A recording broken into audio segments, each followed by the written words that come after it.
What's going on, friends? It's Anton Daniels, and I gotta have a conversation with you guys about Tiege Hanley because you see how the sun is hitting me. This is no finesse, no makeup, no filters, no none of that. This is 100% Tiege Hanley. I use it in the morning as soon as I get up, right after I pray and brush my teeth, jump in the shower, and I'm hitting the streets because you never get a second chance to make a first impression. So even though they're giving you 40% off your first order, 20% off for life, even though you may get a free gift, forget all that, right? Because we would do this even if it was full price because it's worth that much. I'm in the streets, I'm kicking it with people and I see Dusties everywhere. You don't want to be them. You want to separate yourself. And the way that you separate yourself is self-care. Ladies get it for the fellas. Fellas don't wait for the ladies to get it for you. I'm about to hit the streets right now and I'm feeling confident. I'm feeling great. I mean, I already got confidence, but to have that extra boost of confidence, knowing that you've taken care of yourself and you set yourself apart from all of the rest of the sheep that's walking around making bad decisions on a daily basis. And it's reflected in their actions. It's reflected in the products that they use. It's reflected in the people that they follow. And so if you're trying to level up, if you're trying to make sure that you look good, they're going to send you the pack. They're going to give you all of the instructions on how you're supposed to use it. Then make sure you get your Tiege Hanley. Again, 40% off your first order, 20% off for life. Get your free gift. Make sure you tap in with your boy Anton Daniels because Unc is never going to lead you wrong. I would never have you use a product that I don't use myself. Again, they've been rocking with me for a long time. Make sure you get your Tiege Hanley. I love you. I appreciate you. I'm going to holler at you guys later.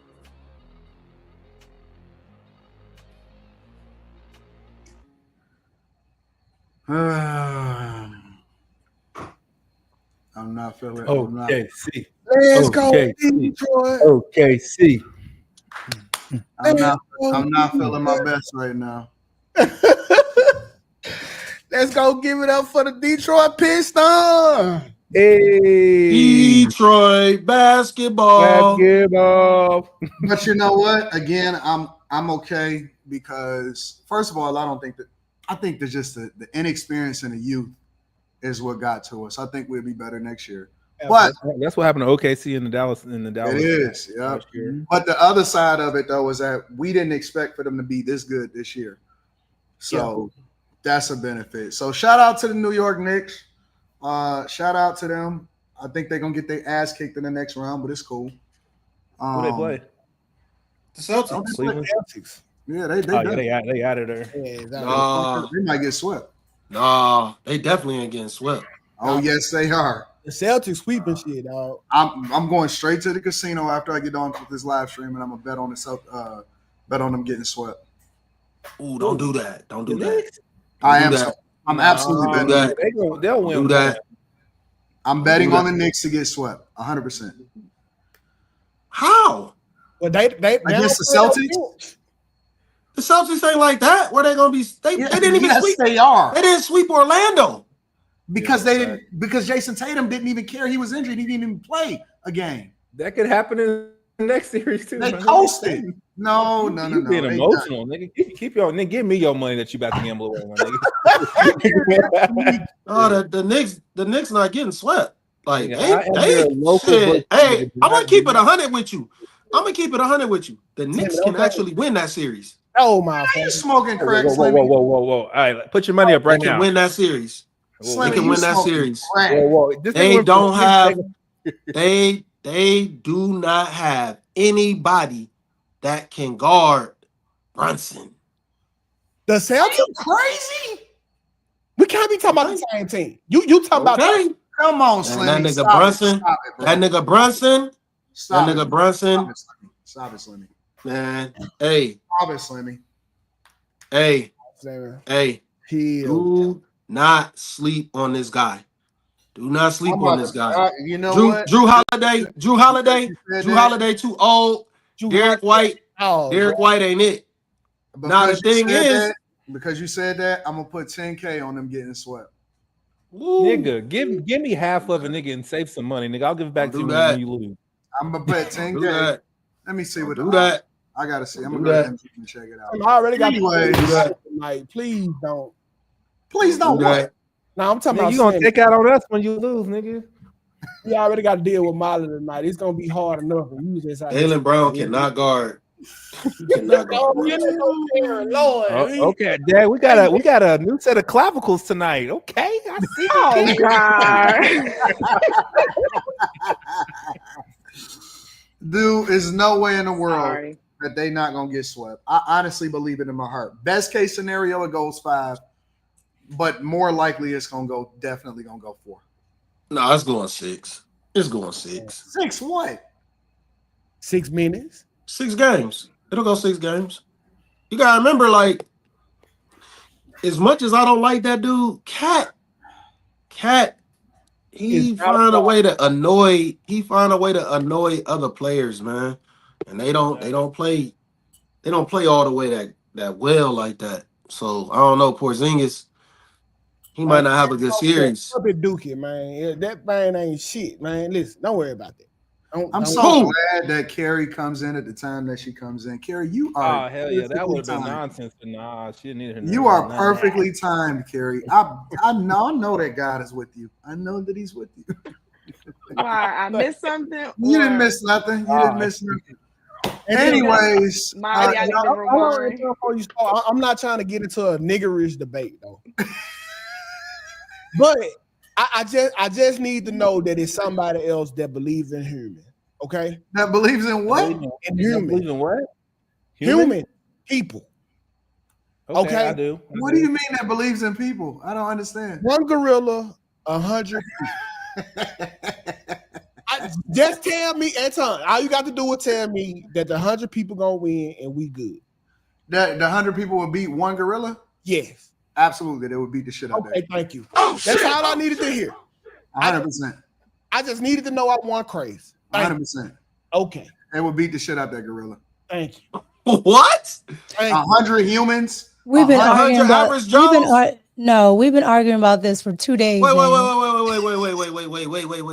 man. 100. Like you talking about peak human? Like you talking about 100 regular strong? human beings. 100 men will Man, beat the shit out of a gorilla. wait. We have to specify what type of men these are. Regular. Like they're regular. He's talking about regular. Not you did it kind. The regular, the real. Nigga, Like 160, like 5'4", 165. I will whoop your motherfucking ghetto ass, nigga. I don't give a fuck what you think, nigga. Shit. You got me Wait. You got me all the way fucked up, nigga. Wait, 5'4", 165-pound men are gonna whoop on a gorilla. Slimmy.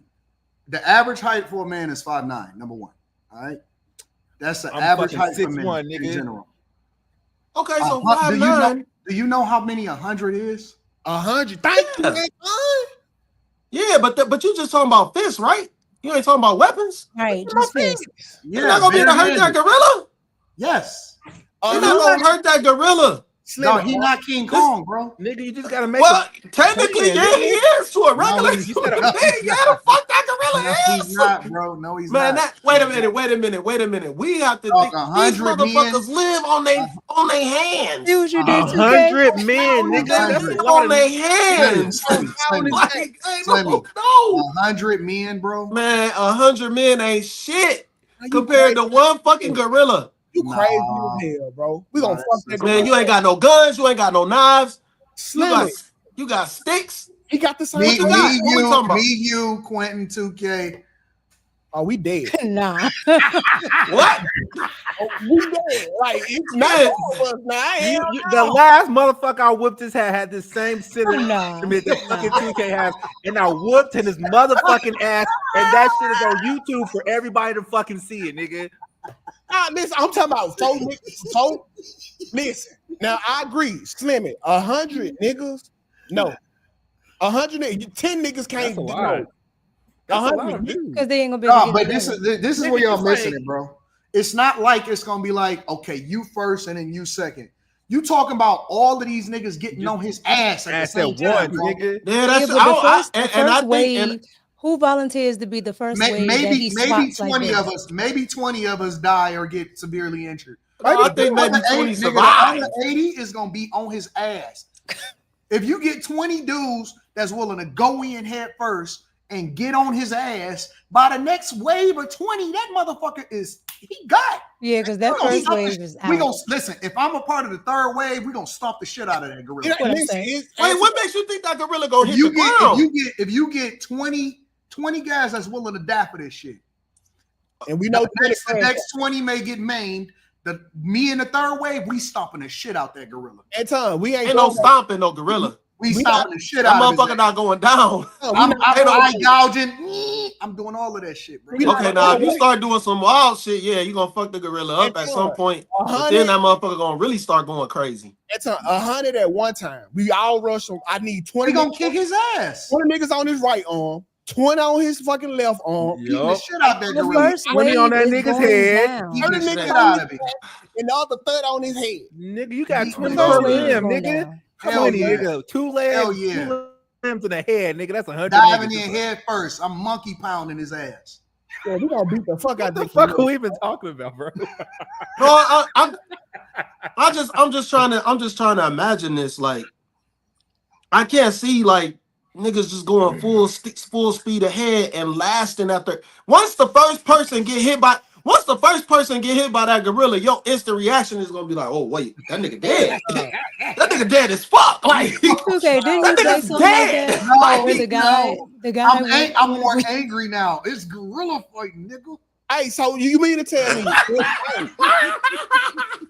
Slimmy, if you put 100 niggas and they say, hey, if y'all don't kill this gorilla, they gonna get y'all kids. You give me 100 devoted men, not niggas. Oh man, it don't. I don't think it matters about who it is. Once you see that first person get maimed in real life by a fucking wild animal, 100 men, that's gonna change the morale of all 99 that's left. Now you're gonna try and strategize. Like, you're gonna be like, hey nigga, you gotta go over this way, you gotta go over that way. 100 men can take on anything on this earth, except anything that's outside of the water.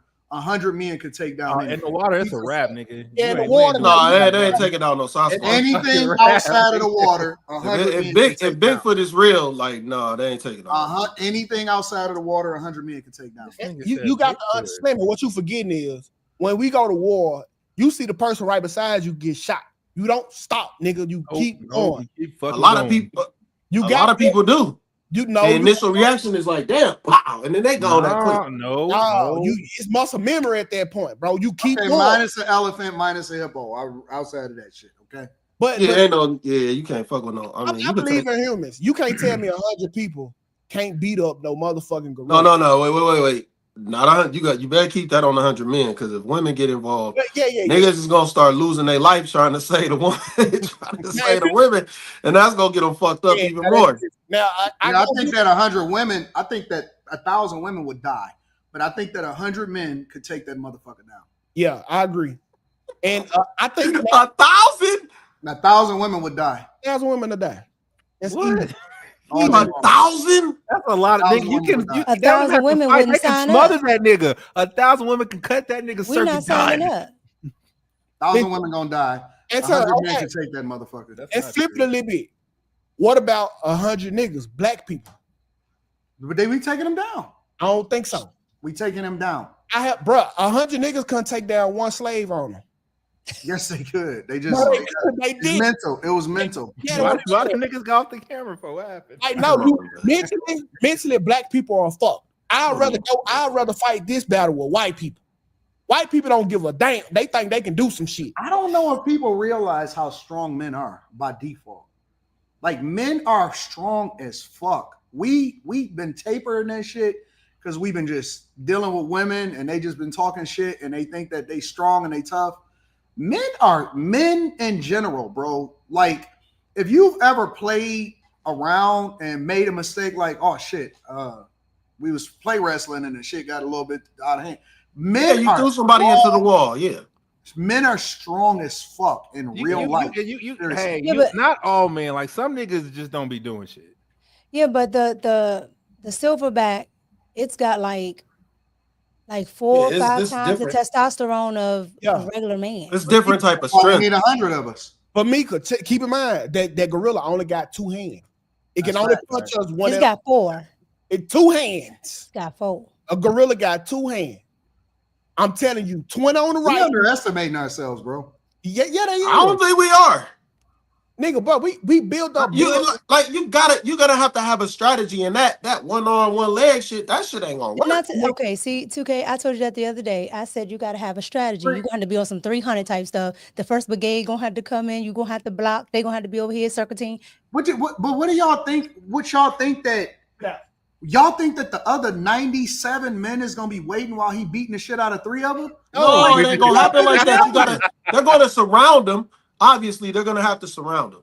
You're gonna have to surround the beast. Oh, you don't. You just got to rush them, Slimmy. It's just like you know what reminds me of, Slimmy? You know what it reminds me of? People. I don't know if you've ever seen African wild dogs.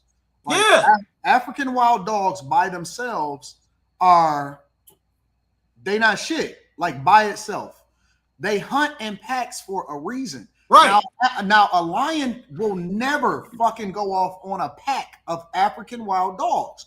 No animal out, you know what I'm saying? Outside of something that's just too big for it to take down, like an elephant. No animal can fuck with a pack of wild dogs. Well, but you're right about the pack. Because when we had this conversation, when 2K was talking about it, they said that gorillas, if they do see like a pack of humans, they'll just go the other way. Yeah, and the first thing we're not talking about that scenario when they gotta fight. If they gotta fight, of they gonna fight. We aiming at the gorilla nuts. I do. We aiming at the gorilla nuts. We for the paralyze his ass. That's gay. It's not gay. He's a gorilla. Add it to the list, Anton. That's gay. You gonna bring that gorilla to his knees. Wait, we gonna break that gorilla, bro. We gonna break the shit out. We gonna stomp the fuck out of that. We taking a gorilla. Dog, I think we should go gorilla hunting in this bitch. Man, come on. No, you on your own with that shit. Hell no. See what I'm saying, Slimmy? That's the problem. That's the problem, Slimmy, is that you're not down for the cause. That's the problem. That's why 2K we gonna die. Hey, Slimmy, let me see your arm. Slimmy, put your I'm arm in looking the at this camera. nigga. Hold on, wait. I just looked up the motherfucking gorilla strength. These niggas lift trees. They only got 2 hands though, Slimmy. That's right, Slimmy. No, we gonna take that bitch down. No. I'm looking at a gorilla lift a tree right now. Hell What if no. you like hit upside his head? Wait a minute. This Slimmy, gorilla is that's right. moving. We knocking that Slimmy. You know how? Don't, nigga. We knocking. That's not gonna work. Yeah, that's not gonna affect. That's gonna make it mad. No, we fucking him up. No, man, these niggas. No, wait a Molly, Carrie. Going for that shit. We just gonna be betting. That gorilla gonna have brain damage. We gonna fuck the shit out that gorilla. That nigga going down. Anton, we taking over the motherfucking jumbo, boy. I like y'all tenacity though. I appreciate this having this much faith in a human, but oh, these niggas looking scared as fuck. All hands, nigga. All hands and shorts, nigga. We going in there. Hey, Slimmy, it's the reason why them gorillas stay their ass in the woods. They don't want no smoke, dog. I dare these motherfuckers to come up. So wrong with y'all. Yeah, so would y'all be on the front line? You know. Have y'all ever seen? 2K, would y'all be on the front line? I said I'm third wave. Huh? I'm third wave. I'm number 100. I'm not on number 99. And if I'm left by myself, I'm third wave. I'm saving all my strength to run. Fuck that. If I'm by myself, you gonna get the village fucked over, Slimmy. No, I said if 100 niggas if 99 niggas get iced, I'm saving my energy to run. Slimmy, what kind of shit is that? That's why I say we can't have 100 niggas. You can't even have one. Cause he the nigga that's gone. You the reason why we were slaves as long as we was, Slimmy. Hell no, I would have never been no slave. I'd have been dead. I seen Master hit the first 20 niggas with the whip. Yeah, this what Kanye was talking about. Slavery was a choice. Hey man, I just seen this motherfucker drag a human being by the leg. Ain't no way, man. Ain't no way, bro. Slimmy, that don't mean shit. I seen another man drag another nigga by his leg. Slimmy, nah, it don't look like this. Slimmy, it says that on average, an adult silverback gorilla can lift up to 1,800 to 2,000 pounds on a bench press type of motion. Hey, yeah, that ain't shit. I seen a girl get up to like. You know how hard it is to move big muscles? Like being that big, nigga, you're not agile. Slow. Right. We going out. No. That's an animal.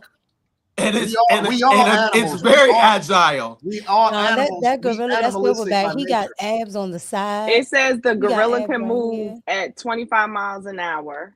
That's slow as fuck. We get No, that bitch. We what? take down. I'm old as fuck, and I did that shit yesterday. How fast can the average man 15 miles run? an hour. 10 High miles an hour is more than peak human.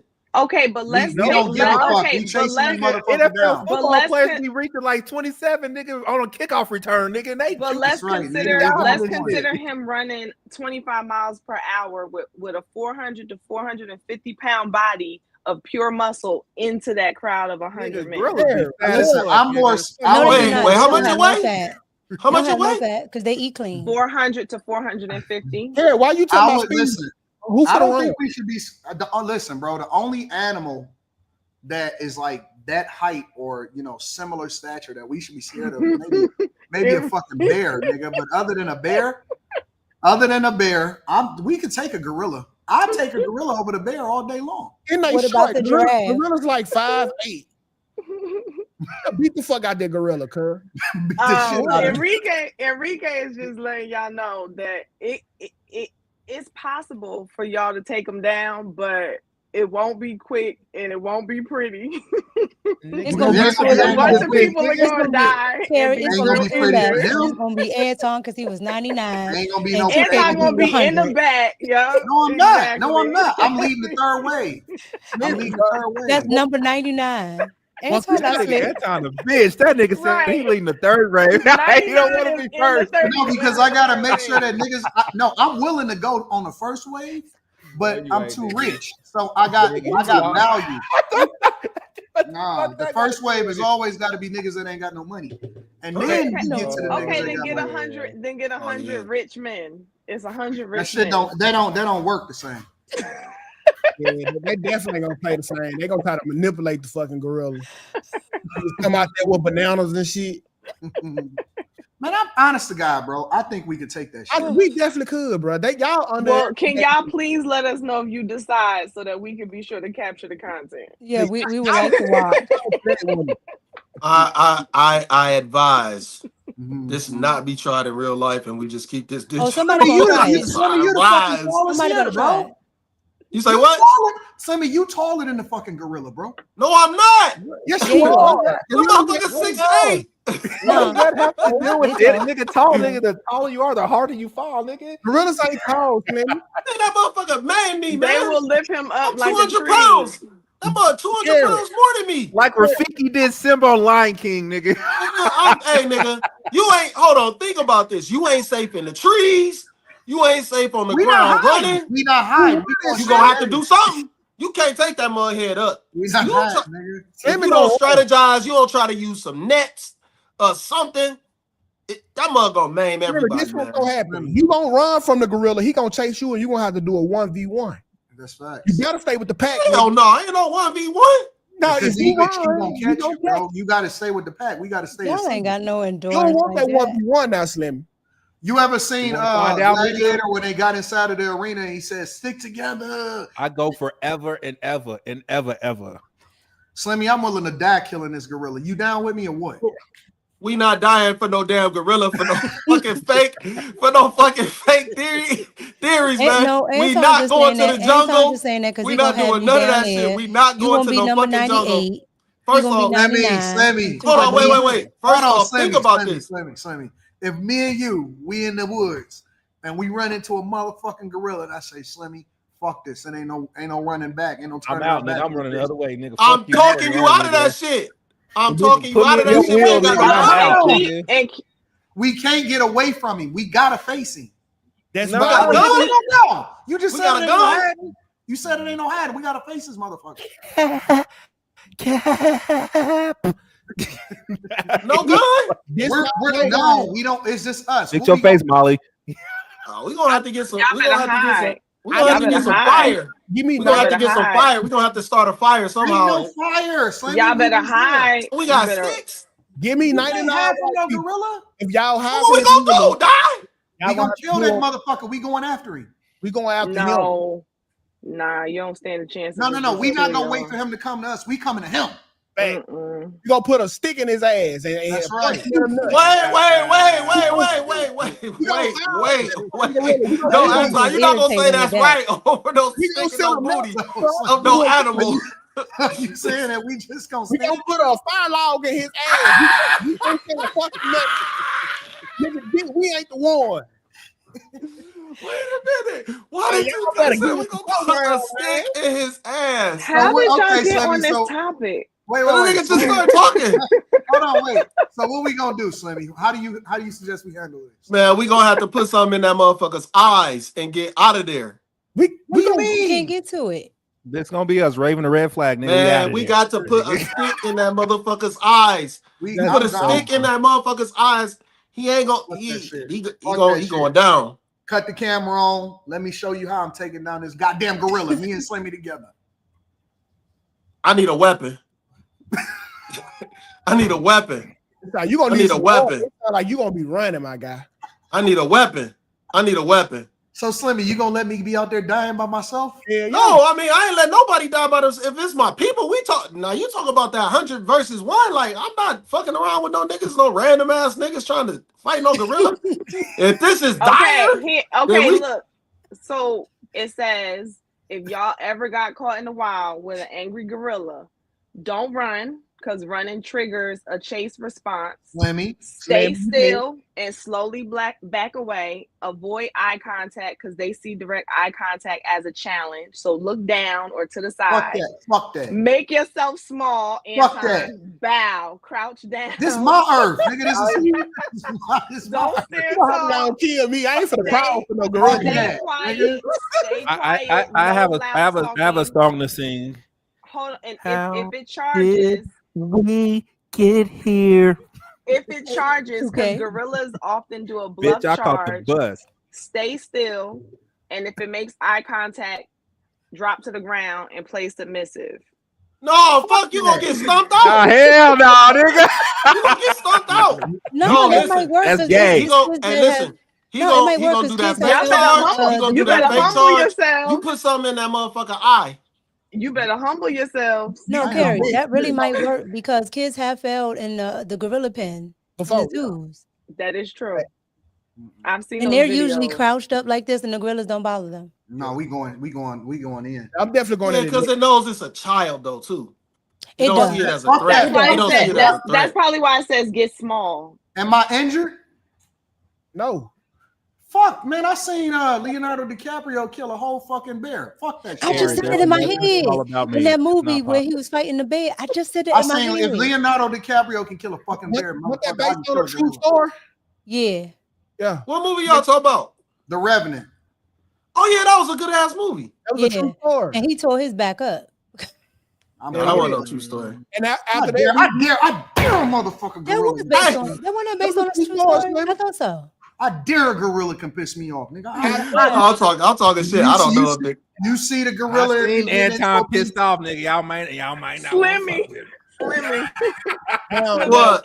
Enrique said, tell him if your plan is to poke a 400-pound beast in the eye with a stick, you better write your obituary in advance. See, Slimmy, Damn. we gotta take that. I told him he wasn't gonna get close. I said that. He gonna No, I'm grab it saying like so like you know how I do the fake charge when they do the fake charge and they start doing the pound. Nah, like nigga, this. the fake charge. That's your chance. That's what I'm saying. Right then and there. No, that's your chance to humble If yourself. he fake charging, that mean that nigga scared. Humble. Your ass, bitch. Y'all know why gorillas beat on their chest. Outside is going crazy. It's that testosterone. Carrie, you know you don't fake on me, nigga? You okay, I got you. Gorillas beat on their chest because they have food stuff. And they be trying to beat the food down. I'm serious. Y'all serious? Yeah, I'm dead. They beat on their chest because they got food stuck up here, bro, and they be trying to ease it down. That's not what I saw. Look it up. Why do gorillas bluff? Because he said that they do bluff. Yeah, so y'all act like y'all never seen Planet of the Apes? Yeah, but them niggas. They all got But smoked. those is chimps. Those is chimps. They not those gorillas. chimps. Them chimps. You see what? It was only. No, they didn't. They had gorillas. They had one gorilla. No, That was they had Michael They Claude. had like 2 or 3 gorillas. That was Michael Claude. They had like 2 or 3 gorillas, and they all wreaked havoc. They had helicopters for their ass. It was a clan of them. No, but Michael Claude Duncan. Thank you, Molly. His people was the only. It was like the newer one. Molly, do you believe in me? Yes, absolutely. Thank you. Molly, are you gonna help though? No, we don't need that shit. I just need her to believe in me. All you need is a strong black woman to believe in you. You can take on the world. Not a strong black woman, nigga. Yeah, no, he said your friend is mixing up two very different gorilla behaviors. He said that the bluff charge equals territorial display. That's not about digestion or pushing down food. They're warning you you're too close, back up. Don't believe that shit. I'm telling you, they be having stuff in their chest, kid. It said that if they're eating and they're like they need to swallow or whatever, and it gets caught, that they might switch their position, grunt, cough, but they're not beating their chest because of digestion. I'm a the goal is intimidation. Gorilla. I'm stomping the shit out of him, and then I'm gonna tell that nigga to subscribe to the Patreon. Make sure you tap into the Patreon. Link is in the description as well as pinned to the top. It's gonna be your victory speech. And I'm taking his motherfucking son. Oh, that's the baby gorilla over there, Oh nigga. my God. You coming with me, nigga? I'm taking baby gorillas. I'm taking all. I'm never going with you to a zoo. I ain't fucking around with that time. I'm taking the baby gorilla, nigga, and you my territory now. After that, we could do 100. Daddy, I'll beat your daddy up, nigga. After that, we could do 100 women versus accountability. Yeah, somebody type that in the chat. Women lose. Yeah. All right, hold on, y'all. Hold on. Let me read these super chats and then we're gonna go ahead and get started. I'm gonna launch this first question. 6'8" Aquarius says Brunson shook that nigga like Jordan did by Brian Russell back in '98. Oh, Chris Cunningham says, I'm gonna let y'all have it. Knicks, baby. Okay. Time Mattel says you get New Breed Global Truth for an interview. Who? Who's New Breed Global Truth? Can you get New Breed Global Truth for an interview? I don't know. I don't know who it is. Send me their video. I'll check their stuff out. Joshua says Slimmy smoking that dookie. Boston and 4. Fact. Definitely not. Chris Mayberry says we have our mom's best friend with the shoulders out tonight. Yeah. Hey. Chris Cunningham says Carrie with the clavicles. Oh shit. Molly got competition. Big Dice says Anton is right. Most likely scenario would be gorilla running away. Slimmy, if you see 100 YNs running at you, you'd run too. Numbers make a difference. Facts. Bread Brother says Anton, which one is for the stock club? I'm slow, bro. It says stock club right on it, big dog. Damn. I do. It says stock club right on it. I swear to God, it says stock club. It's got stock club on. I'll show y'all a little bit. I feel bad for him. Every time he asks about that. 100 niggas bursted a book. Joshua said niggas don't even want to run a fade 1-on-1. Falafel Bay says hello to the Daniel Lights from AOC's district tonight. Shout out to Falafel Bay.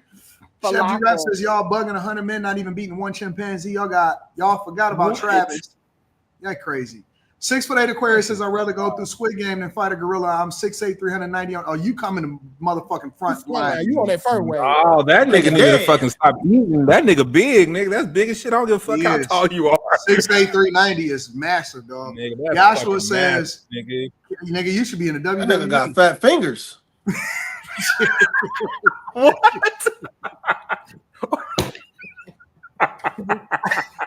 What the fuck, Slimmy? He gonna have them fat ass fingers, man. That nigga eat a taco like this with 2 fingers. They can't stick your whole hand in his pocket. Oh, no, you don't want to try and steal on that nigga. Oh, you don't want to try and steal on that. That's nigga. 390 is crazy, nigga. I don't give a fuck. That shit ain't gonna work. He is. You gotta get a strap for him, man. Pause. That nigga, you gotta get a hit strap. Slow motion, nigga. Fuck that nigga. Hear it. LGBT. I can't get through the motherfucking. I can't get through my super chats. That's pre-diabetic, nigga. Yesha. Is it Yesha? Wait, this nigga the same size as the gorilla. Gorilla's ain't 6'8", bro. This nigga the same size. He 400 pounds. That nigga put 10 pounds on him the same size as the gorilla. Let this nigga read the super He's chat. taller than the gorilla. The gorilla 6'4". The gorilla my height. Gorilla Does height matter in a fight? Wait a minute. This nigga got a. I will fuck your mix section up, nigga. I taller gorilla. Crazy. Shit. I taller gorilla. Taller than me, nigga. Can I get to the super chats, y'all? Please? All right, that's my fault. You want me? I just Wow. Hold on, give me a second, y'all. Carrie ChatGPT, what happens if you punch a gorilla? You die. Sorry. It's that average adult male silverback is 5'5" to 5'9", standing upright. I'm gonna beat his ass, bro. Facts. Out of here. And Slimmy gonna be right there with me. J Ben says, "Do see their homeboy catch a clap from a neighborhood ratchet and still go with their move, then burn with pride. 100 dudes versus one gorilla. Ape is down. Facts. Especially if I got J Ben on my side. And J Ben, he about that life. He about that life in real life. Oh yeah, J Ben about that life. He is. LA Miles says, I'm about to go to the zoo this weekend and show my favorite gorilla this whole segment and see if he's gonna get pissed off and come for y'all. Tell him to come holler at me. I'm in Detroit. Ape Shop says 100 women versus accountability. I want to see that for real. Chris Cunningham says a silverback is 5'11", 3 to 430. Taking his ass down. 5'11". J Ben says Slimmy was laughing at David when he versus Goliath. Facts. Yep, and he ain't had no faith. AR Smitty says getting injured on a jump ball is some real John Amachi activity. Rest in peace to Asar Thompson's ankles. Too Savvy. He got hurt.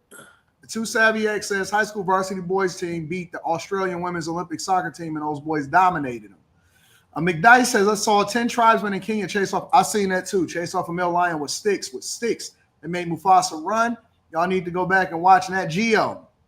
Lonnie 24 says all you need is 25 mildly upset room 9 men. Facts.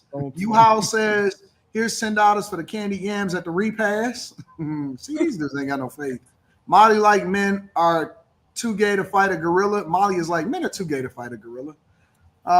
Abe the Hunter says Sabade D, you know City Boy scared of spiders. 6'8" Aquarius says Slimmy wouldn't fight the gorilla. He'll hide somewhere to survive so he get paid to tell his story on CNN and Fox. McDice says David took down Goliath with a slingshot. Yashua says one bag chaser versus 1,000 people that donate to the FDMG Academy. Yashua says Anton slick. He talking about gorilla, not a gorilla.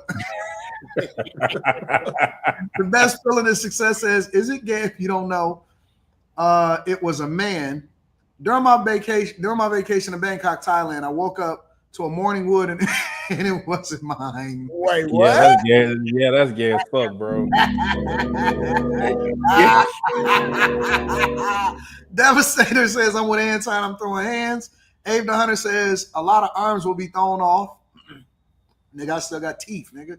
Dr. G says, Dr. G said shout out to Dr. G with the 50 ball. We appreciate you, big dog. Most of y'all play too much Donkey Kong. You got to be able to do at least 3 push-ups before you can gang tackle a gorilla. King Kong ain't got nothing on Denzel, but King Kong would smooth snatch y'all up. Shout out to King Kong. He going down. No more excuses. This came from the Pistons game. That boy Brunson dropped 40. I think 100 Kimbo slices might have a chance versus a gorilla.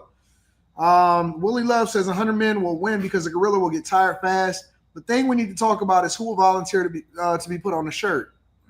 I signed up. Mr. Robinson says, damn, Slimmy, you already red flag from the last combo. Now you won't even fight a gorilla with 100 men. 2, let's add another red flag to that list. Tianta Cunningham says, y'all getting folded like laundry on a Sunday morning messing with that gorilla. It's the reason we created weapons. We were lunch to animals before that. Then how do we survive? The real ATM says they beat on their chest to actually show that they're passive and mean no threat. Dead ass. Shell Shock says, I'm down with the rumble in the jungle. All men assemble. It'll be easy if we all attack at once. They'll make a movie about us, Chief. And we're going to get how much pussy we'll get coming back to the gorilla fight? All kind of fucking pussy. Come on.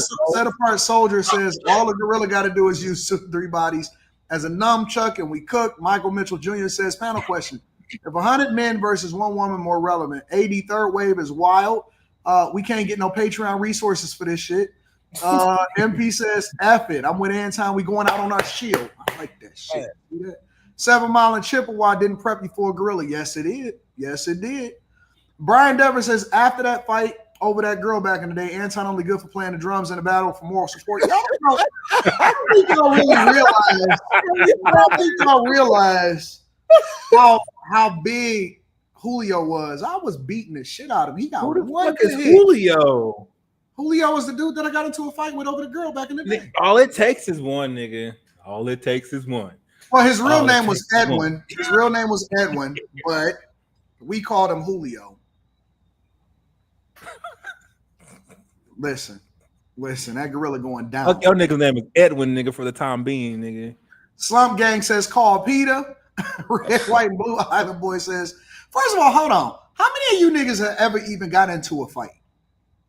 I wonder how many people have ever even really knuckled up in their lifetime. I would be willing to bet, I'm taking that bitch down. I would be willing to bet that most people have probably never got into a whole like a straight up scrap in their lifetime. I would be willing to bet it. I got in a motherfucking street fight in the parking lot of motherfucking Red Fuel, and that shit's on the internet.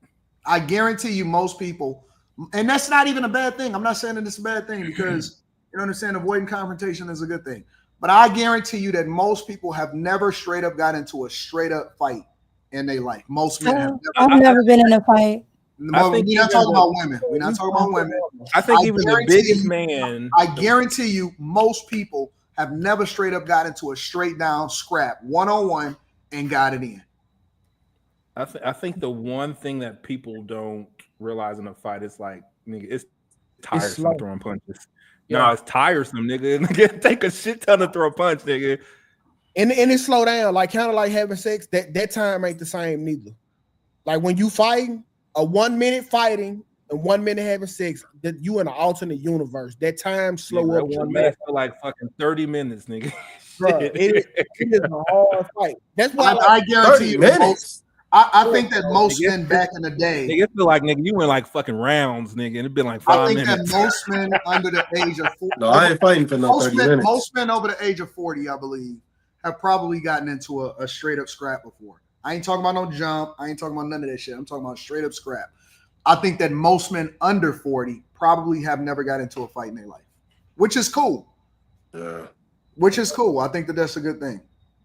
But I don't think that most people have actually even got into a scrap before.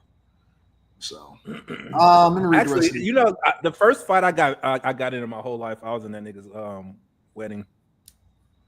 My best friends, two of my best friends was the dudes I got into scraps with. Straight up scraps. That nigga, he threw the shot put. That nigga threw the shot put through my fucking nose, nigga. I was done. The man more after your fight, win or lose. I put two of my best friends. That nigga hit me in my nose, nigga, and I was fucking out, nigga. Bro, I got into it with my best friend. I got into a straight up scrap with when I met him. So. Yeah, in the basement of the big house. That was but so you live weird. to fight another day. Yeah, you just so gotta weird. you scrap it out and then you keep it moving. AD, we can pull up on a gorilla at a zoo right now and make glue out of him tonight. Get down or lay down. I'm with it, Rod. I'm with it. Man, let's get this bitch ass. You can just go wake a gorilla up and fight. That's wild. McDice said we waking that bitch up. McDice says we get 100 crackers on the front line, give him some meth. Oh, that gorilla's getting his eyes scratched out. Can y'all please ask ChatGPT if 100 men can defeat a gorilla? We know, Kalani. ChatGPT, she a fucking robot. Belly Goat Gruff says they didn't chase the lion off; they took the food. Rob says we should be good if we don't have any barrels. If we don't have any barrels. Laughing the Motherland said you gave a new name to act Fulio off the Julio. McDice says Julio, Coolio, Cheerio, Anton, and 5 facts. Yeah. Dr. G says 12 years in the Marines, we squabbled recreationally during PT and at the club. Nalani says a silverback gorilla has twice the bite force of a grown lion, so who getting bit first? He can only bite one or two of us. Matter. MP says shit, I spar twice a week in a boxing gym. Shell Shock says I'm from the projects. I've been fighting my entire life about turf wars and Milwaukee. MKE is I like that. I'm from the era you couldn't come in the house until you won. Me too. Nate Rowland says y'all tripping. Gorilla is so strong they pulled a man arm off like cooked chicken and then will rip your nuts off. I'm good. See, one time. I know y'all ain't been in no fight in real life. Mentality. You already lost the fight in your head. Facts. Anton, I believe in you, but that gorilla will pound you like Edwin and walk away wearing your glasses. That may be a fact. But I'm gonna sacrifice myself for the greater good. More Than Mello says I'm sick. Listen, all I know is if I go in and he pound me and he take my glasses, it better be 99 motherfuckers that's on top of that motherfucker back while I'm getting scrapped. That's all I'm saying. Okay. I'm 6'6", 325. I have fought 3 times while homeless, and I'll watch y'all get manhandled like Loki and Avengers. Shout out you to white fighting. Yeah, that's when you find out if you have some bitch ass friends, when you just out and about and some shit pop off and you see who fucking help. Yeah, at the time you don't when you get into it in real life, like let's say y'all out and y'all beefing or whatever, you don't talk about it. You just get it in. You know what I'm saying? And then you figure that shit out afterwards. You don't even think if your homeboy is into it, you get into it. Both your like bitch ass homeboys just gonna sit there and watch. Yeah. But now we can avoid going into certain situations where we think it's something that's gonna pop off. But once it's off, it's off. It's up. Yeah, it's up. It just is what it is. Ain't no thinking about it. Ain't no talking about it. You just gonna get that shit in, and we gonna figure that shit out. Hey, if you came with me and you don't fight, cause I'll find a way back. I tell you that. Yeah. Yeah, you definitely can't go back. Yeah, you definitely. We not friends no more, nigga. Yeah. Ever. All right, let's go ahead and get into the show. This is crazy. All right, so let me go ahead and start off with the first one. So I want to start this off light, and then we're going to navigate into it. Oh, a woman says, we're going to navigate into it. A woman says, never like a man more than he likes you, and that is the key to a successful relationship. This is what she had to say. I'm going to say this, and I'm only going to say it once, and I need you to take heed. You can't like him more than he likes you. And let me rephrase it, because maybe you didn't understand. He has to like you more than you like him for it to actually work. So all you really need to do is sit back and just enjoy the ride. You can get off if you don't like it. You can stay on if you want to. But really, you can do what you want to do. But he has to like you more for it to work. If you want me to elaborate further, I will. But just sit back. Relax. Don't text. Don't call. Don't do nothing no more than what he do. Follow the pattern. Soon as you stop following she can't the even pattern, talk right. You're fucked. All right, so Quinn, we're not going to come to you first because the men, we were arguing about fighting gorillas. So I want to give the ladies an opportunity to be able to elaborate on what they think. So I'm going to just go straight off of what I see. We're going to go Mika, Molly, Carrie, and then we're going to get the guys in there. My beautiful Mika, what do you think about that? I don't know the pattern she's talking about, but I definitely think she's wrong. I understand what she's saying. I definitely do. But if I don't like him like that, I'm not going. I'm not going. I'm not listening. I'm not doing any of that. I understand what she's saying, but I think a lot of women who want to keep themselves from being vulnerable and quote unquote not getting hurt, I think they do that more. So I understand what she's saying, but it's definitely not something I would do. Molly? Oh, we know how this about to go. Oh shit. Here we go. Yeah, no, I agree with the lady in the video, obviously. I would never catch a bullet for a man, so by default, he's gonna like me more. But I just feel like a man will know if you like him. I don't feel like you have to do a whole lot. So I agree with her. Like, you don't have to blow his phone up. I mean,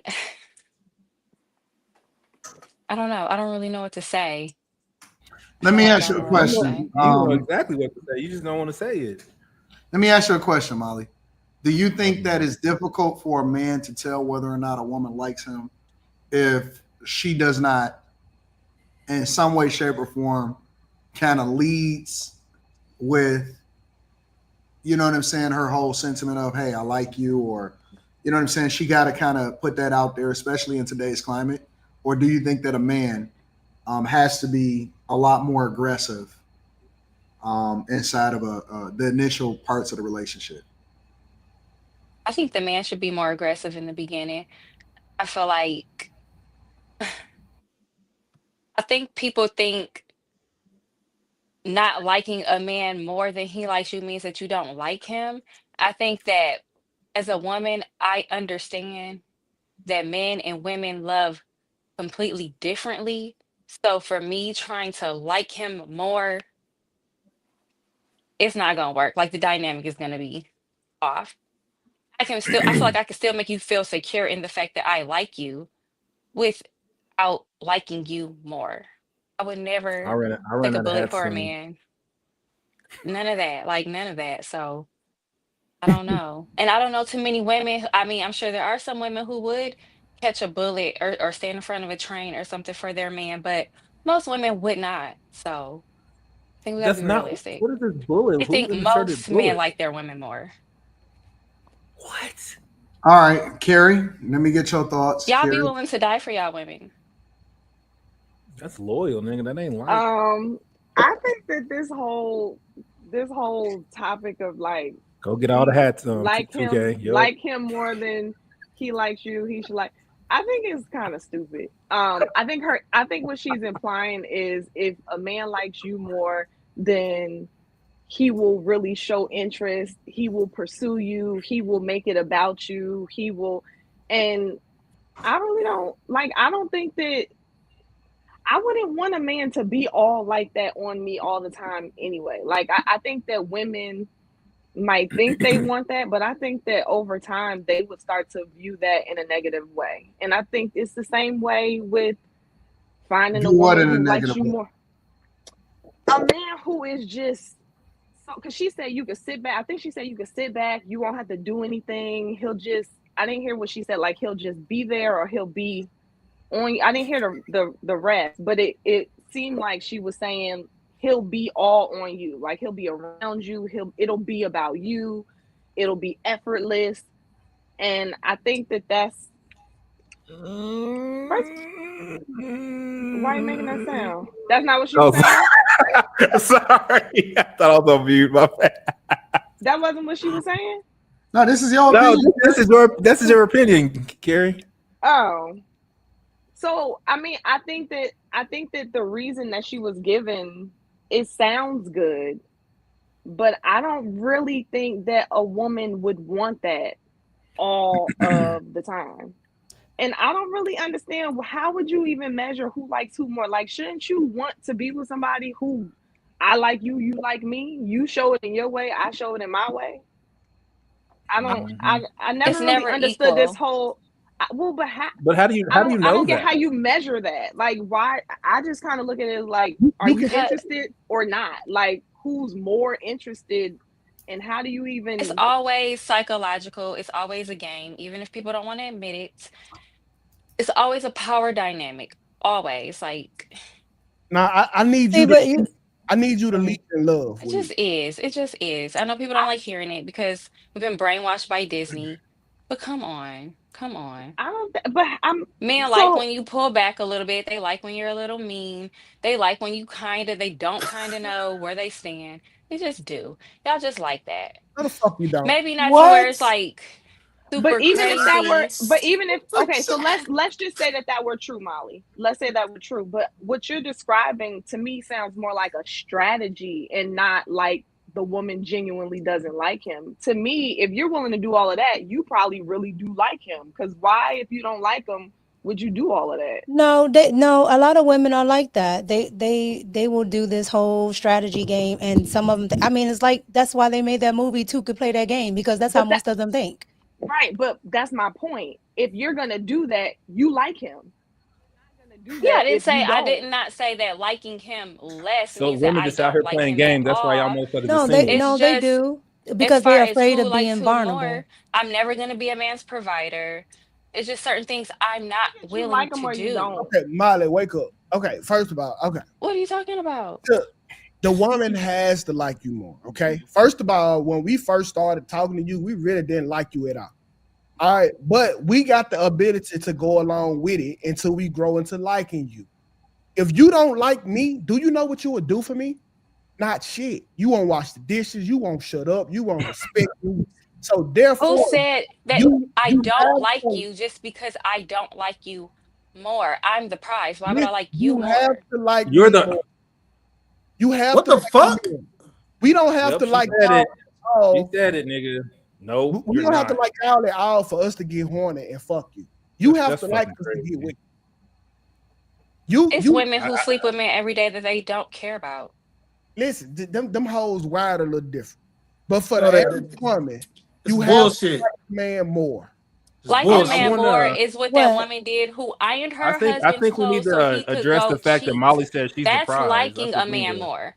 I could not see myself. I would not ever encourage a woman to ever put herself in that type of position because that's what liking a man more looks like to me. What does liking a man more look like? Ironing his clothes so he can go see his side bae. That's bare minimum. What the fuck is you talking about? What are you talking about? No, I think liking a man more, it definitely is not that. That's but I think you have how to. would you know? But it's like how I said, you have that? to. How else is that going to work? How else is that going to work? Because he can like you, but if you don't like him, you're not going to respect him. I'm gonna tell you that. But it doesn't mean that I don't like him. I just don't like him. No, you have to like. You know why you have to like him more? Because I can like him. I guarantee you. This goes back to what I said fucking Tuesday. Women are stupid as fuck. This is so weird. Like, how would you know who likes who more? I don't. You have to like me just this much, and then you can't like me this much because he's always gonna do more for me than I'm gonna do for him. Hold on. Do y'all think that it's a little disingenuous in being able to identify who's the person that's more obsessed with when you in it? Not saying from the outside looking in, but I'm saying that when you're in the relationship or when you're in a situationship or whatever it is, that there is a clear person that probably is a little bit more aggressive inside of the relationship. Y'all don't think that's a thing? You can tell. It's very obvious. It's very obvious. Right. So with that being said, which I mean, y'all can disagree with Molly. I haven't stated my position at all, or whatever, right? But so with that being said, there's always going to be somebody that likes somebody more, or somebody that makes the first move, or whatever, right? Or makes a consistent effort more than the other person. Who has to be the one that is it the man or the woman that should be the person that is more liking the other person, or at least outwardly expressing it, that then would let the relationship actually okay. In what way? Q Diddy? Like if you just date like you normal, I'm normal, we need each other type of shit, that looks a little different. But if I'm that nigga and you just another fucking box, that's not a relationship though. That's a. Well, are y'all talking about in the relationship? Well, I'm even talking about going forward, nigga. Like I'm the dude. You want what I got? A little bit of both, Carrie. But okay, so being more aggressive or being maybe you show, I don't know, interest more than the other person means that we're saying like that means they like them more. I'm just trying to understand how are y'all measuring the like. I don't think it's anything that you can tangibly measure. I just think that it's just. I think you can. I think you can but it shows differently, right? Because men are more action based, facts. Like, and then us as women, we deal more in the psychological. So you're going to see certain things differently than you would from a man. But if a man likes you, they'll do things that they normally would not do because you can see it in their actions. They didn't date 5 other girls, and they haven't done any of that. But Mika, you just said if a man likes you, I get the if somebody likes you. But we're talking about if one likes the other one more, and and what you just said is even more the reason why I don't understand how you can measure it, because the way that a man is going to show how he likes his woman is going to look different than how she shows him how she likes him. So how are we measuring? Well, no. The question was, I get what you're saying, but the question was, how can you see it? He was like, how are you measuring that? How are you measuring if somebody, my question is how can we really measure who likes who more? Like that's why I said I think this. I just think that you can just inherently tell. Silly. You can tell. Like I can tell. You don't realize that somebody is calling you all the time. You don't realize that. Okay, I get what I get. Hold on, I get what you she's can saying, realize though. who's initiating things. Like I get what who's she's saying. initiating? but Who's that's saying, but hey, when we gonna hang out? Hey, when we gonna that's do why this? I Hey, but when we gonna do that? Slimmy, that's why I asked. So are we talking about in the beginning when two people meet, who's pursuing who more, who's showing more I think interest, that or that's are what we I was talking saying. about Both. relationship? And That's Anton what I was said saying. both. Continuously. Okay, so It's I supposed get to, like, I think it should even out as you get away from the beginning. that's not, if you're in a relationship. No, I get if you meet if you meet somebody, it's like who's pursuing who's showing more interest. I get that, but once you're in a relationship, you're still saying that No, it's there's still always one like person that. who likes one more than the other. This is always one how it that has does to more. go. This is how it has to go. A woman has to like a man more because her love is conditional. Her love is based on what he can do for her, how the lifestyle that he gives her, what he's going to do, how far he's willing to go for her. Because if he stops, her love stops, and she's already pursuing someone else. Unless she truly adores you. Unless she truly adored him before. But that'll be her liking you more. So that's why she has to like you more. How is that her liking him more? Why isn't that just her adoring him? Because a man's love is unconditional. Once a man decides on you, nothing, because we're not wired that way. So there would be no woman that adores you absolutely so much that you can just sit on your ass. Like there is no woman that's true. Right? Because it doesn't matter how much I love you, I want to be with you. Like we're not wired that way. But I do understand if I do like you a lot and I want to be with you, I will give you leeway to do things that a normal man would not get. That's different. Okay, so, I'm not stuck on any of. I'm not stuck. What I'm saying is, Slimmy, even with what you said, why can't it just be the case that the woman adores him? How does that therefore mean that she likes him more than he likes her? I was about to explain. Because a man's love is unconditional. Once a man chooses you, he's going to put his life on the line for you. Mm-hmm. We're not asking women to do that. So you have to have this woman be more engaged than you actually are. Right. But so now you're saying be more engaged. Like y'all, you keep changing the word. Don't do the semantics thing. Don't. Maybe he misspoke. Don't do that. No, I'm going to talk how I talk and understand. I'm your counsel right now, Slimmy. I got you. I'll run interference on the. I'm just trying to understand, because from where I'm sitting, it just doesn't make sense. So what? Why is it shocking? Like everything you say might not make sense to another human. So I'm trying to mad, talk Carrie? it out. Why are you yelling? Why is your voice going up octaves? Am I yelling? I'm not trying to yell. Yep. Carrie, go just say what you're gonna say. Sit out, Carrie. No, but we're talking about but then in all of the examples, you give different wording, like adore, like the word you just said. We keep adding all of these different words. So they're synonyms. So when go ahead, finish. So for instance, you saying that a woman loves conditionally and a man loves unconditionally, to me would imply that the man actually loves her more than she loves him.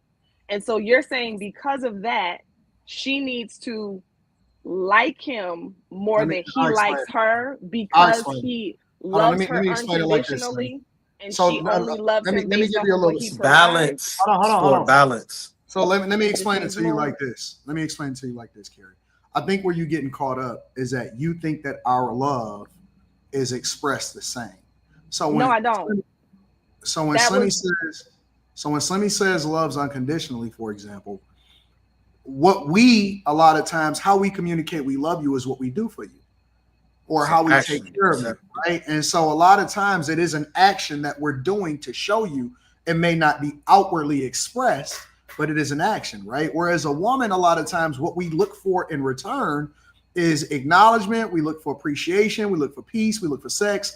We look for the intangibles. We look for the things that you guys can do that can make us or can empower us to continue to feel some type of way that would then lead to that action that we're doing that shows you that we love you, right? So when you're talking about adoring, that's a completely different thing than us saying providing.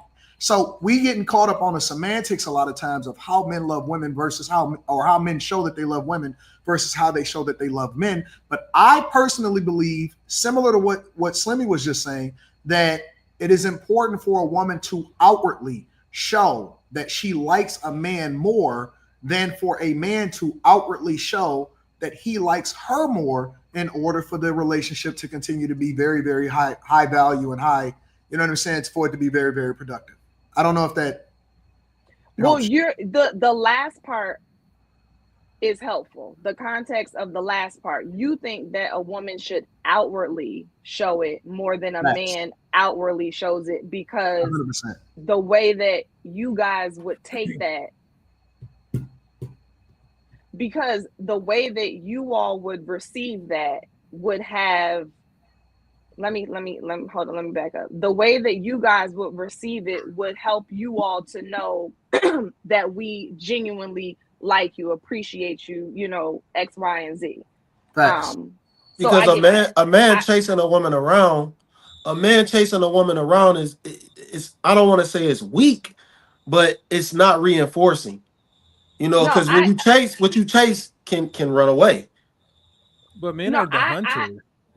No. And the reason that I disagree with you on that a little bit, Q Diddy, I think that the women are more of the hunters because I think that the men are hunters for women. Let me pull up Kim. I think that the Bible says he who finds a wife. Yeah, but we dropped the handkerchief. Hold on. The other way around. But we dropped the handkerchief. Let me explain. That's correct. So the hunter a lot of times could be a person that places the trap that you then step your foot in. I think that a lot of times men that have to overly hunt, you know, kind of like, hey, baby, you know I'm available for you or whatever, so on and so forth. If a woman wind up choosing him, she settled for him, and she'll never respect him in the same way as the guy that she made herself available to, and then he chose her as a result of it. Because if I have to chase you, then that means that it's going to be a completely different power dynamic. Yep. However, if you show me that you are available to me, and even if I don't get to you at that particular time, even if I wait, even if it takes a little bit of time for this thing to mature, she's going to have way more adoration, respect, and love for that person that chose her as a result of the person that she wants versus the person that she had to settle for because he was just looking to get her. She'll never. This is where I say women are fucking dumb. Chase her. She will never respect. Now listen, I think that works for a dude that's just willing to hit and walk away. If you chasing a woman or you trying to get to her and you hit it and then it was just a thing, that's a different thing. But if you're talking about having a true longer term thing with her, whether it's a relationship, a situationship, or whatever, she'll never respect you if you are the person that was chasing her and then she wound up having to settle for you. It'll never work, ever. That's what I say women are dumb, because on the flip side of this, if you don't show these bitches too much attention, they think you aloof, nonchalant, like all that shit. I get this shit all the time that I'm nonchalant and I attempt to show more, and then they be like, you clingy now. And no, like, you gotta find no. Mika, I have not talked. Go, Mika. It's all you, Mika. Go. I'm listening. You got it. Go. No, you speaking from the gut. You all right? Fuck you, Kim.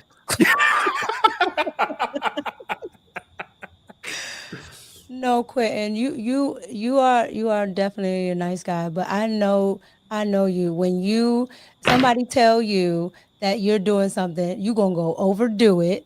And you're gonna be like, see, this is what I'm doing. Oh, so now your ass don't want this. You don't want this now. This is what you asked for. What are you talking about? That's how you do it. And so now it becomes ridiculous. So yeah. It's too much. Kim, what do you think about just for the record? Kim reinforced that with head nod. I did. Yeah, no, Kim. I want to hear what you have to say, Kim. Okay, let me preface this by saying Quentin is a good dude, and he's gonna try, but he's a little petty. So Mika, you're right.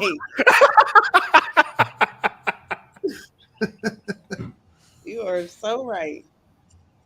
So I just think that if a guy, and it's even worse today, I think in 2025. In 2025, women truly have to they have to drop the handkerchief, in the words of Mika, because, and let me explain why, Slimmy, because if you put it out there and you say, hey, how you doing, or you check on her or whatever like that, and she just keep it just like, let's just say, for example, she just keep it 100% professional, right? Oh, I'm doing well. Thank you for checking on me. And she just keep it like that. Leave her alone. Because it'll then start to borderline on harassment.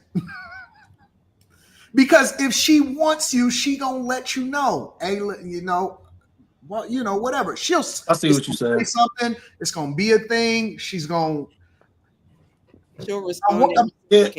Listen, a man pursuing a woman is two different things depending on whether she likes you or not. If she likes you, then is pursuing, it's trying to get to her, trying to get her attention. If she don't like you, it's harassment. Two different men gonna get two different labels depending on how she see you. So you're going to have to be able to read the fucking room. And if she don't throw that hint back, if she not real with you, and it's okay if a woman is like, hey, what's going on? Hey, where you been at? Why you ain't checked on me? That shit is dope. If a man is doing that shit too much, that shit is harassment. And so you're going to have to be able to balance. That's why you know what, Anton? For men to be able to determine whether or not a woman likes him or not based off of how she responds to him. If she not responding to you in which she really truly checking for you, leave her the fuck alone, bro. Just leave her alone. I knew the last person I dated didn't fuck with me when she picked me up from the airport late.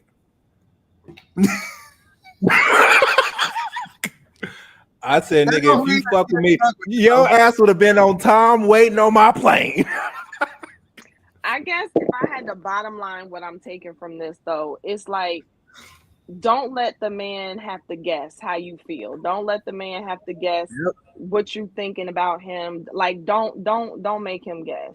That's what I'm bottom lining it as. You can tell you're absolutely right. But a lot of women don't want to be that vulnerable. Right? Because then we feel like, well, he should know, or he should this, but I get it. I think you should be straight up. A lot of women, you know what I think it is? They're afraid of rejection. Right? So if I'm vulnerable, then that puts me in a space where he might be truthful, with me.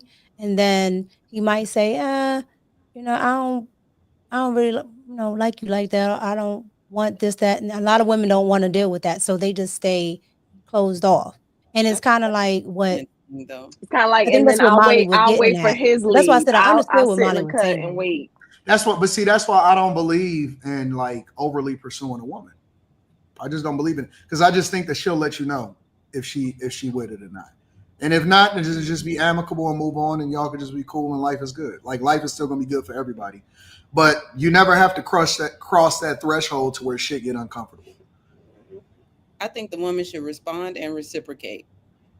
And I think that our beauty in being a woman is in our vulnerability.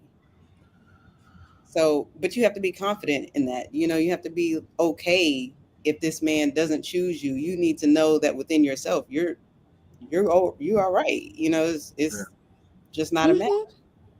Right. You can just literally you can just be upfront. But a lot of women don't want to do that because they don't really want the answer. And you already kind of know. Well, women usually know that. I think that is so prevalent. I think that it works so much for women. And I don't think that women really give themselves enough credit. I think that it works so much for women that a lot of times they'll even ask, how do these girls get these high value guys? How do they get the top of the top and stuff? I think it's because they put themselves in the spaces and they shoot their fucking shot. Men will fucking go for a lot of things that y'all don't think that they're going to go for. But the fact that they put themselves in them spaces and they shoot their shot, that's exactly why.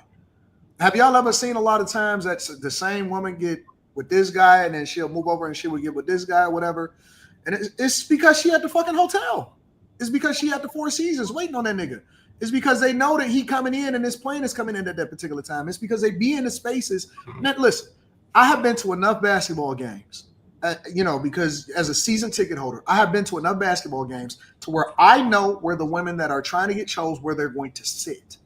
I have seen the same woman or some of the same women appear at the same game and get selected by a different dude from a different team on a regular basis.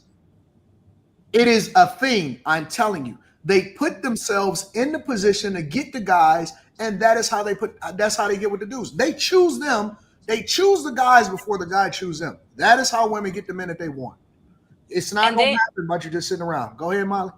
Yeah, I agree. I mean, I think women should show interest. However, why do we always when talk women are so like the top of the pole? aggressive or shooting their shot first, some men do tend to think what other men is she trying to pursue. So I think y'all like that in theory, but y'all still start wondering if she's coming at me like this, what other men is she approaching like that? Yeah, that could be true too. Maybe but when we talk about ahead, this, we always like talk about like women and like the top tier dudes. That's where like putting them in spaces and fucking 5-star hotels and at NBA games. That's not the norm. A normal nigga chasing a normal regular bitch. That's not what it looks like. But that's not what it looks like. That's exactly what it looks like. No, that's not true. It's the same shit with Kevin saying like, why do we keep going to the top nigga and these bitches want? Oh, that's not the norm. It's applicable. Normal fucking 4 women. Ain't that niggas is shooting a shot at them, and they absolutely are. And I'm gonna tell you why. Because you can take that same example and you can scale it down to whatever it is that you're talking about. Whether you're going to the fucking cigar bar. You have these bitches who think they the top of the shit. And what are you talking? No one's picking them. They can talk all this shit they want, but they sitting their ass at home by themselves. That bitch we just listened to is single. I bet you. But my point is that she gets women that go outside and place themselves in proximity to guys. She get dick. Women that go outside, she get a couple of dollars here and there, and she gets some dick, and she goes back to the streets. Bye. Women that go outside on a smaller scale that go into some of these spaces, whether you go to the cigar bar, whether you go to the restaurant, whether you go to skating or whatever. Man, look, bro, I've seen women just the other weekend, the last time that I went skating, women that I would never fucking look at. They jumped on them skates and they was moving us like it just was like, damn, she kind of a vibe. And then when I got outside and I went back to my truck, I was like, man, I would never fuck with a chick like that. Like when she got off them skates. But my point is that when they were in proximity, it was like, damn, and one girl's like, hey, come skate with me or whatever. I'm like, all right, cool, whatever. And it was just a different type of shit. And it like, I'm telling you, bro, proximity, absolutely. The problem with a lot of women is that they are in the house and they are not outside. Proximity will absolutely get women that may not be a fucking 10 or may not even be a 9. It 100% will get them in the spaces where men will choose them. Now, what they do after they get in front of the guys, whether or not they're the type of person that the guy want to continue to talk to, is a completely different conversation. But to get the opportunity, it 100% works every time, bro. Every time. But you said many times on the internet that people who marry, they're not just this random some girl put you in a spot. It's like a friend pool. You know somebody that knows somebody. We go to church and know somebody. That go like it's that. It's not going outside. It's not a random bitch in a cigar lounge being thirsty. Bro, it happens every day. They're not getting married. They're fucking getting fucked. We're not talking about getting married. Okay. That's different. All right. Cool. All right. What they do afterwards is a whole nother conversation. I'm fucking saying bitches is so easy though. Like, nigga. Like if that's like, you know what I mean? Like, listen, I'm not having any pushback for that. I'm not debating you on that. I agree. It is easy.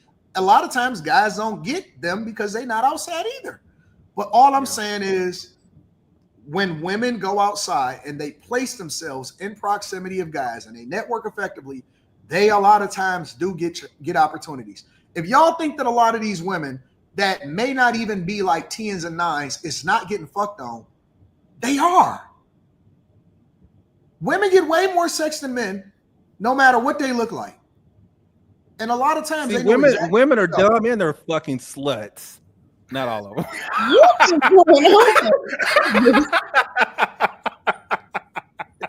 Y'all niggas don't know what y'all want, but y'all gonna put the box out there until you figure it out. Keep your face, Molly.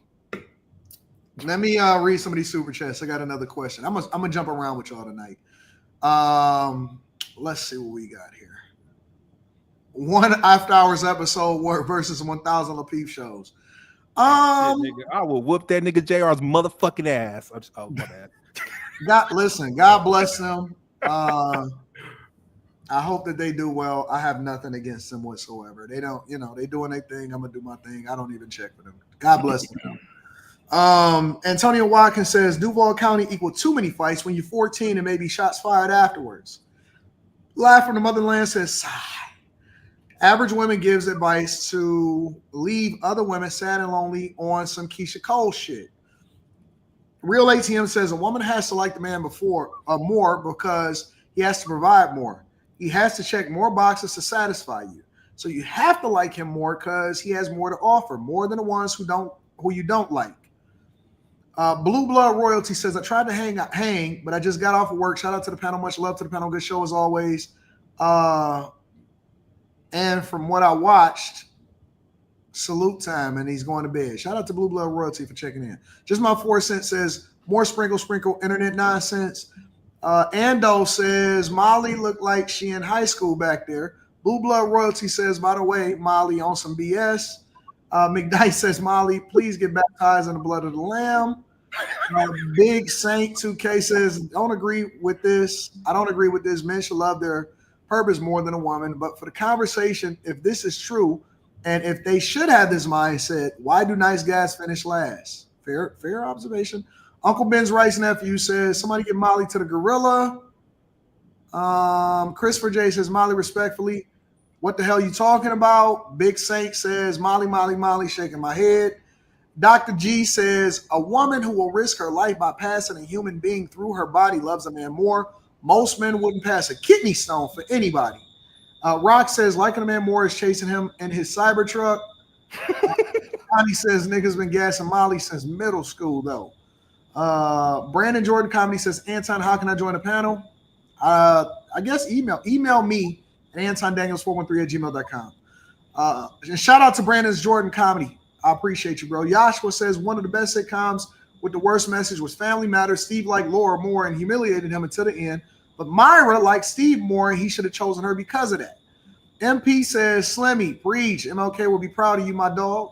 AR Smitty says, this is the logic that had Urkel chasing at Winslow Strumpet and Carbon, my baby Myra. Face Fact says, once you commit, she will quit. Do not commit to Western women. Modern relationships and marriage is a welfare program for women. The real ATM says, men are hunters. Guess what hunters do? They find the easiest way to catch prey. They're not chasing a buffalo. They lie in wait for an opportunity, the least amount of energy expended. That's true. McDice says, but that's just for fucking. In the words of the Backstreet Boys, quit playing games with my heart. Will to win. Playing games with my heart. One surefire way to know if she likes you is if she's willing to spend money on you, if she serves you. Enos Luby says, ChatGPT conclusion in a straight up no rules fight. The gorilla more likely wins off more often than not due to sheer physical dominance and the psychological terror it would inflict. Carmaya says, peace, y'all. Shot my shot with my hubby now of 8 years. Trust me, I came applying pressure and he loves it. Shell Shock says, off topic, since I see the music collage in your background time, dog. Mob the infamous or dog pound dog food, the infamous. But dog food is definitely one of the tops. I got the whole collection up here. A lot of y'all don't know. On that side, all the way down there. So, a lot of great albums up there. So shout out to everybody that understand and rock out with great music. Definitely got the Chronic up there, Music Soul Child, lots of different things. Carmaya says, apply pressure, ladies. You will be happier if not, you choose wrong. Shout out to Carmaya and shout out to everybody that's holding us down. We appreciate y'all. All right. I'm gonna flip it. We haven't actually talked about this one in a while, so I'm gonna share this one. We're not gonna spend a lot of time on it, but I definitely want to get y'all opinion on this in particular. I had one last thing to say, and you didn't really let me say it. Oh, Shit. Never mind. Pop the balloon. All right, I'm gonna play this a little bit, and then I'm gonna stop it, and then we're gonna go from there. I want to get to a certain point. And what's your name? My name is Jasmine. Jasmine, how old are you? I just turned 25 last month. Okay, happy birthday. Yeah, It's your birthday. Thank you. And what do you do? I am in the beauty industry. I specialize in lashes, eyebrows, and lip blushing. And I am also a YouTube content creator. Okay, nice. So what are some things you like to do for fun? Some things I like to do for fun is I love to explore. I love to be outside in nature. I love water, being in water, by water, and self-care. Okay. And what do you look for in a man? I'm looking for a man that is honest, generous, and spiritually in tune, and someone that is not selfish. All right. And what are some of your deal breakers? Some of my deal breakers would be a man that would be intimidated by the divine feminine power that I have, because some people can be intimidated by that, or a man that is insecure, and a man that is, again, selfish. All right. Okay. All right. So considering that he popped the balloon, we're gonna go over. We're gonna continue to play it a little bit more because I want to actually ask a question, but I got to get to the whole clip. We did get a pop balloon. Let's go on over there, see why hands What's are her popping. titties doing? Your name and age. My name is Tank, 28. All right. And Tank, why did you end up popping your balloon? Very beautiful. I didn't want to pop, but the way you just put that, it just didn't seem right with me. That's all. Okay. What the divine feminine is that a power? man? Okay. So what did it give off for you? Like, I just didn't like it. The world is already like, femininity, feminism, like. Not the same thing, guy. Okay. Hold on. What? And now, is he someone that's your type? Yes, he's very handsome. Thank you. I like how you're dressed, and I like your tattoos and everything. Thank you. You're so beautiful. Thank you. And so now, do you want to clarify what you meant by the divine femininity, or?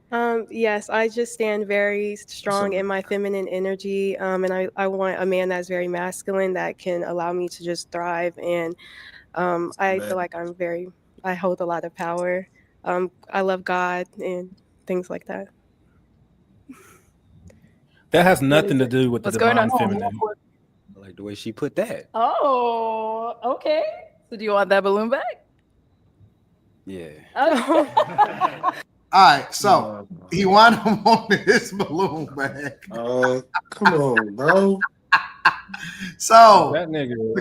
the question is, I want to go to Carrie first, and then Kim, and then all of the other girls and all of us. The question is, are men intimidated by overly feminine women? The power of the PU. I see you. Over in hell no. Carrie having a little trouble. We're not gonna worry about it right now. We're gonna let her get herself together. Kim, go ahead. Stuck on mute. Stuck on mute again. First, I'll say the divine feminine women and the grand rising people, they need to just get together and just do that over there. But no, I don't think that men are overly intimidated by feminine women. I mean, that's the whole point. We're the yin to your yang. But I also don't feel like you need to announce your femininity. It's like wearing pants. Like you walk in a room, you don't have to tell people you're wearing pants. Either you are or you're not. So maybe it's not that she's too feminine, it's that she's too something else. I don't know the word for what I want. All right, Carrie, you're back. Sorry. I don't think that men are intimidated by it. I think that exactly what happened with him is probably what a lot of men are experiencing. Like, okay, what does she mean when she says she's feminine? What does she mean? Like, what does this represent? Even if I can look at her and she's very girly girl and very like lady, what does this really mean in today's day? Because it seems like women have that confused. So I don't think intimidated. I just think it makes them stop. Like, hold on, I gotta see what kind of woman you really are by being so feminine. So, well, what does that mean when a lot of times y'all think that women say that I'm in my divine femininity? What does that mean? They don't know what that shit means. we don't. I mean, They don't know what that shit means. In general, I don't think we do. I think, because you read like the Sacred Woman book, you listen to some people talk, you think you do and you don't. you start mixing up self-care, self-love, loving women, being pretty, being for yourself, being independent, like you start mixing all these different things together and calling it divine feminine energy, and then you do what she did, which is probably turn off men that would be genuinely interested just because of how she's saying it. And now that she gives context, he's like, oh, I get it, like I'm cool with that. So I think we don't really know. I think we don't really know. Mika. Okay, I missed what she said. What did she say?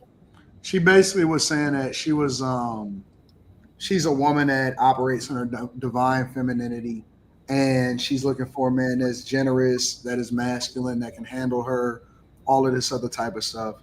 The man then popped the balloon because he heard the whole femininity thing and he equated it to feminism.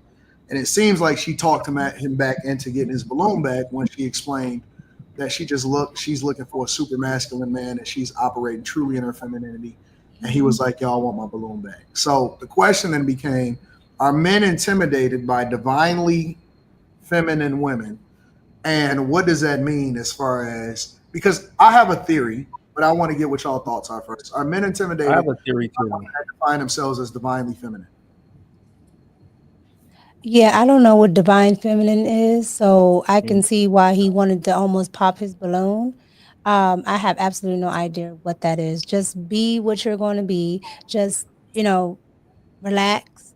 And you can actually show that without saying all of that. I have absolutely no idea what divine feminine is, so this is out of my realm. I think that the women who use those terms, they don't know what it is. And I think most people, when they hear the word divine feminine, they just think overly feminine. I think that's what most people think when they hear divine feminine. They don't actually know what it means. What is overly feminine? Divine feminine. I think that's what most people think when they hear that. Like, I didn't know what the fuck it mean until he said it and I Googled it. It sounds like it does sound like feminism. When I hear that, I hear somebody like pretty much independent, probably. Like, oh, I'm taking care of myself, and no, I think that what she meant is more like not independent, which is the opposite, right? Meaning that she's looking for somebody to kind of take care of her. Can we define this word? Well, I mean, we kind of just using our context clues at this moment. But the divine feminine is a spiritual concept representing the nurturing, creative, and intuitive aspects of divinity. But that's what we already are. Bitches don't know what none of that shit means. But that's what we already are. That doesn't mean shit. What a divine is like. Let me tell you what my translation of it means. It means that a woman can control the things around her when she embraces her femininity more than trying to compete with men.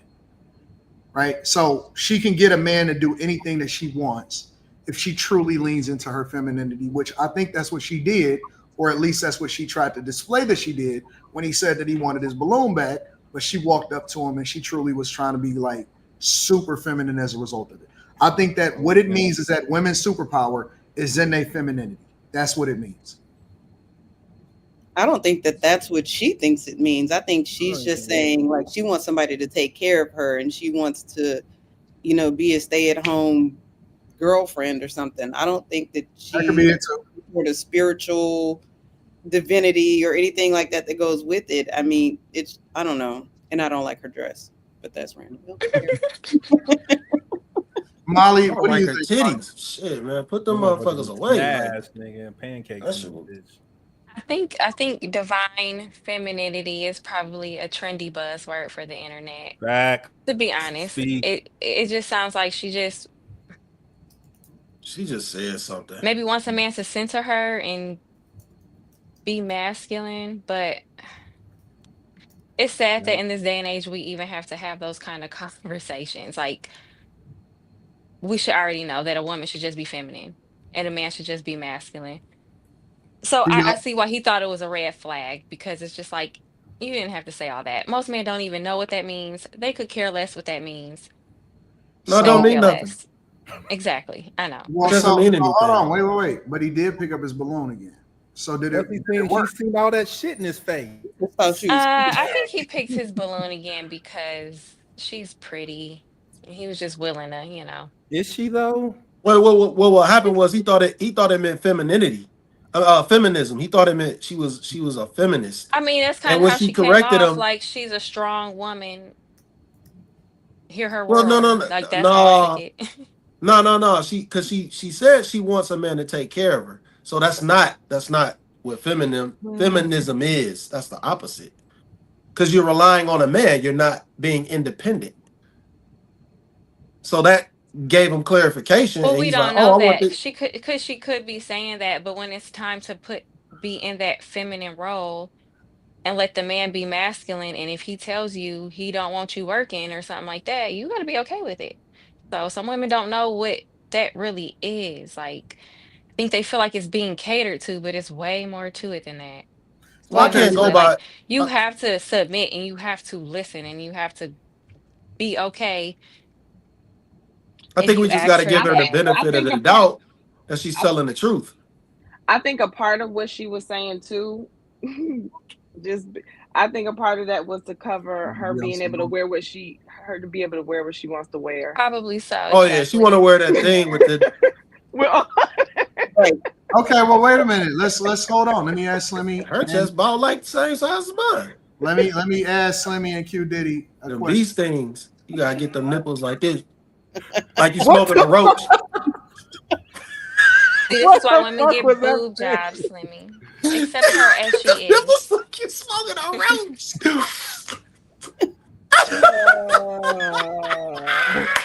Then y'all be mad when we walk around with fake boobs.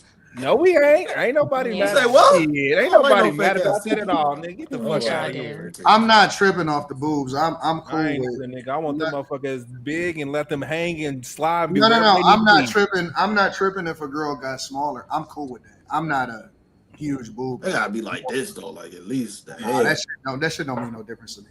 I don't want to do this. I don't give a fuck about that. But my point is, let me ask y'all a question, Slimmy and Q Diddy.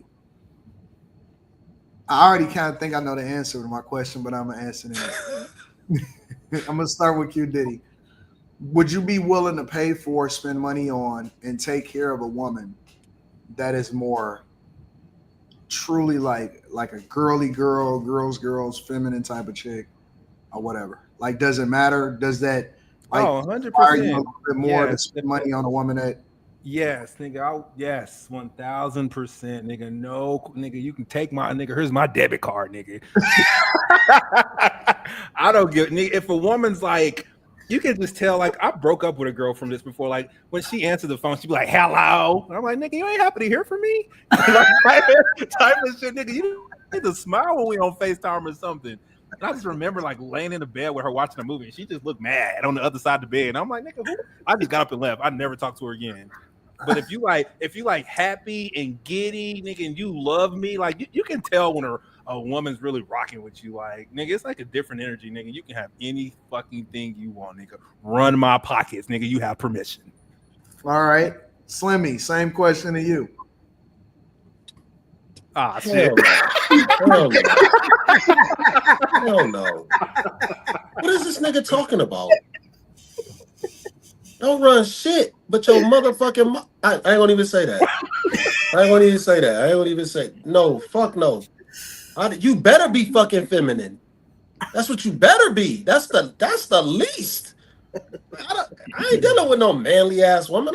No, hell no. And I don't give a fuck if you feminine. I ain't giving you shit. The fuck? I don't understand, man. Like, no, that shit ain't. You better be fucking feminine. Like, please. You gotta be. You gotta be. Man, I swear, if your legs ain't shaved when we go out, hey, man. Hey. Carrie, I ain't with that hold shit. on, hold on. Carrie, did you expect that answer? Yeah, everybody expected that answer. Fuck that. No, from both of them. Kim, did you expect the same answer from both of them? Yeah. Molly, did you expect that answer from both of them? Mika, did you expect an answer from both? Yes. Y'all calling me predictable? Fuck y'all. Saw that one coming too. But let me tell you why I asked this question. Sentiment. Let me tell you why I asked this question, because I think it illustrates the point that she was making, and that Quentin was willing to fold, and Slimmy was unwilling to fold. And I think that a woman's superpower is in her ability to be super feminine. Okay. Why do you call it fold? That has a negative connotation. Fold is not a negative connotation. Well, It just means you succumb to her powers. Yeah, that's fine, nigga. I'll succumb to anything, nigga. If you keep your mouth shut, suck my dick, nigga, be feminine. And it's hard for a woman to maintain that. Like, they can lead with it, but then when some shit don't go right, nigga, and it's time for some accountability, that shit fall off. That's why you can't fall for it right away. Nigga, you gotta watch for the red flags. I'll be falling right away, Slimmy. I admit. Stop doing that. Stop doing that, because you go. No, I remember, nigga. Anton, when you do this, hold on. I called when Anton. You do this, I said, Anton, I found me a reader. Don't. Okay, and then a week later. Let me ask another question before we go over to the next question. Oh, fuck. Considering that Slimmy is on one side of the spectrum and Q Diddy is on the other side of the spectrum, would y'all say that I'm more Slimmy or more Q Diddy? Q Diddy. Cut that shit in the middle, nigga. Quentin. Kim, you said what? Closer to Diddy. I don't think you would spend, if you chose to spend the money, it would not be on a woman who was not feminine. Mika, which one am I closer to, Quentin or am I closer to Slimmy? I think you split. I think you're split because it really depends on the woman. Well, we're talking about a feminine woman, though, right? Anton loves some feminine, chill nigga. Get behind me and I'll take you to the promised land. Yeah, but she gotta just press all the feminine buttons. That's some rap, nigga. Yep. No, but Anton Houston with all his like sticks the behind him, hoodest, nigga, with the bags and shit. Anton would know like the hoodest person ever. That nigga have a whole crew, nigga. Follow me, I got y'all. You said what, Mika? No, I said Anton will know the hoodest person ever. And then that person will be feminine then. And then as soon as they step out the door, yeah. You be like, wait a minute, you was just nice and quiet upstairs, and now you about to beat somebody up. So it really depends.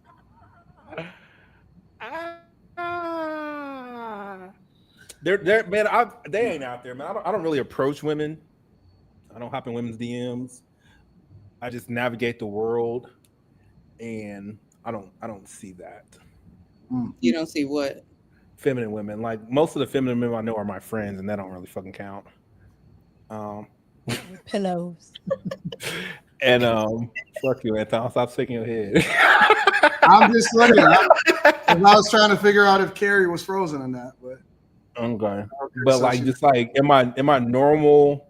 I don't know. I don't want to make this a white girl, black girl thing, but I think the fairer of their skin, in my anecdotal experience, have been more of that than this. I'm not easy to manipulate.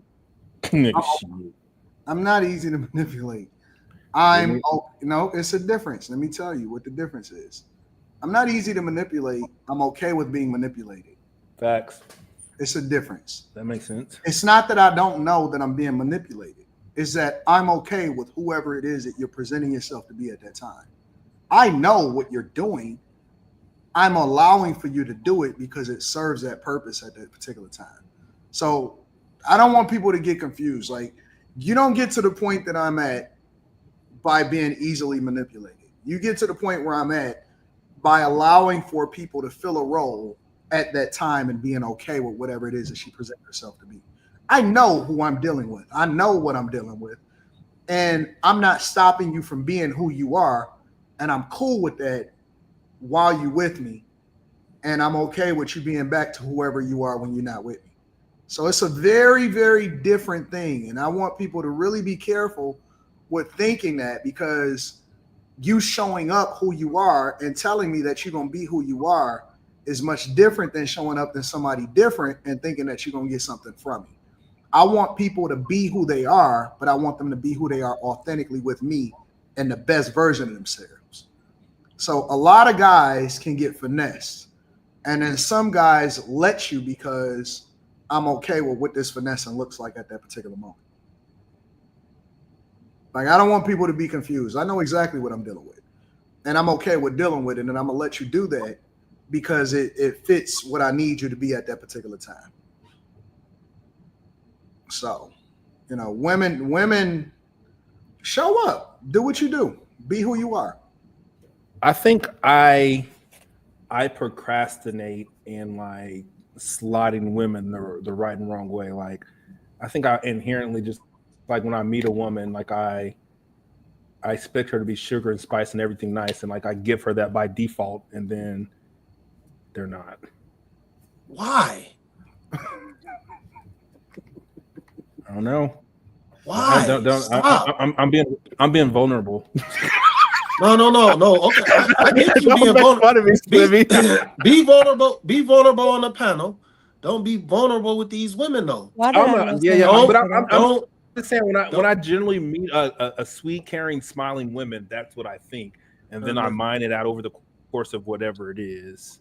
No, don't mind it out. Mind it out immediately. No.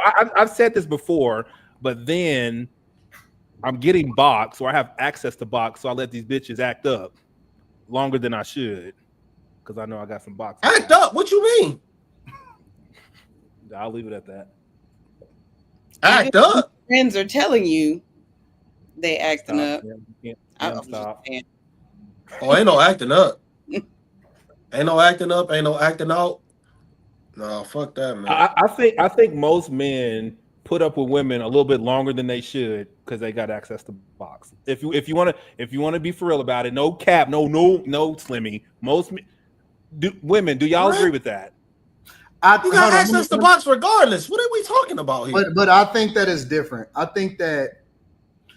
believe that if a woman is not trying to change when she around you, I think that she don't really respect you enough. I get that. But I think that a woman should be trying to be her best on her best behavior to try to impress you. If a woman is very comfortable around you and she not doing what she need to do in order to impress you, I don't think that she really care for you. No, well, see, okay, no. I don't want you to be. I don't want you to deviate too far from who you actually are, though. Because now you're putting on a show. To a woman, okay, well, then put on the show. You need to be putting your best foot forward. Listen, when you go on a job interview, you put your best foot forward. You put on a show. You do what you need to do in order to get that job. I want you. If you don't give a fuck about him, then you just gonna show up however you gonna show up. No, I don't mean that. No, what I'm saying is, I want you to put on a motherfucker. I want you to. If you go out of your way, that means you care. You care what I think. You care what my impression of you is gonna be. You care about what the results is gonna be, right? If you don't give a fuck, you gonna show up and expect for me to still treat you the same way that other niggas to still treat you like royalty. You know what you got to do in order to impress me. You know you're gonna have to clean up. Now, when you go home and you say, "Well, I don't give a fuck about this motherfucker that I'm sleeping next to," that's different than coming in front of me and saying, "Well, wait a minute. I'm this, I'm that, I'm so on and so forth." Show up. Show the fuck up and show me what you got. Give me the best. I want the best of you. I want everything that you got. I want the best of all of what you have to show and what you got to offer. Present yourself accordingly. Show yourself to be a lady in front of me. That's how I know you respect me. Now, when you go home, and you decide, you know what, I could be comfortable around him. I'm gonna be my real self. That shows me that you don't really care about the person that you with, and you know you gonna still be there. But when you got to be on your tippy toes, and when you got to show up, and when you got to present yourself a certain type of way, you're gonna be that way, and that's the expectation of you when you're around me. I don't think that that's fake. I think that you are truly elevating yourself for the company that you keep. No, I don't. What I'm saying is, I don't want you too far deviating too far from who you actually are. So if like you normally right here, I don't want it to just like you through the roof. I don't want that because then who you really are, I won't ever get to know you because you're putting on a show all the time. But then put on the show. Tell me what you I don't got. like that. Put on the show. I don't like that. I want authenticity. I don't want no show. I want the show. So the thing about Clint is that he's genuinely like a good person, and he sees the good in these women, and he wants to believe that they are as good as they say they are. So even when they do things that aren't necessarily the best, he doesn't want it to be what it is. So he'll give a little more allowance than he should. Be put on the show. Show me what you got. Give me everything. I want you pretty. Show me what you got, little mama. Well, listen, when you go to him, you can put your bonnet on. When you with me, no, I got a silk pillow for you. That's where we draw the line. That's where we draw the line with that motherfucking bonnet. When you with him, ain't no motherfucking bonnet. No, because you want him to be authentic, right? That's what. No. That's what they look like. No. You're getting what they look like when they by themselves. That's what you get. We ain't doing that. I was gonna say, if I ever wear a bonnet, I don't like you. No. Here, Molly. If I ever wear a bonnet, I don't like you. No, we done. You That's wear like a bonnet, no we done. That's no effort. We done. Like it's over with. Unless you going to sleep with that joint on, like it's not even going. That's it. Like that, unless I don't like you. That's dead. What a bonnet? Yes. I want the best. Choke you with that motherfucker. I want that shit around me. This is some internet bullshit. What's wrong with a woman going to bed with something on her head to preserve her hairstyle? That's what I said. That could be the only time. Y'all I said that's the only time. But what if she want to wear her bonnet outside, Slimmy? You said you want her how she is. No, I don't want. No. You can't wear no bonnet around me if you're not going to sleep, man. Hell no. But why would you wear a bonnet on? Why would you wear a bonnet when you're going to sleep around me? Because she might need to wear it to preserve her hair. Like everybody doesn't have the kind of hair, even with your little silk pillow cases that y'all talking about. Depending on what your hairstyle is looking like, you're probably gonna wake up and be like, you don't need to be waking up looking like that around me. Since you didn't put anything on your hair, everybody can't do that. See, my theory is. Either you make the sacrifice for that night with me, or you go home.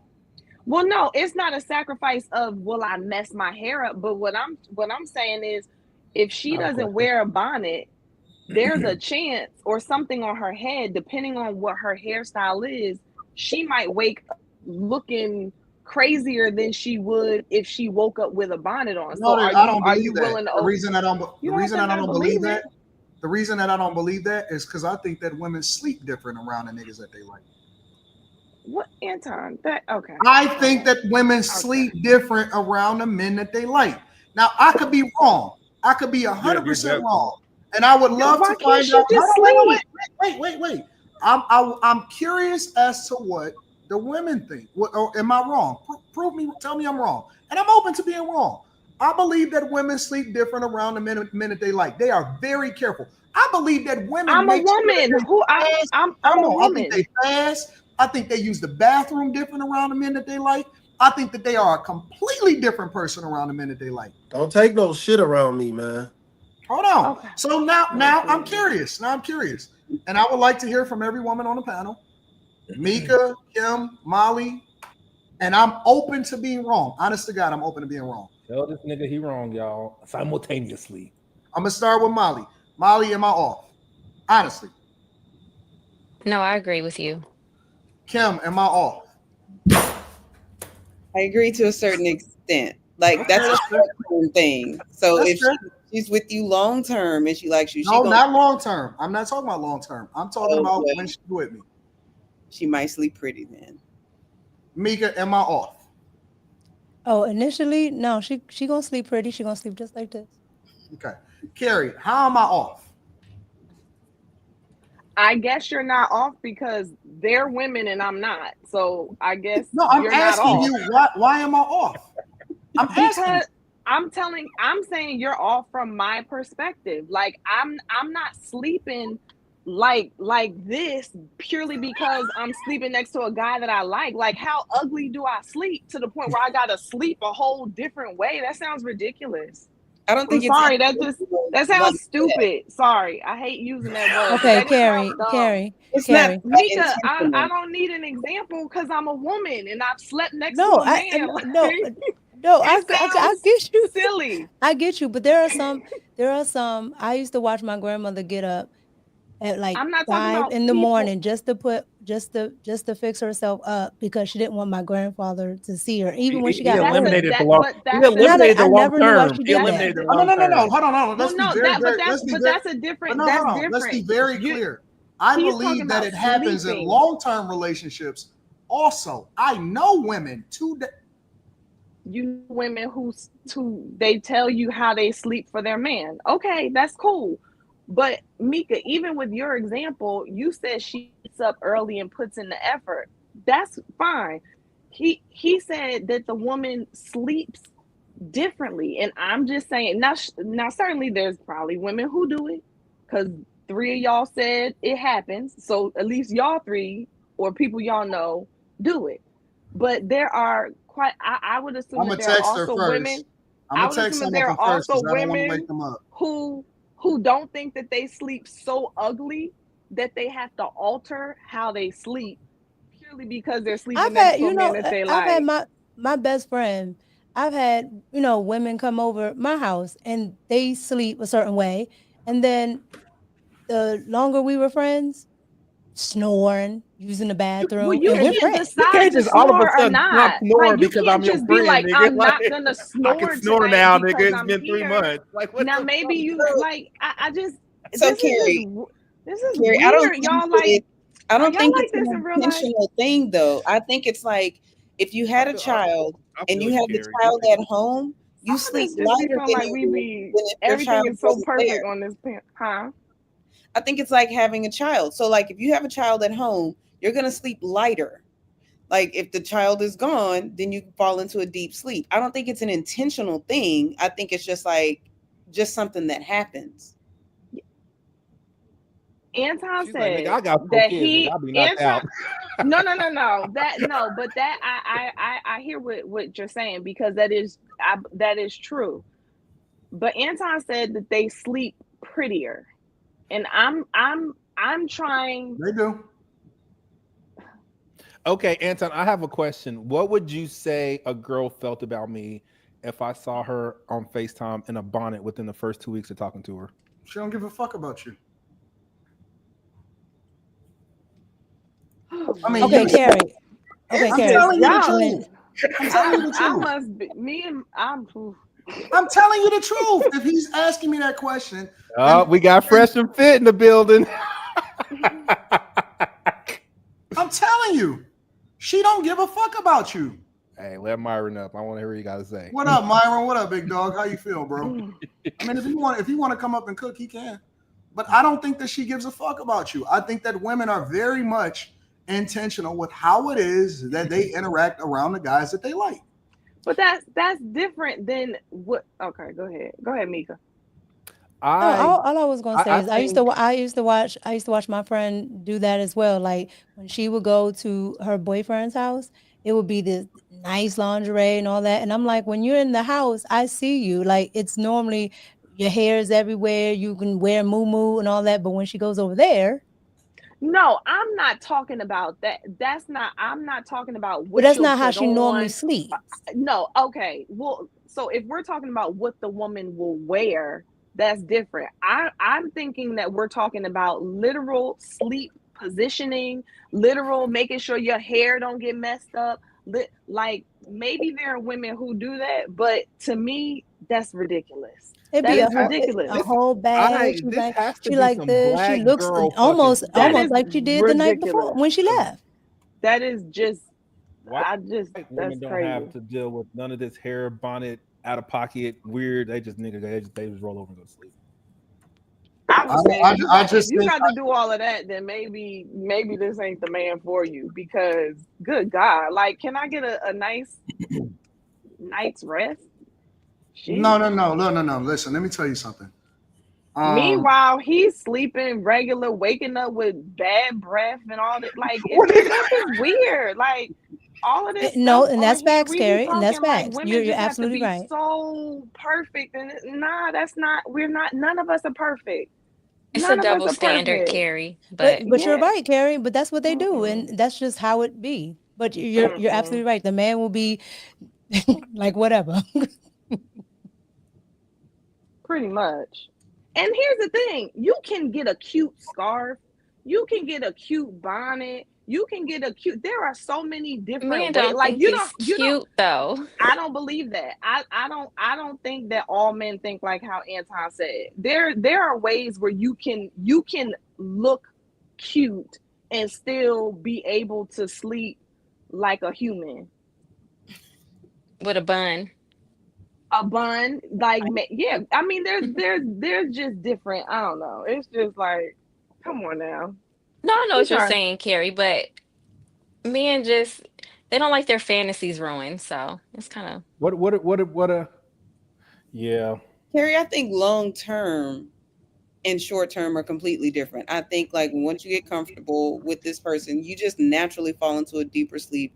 It's not going to be as pretty. You might wake up with your hair all over your head, but I don't think that somebody short term that way, you go into a deep sleep. Like, I mean, I'm just speaking off of my own, like, I'm just thinking of my own past life. I'm sure a couple of us have had some sleep. Okay, did you next to a guy? Did you wear the scarf in the beginning?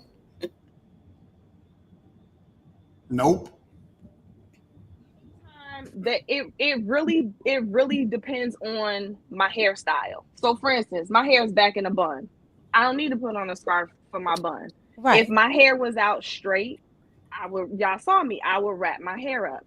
If my hair was wet and curly, I would pull it back and into a ponytail or a bun. So I wouldn't need a scarf. Like, it really would depend on my hairstyle, not the fact that the guy is there. I will tell you that this is why I say dating starts after you get married, because I will tell you that no, my girl, she gives her best when I'm there, 100%. I'm talking about making sure everything is together. I'm talking about making sure that shower before I get there, brush her teeth. She got dope ass pajamas. She makes sure she put on certain house coats and all of that shit because she respects me. I think that she absolutely respects me, and she wants to give me her best, and as a result, that is the thing that she does when I get there. But we're not talking about attire, and all of it matters. But we're not that wasn't what we were talking about. We weren't talking about what you put on. We were talking about all of that matters. I'm not saying it doesn't matter. I agree that matters, but that wasn't what we were going. That wasn't what we were specifically talking about. And I don't think that it's fair to imply that purely because you might put something on your head that you're not giving your best. Like, that might be a part of a woman giving her best to preserve her hairstyle so that it looks good for you. Okay, so let me ask you a question. Do you put that on before you get into bed? Put what on? A bonnet. I don't wear bonnets because bonnets don't preserve my hairstyle, but for some women it does. I will wear a scarf. Okay, let me revise. If I need to. So do you put the scarf on before you get into bed? If I'm wearing a scarf for sleeping, yeah. I'm straight. Well, you're straight on what? I don't. If you want to go put it on after, like when you're actually going to sleep or after I fall asleep, that's another conversation. But well, if we're getting, are you saying like if y'all about to have sex, are you gonna put it on? Like, what are you saying? Like, if are before you even know whether you're gonna have sex or not, I'm straight. I mean, listen, some people to each his own. Some guys like, hey, she put on that scarf, we about to get it in. So to each his own. For you, it might be. For you, it might be. For another guy, it might be like, yo, put it on. See, that's what I think. So I think that a lot of guys. Everybody's not like you. I think that a lot of guys play themselves by not establishing how they're supposed to move inside of a relationship, or it might not matter to them. Maybe that might not be a thing. This is why relationship like it is so for you. Hard. You're supposed to accept certain stuff, but you're not supposed to do this stuff. You're supposed to do this, but you ain't supposed to do that. This is why people are individuals. They're different. This is why people find themselves getting mixed up with chicks that put in more effort than the chick that they land at home with. This is why, in my opinion, a lot of guys experience women that is preserving themselves, putting their best on a regular fucking basis. They are absolutely positively going to jumping through every fucking hoop that they. If you can't, all right. Let me put it like this. Let me revise it. I always tell guys, never lead with anything that you're not willing to sustain. So don't trick her into acting like you about to spend all of this money on her. Don't sit here and taking her to 5-star restaurants. Don't do this shit to get her if you're not willing to sustain it. At the very least, ramp up or, become more of it and all of this stuff. And so if I'm telling guys to continue to become the best version of yourselves and sustain while at the same time continuing to elevate and how you interact, treat, and deal with the woman that you're with on a regular basis, what makes you think that I'm expecting for you to get relaxed when I'm putting my best effort forward, which is the reason why I say people need to start dating after they get married. If you telling me that you did all this shit just to get me, but now it's time to get comfortable, I think that is disrespect towards men, because men that allow for women to do that is basically allowing for that woman to give the world her best. She go out, she makes sure she gets stuff together her best. And then you telling me you're going to come home and give me the rest of you. Now I'm cool with that not being 100% of the time, because people get sick, life happens, people have bad days or whatever. So I'm not unrealistic. But what I am saying is that if you're giving me a minimal amount of effort, then you need a minimal effort guy. You need a guy that is not showing up the same way that I'm showing up every single day. And I'm talking about me going outside and killing myself every day in order to bring out resources. Your car is going to be the top car that you get into every single day when it comes out the driveway.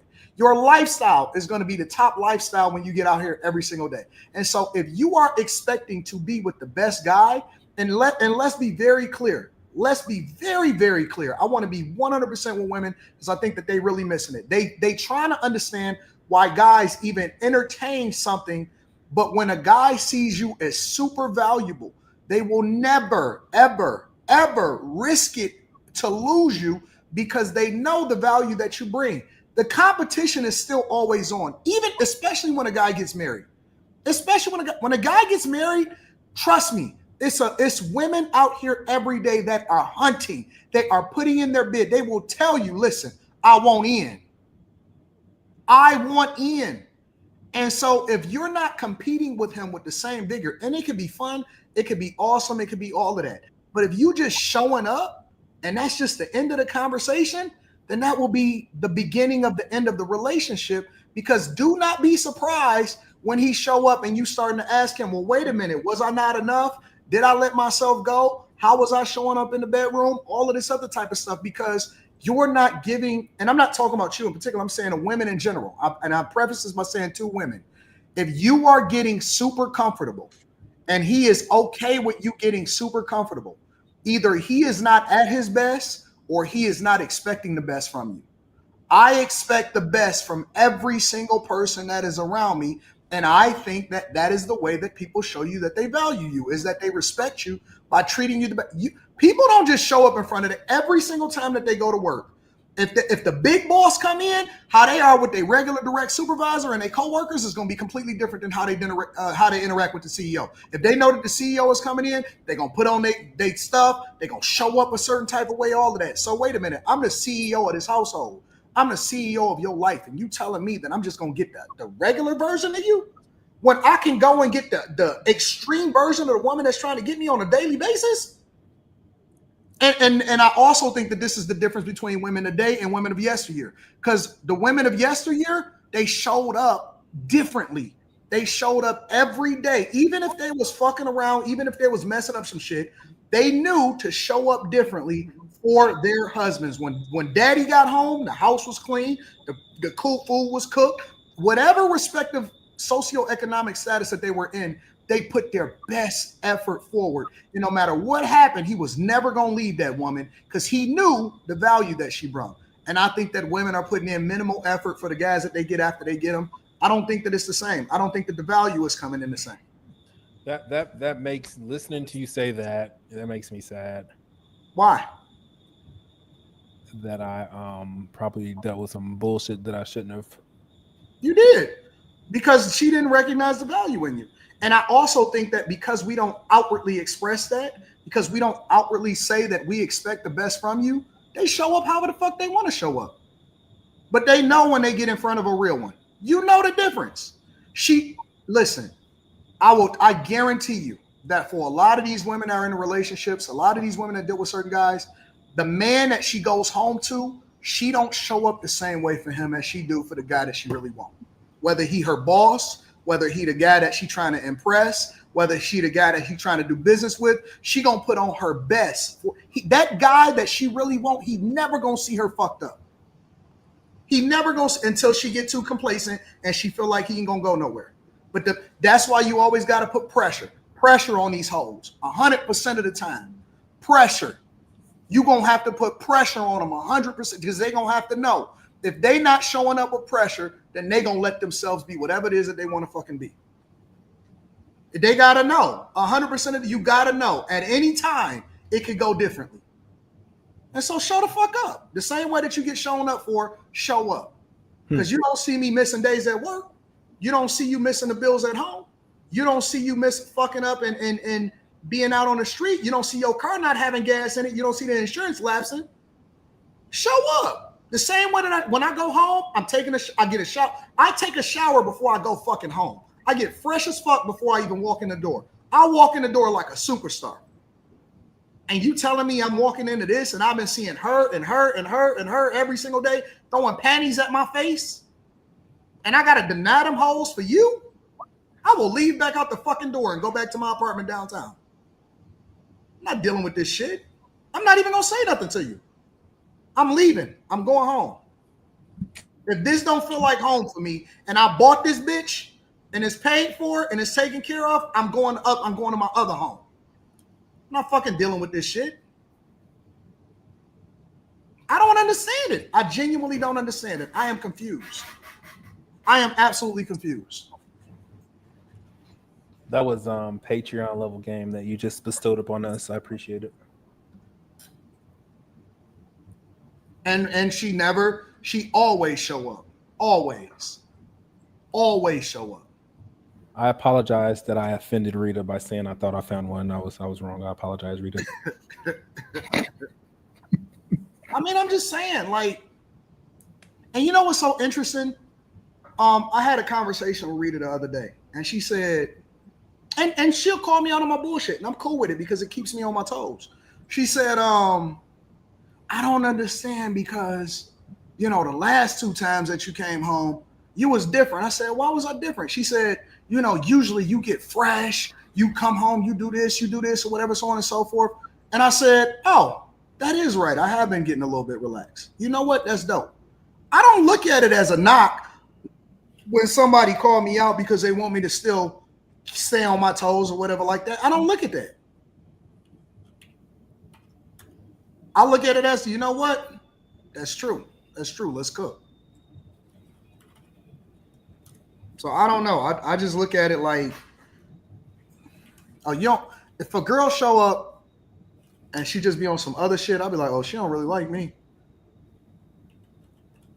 Even if a girl come to the studio and she on some halfway shit, like, oh, she just here to figure some shit out on her life. I don't want you to stay. I want you to go home. Go home, baby. What we got to do? We got to take care of some work. All right. You got your Uber here? Your boyfriend here to pick you up? Where you going? What you think? We gonna hang out afterwards? You looking like a piece of shit?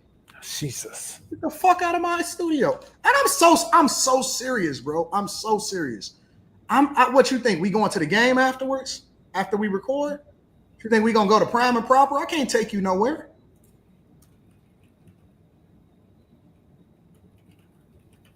And so I give her one time. The next time that she show up, either she gonna meet the expectation or she can't come back.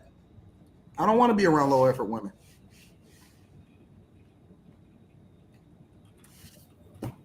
So if y'all girl, in my opinion, is going to bed, wives, girlfriends, whatever, if you live with her and she always show up looking like minimal effort, either she's gotten too comfortable around you and she don't feel like she got to compete for you anymore, or she don't really like you like that.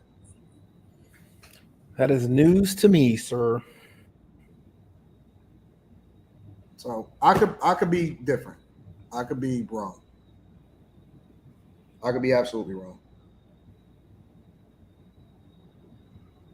Any other thoughts before we move on? Don't call me no bro. Like, I don't give a fuck. Don't call me bro.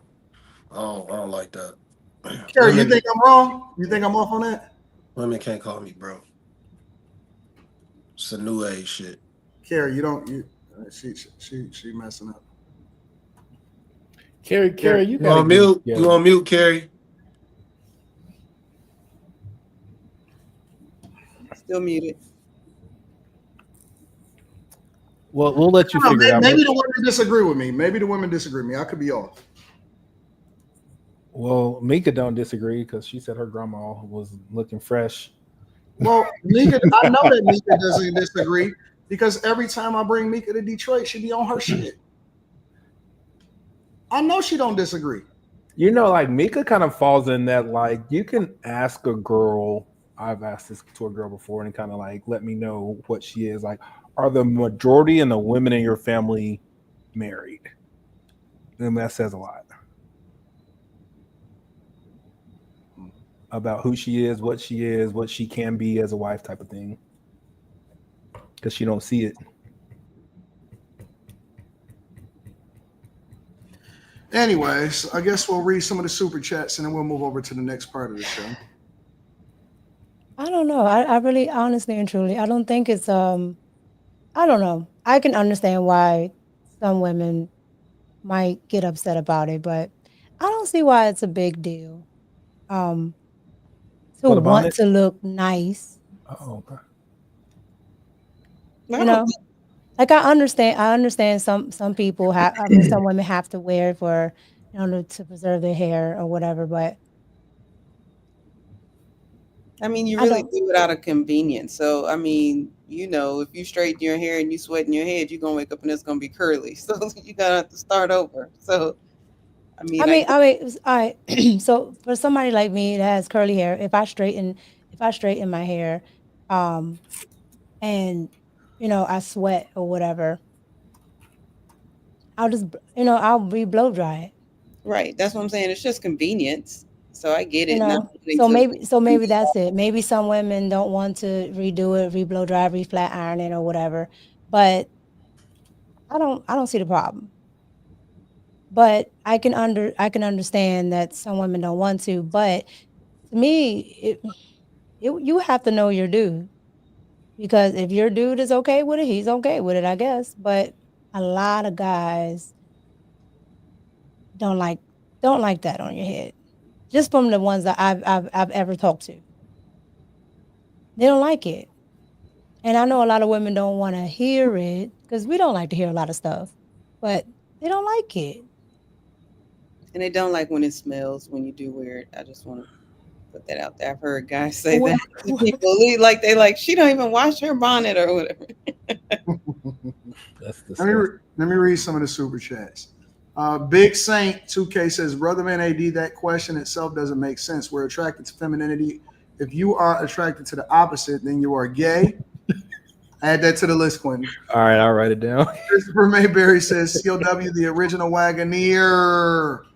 Big Saint says, define femininity, mastered feminine traits. Divine, shout out to you, divine feminine traits. Will Chill says, divine energy is whatever social media tells them. It's a feminism talking point, says MP. Nalani Garnett says he thought when she said divine feminine, he thought about women who read fortunes and are earthy. Yeah, might have. Live from the Motherland says divine feminine has been co-opted by social media, but it's metaphysical. From Kemet or Eastern Asia, yin and yang is the spirit of feminine energy versus creative force, the creative force. Spacer says that girl just found a bunch of words that other single women taught her. Now she sounds just as dumb as they do. Women teach women how to be single. Dr. G says she has a chest tattoo, screams Black Widow energy. Billy Goat Gruff says, as women saying that they're God, goofy NY chicks on it. Billy Goat Gruff says specifically Black women to define definitely social media. Lonnie says 2K be disappearing like bad baby daddy. AR Smitty says maybe he's like Barack and wants that divine Mike Obama. Oh, Jesus Christ. GameWise DJ says Quentin, a woman that's gamed up, will finesse you. You think her fake attitude and how she treats you mean she really like you. I don't know what that means. Can y'all decode that for me? GameWise DJ says Quentin Simpton, a woman who knows the game, will run infiltration game on you because you is the nice candidate for her to trick. You missed the tricking. Billy Goat Gruff says they have whole channels, Black women is God nonsense. She doesn't know what she's saying, probably heard it on social media and repeating, not knowing blasphemy. D says, shout out to the panel. I love the hard conversations. The ladies are looking good. Slimmy, keep doing your thing. Q Diddy. Who do you think we will play next, the Clippers or the Nuggets? Anton, do you attend Lions games? Nuggets. I haven't, but I will be next year. Josh McLean says, go Knicks. Yeah, salute to the Knicks. Y'all won tonight. Josh McLean says, good news, got a raise in my job. Bad news, I lost my EBT benefits. Can't trick off my food stamps anymore, Mika. You on your own now, baby. GameWise DJ says, Simpson, you the type to catch her red-handed and still smash her because her box is that good. Quentin is a proud member of the Simpism. He on your head tonight. Yeah. Big Saint 2K says, but AD, if she changes around you and you know, how can you tell the difference if she playing you or if she really like you? Then just have died by setups. You talking about being set up to be robbed. That's different. Mr. Robinson, shout out to Mr. Robinson. Change the voice. Change the voice. Oh, just my observation. Anton likes very feminine women naturally. His dominant side likes women with a little bit of flair, a little masculine, because that energy can be put into either business or for benefit, or if that masculine energy shows up and her being fiercely loyal towards him. Am I wrong? I'll direct you and I'll tell you what you need to do. Shout out to Mr. Robinson, big dog. I see that, big dog. Live from the Motherland says, Slimmy say a chick can't even use the bathroom. Real ATM says bonnets are the only thing in existence to protect your hair, scarves, hair wraps. Lanny says, if a woman wears a bonnet around you, she is comfortable around you and she got some firebox and she wants to give her ass, she wants you to give you a thorough throat exam. Live from the Motherland says, if you don't let your girl wrap her hair before bed, you taking this red pill stuff too far. Hey, listen, I think that's for y'all. Do what y'all want. I agree with Anton, says James. I need your best. I invited my ex to dinner at J. Alexander's, and that's my favorite, one of my favorite restaurants too. And she showed up like we were going to Popeyes. I came to the conclusion she really didn't like me. Kenny 3 Stack says Quentin is such a simp. Wants the bass fresh and fit, but knows damn well he won't talk to a girl that wears bonnets in 2 weeks after meeting, if ever. When I asked that question, is because I did talk to a chick 2 weeks after meeting, you dumb fuck. Carrie is wifey, says Big Saint 2K. Nolly says, the men who think like this sound like the women who have unreasonable expectations. Women are humans first, so stop it. Nope. AD, that is your personal preferences. Facts. Put on makeup for work, come home and takes it off. You get the lease. She taking off all of that pretty stuff. Too much pressure, though, can destroy a woman. McDye says, cue the Imperial March theme for Darth Anton. The real ATM says, to be so crazy to me, chicks at my job will help a dude do less work here. Then I'm 100% sure she goes home and nag her man and don't help him do less work. Mike Drop says, Mayor 963. The real ATM says, almost all my family's married, but it doesn't translate well when folks grow up with a single parent. They look at your standard weirdly. Tell Molly I won't trick, but I'll look out, says Big Time Willie. Please just invest in satin pillowcases. I don't like Anton crashing out. I get it, though, says Mitra. Y'all might have to just go home. That's all. You might just have to go home. God, sometimes you just can't spend the night. Miss Robinson says, I agree with AD. My mother made sure she always looked the best around my father and was always super clean. Fahim Jackson says, Q, you said look at the married women in the family. I think that you should look at the married men and see who runs the show, and that will tell you more. Shout out to Fahim Jackson. Shout out to everybody supporting the platform. I appreciate y'all. I think what I learned tonight is that I'm the last guy. I'm the nice guy, and I'm always gonna fucking finish last. No, not necessarily. Fuck these hoes. Slimmy was right. Coach sipping. He said 90 days, and I'll be back. Coach sipping Jamba Juice out of a straw says Latinas from South America don't wear bonnets. Shout out to Coach sipping Jamba Juice out of a straw. We appreciate you. All right, y'all. Y'all ready to move on to the next subject? I got to get to this one. Ready, break. All right. Paul Pierce recently went viral for basically saying that athletes, well, he explained why athletes preferred white women. And so I am going to share that with you now, and then you guys can give me your take. I'm probably going to sit this one out. Nope, you can't sit it out. This is what I'm standing 10 toes for all this the is what he had to say. You understand my language. Mm-hmm. Like I'll be talking, they be like, what? Why do you feel like men, especially NBA players, get with white women? Is it because they're easy, quote unquote? I got some theories, but I really want to hear it from him. I do too. I want to hear it too. I honestly think that maybe they appreciate maybe more and they apologize more. Listen, I'm scared. Hold on. No. Hold on. I mean, you know. I had an interview with they don't mind being held accountable.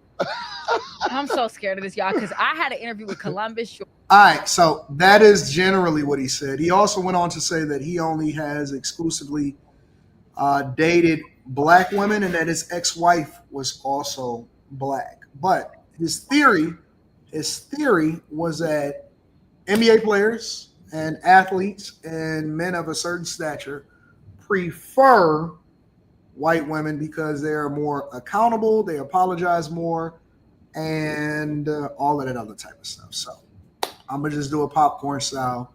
What do you guys think? And do you agree or disagree with Paul Pierce? Being the flip-flopper that I am, I just started recently dating the black Negro chicks within like the last 3 years. And previous, I dealt with Latinas and white women.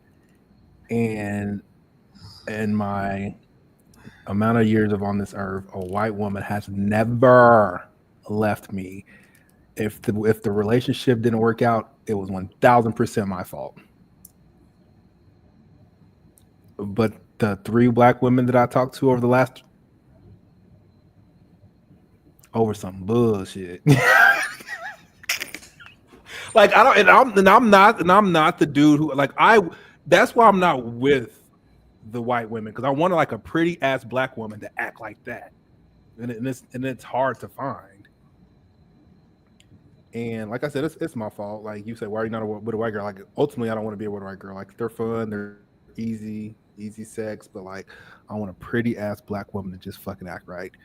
And that is why I'm not married, because I have yet to find that in a black woman.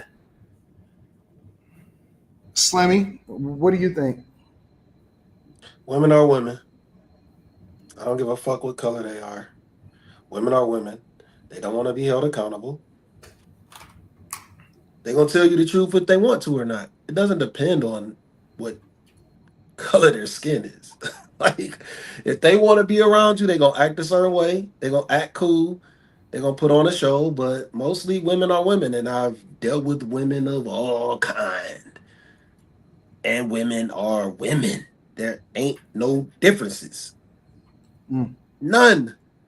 Now, there might be some cultural differences where I'm not going to get into the cleanliness and all that shit, but because there's some cultural differences, it's just like, I don't know about that.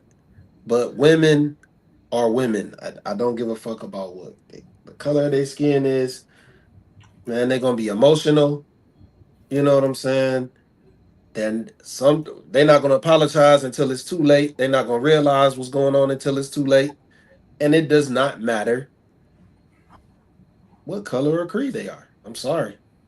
I don't buy that shit. I think that's people trying to fill the narrative so they can go out and date a certain type of woman. That's just me personally. Can I ask you a question? Like, real, have you ever dated a white woman? I've dated women of every kind, bro. Like, I'm dead ass. That's it. Asian. Yes or no question. Yes. I've dated white women. I've dated them. It ain't. I don't see a difference. They're understood. I think the problem is the type of men that are approaching. I think it's on the man. I don't think it's on the color or the creed of a woman. If you approach, it depends on how you approaching every woman. If you approaching every woman like you just want to fuck them out the gate, you're gonna get certain results. I think you're gonna get certain results.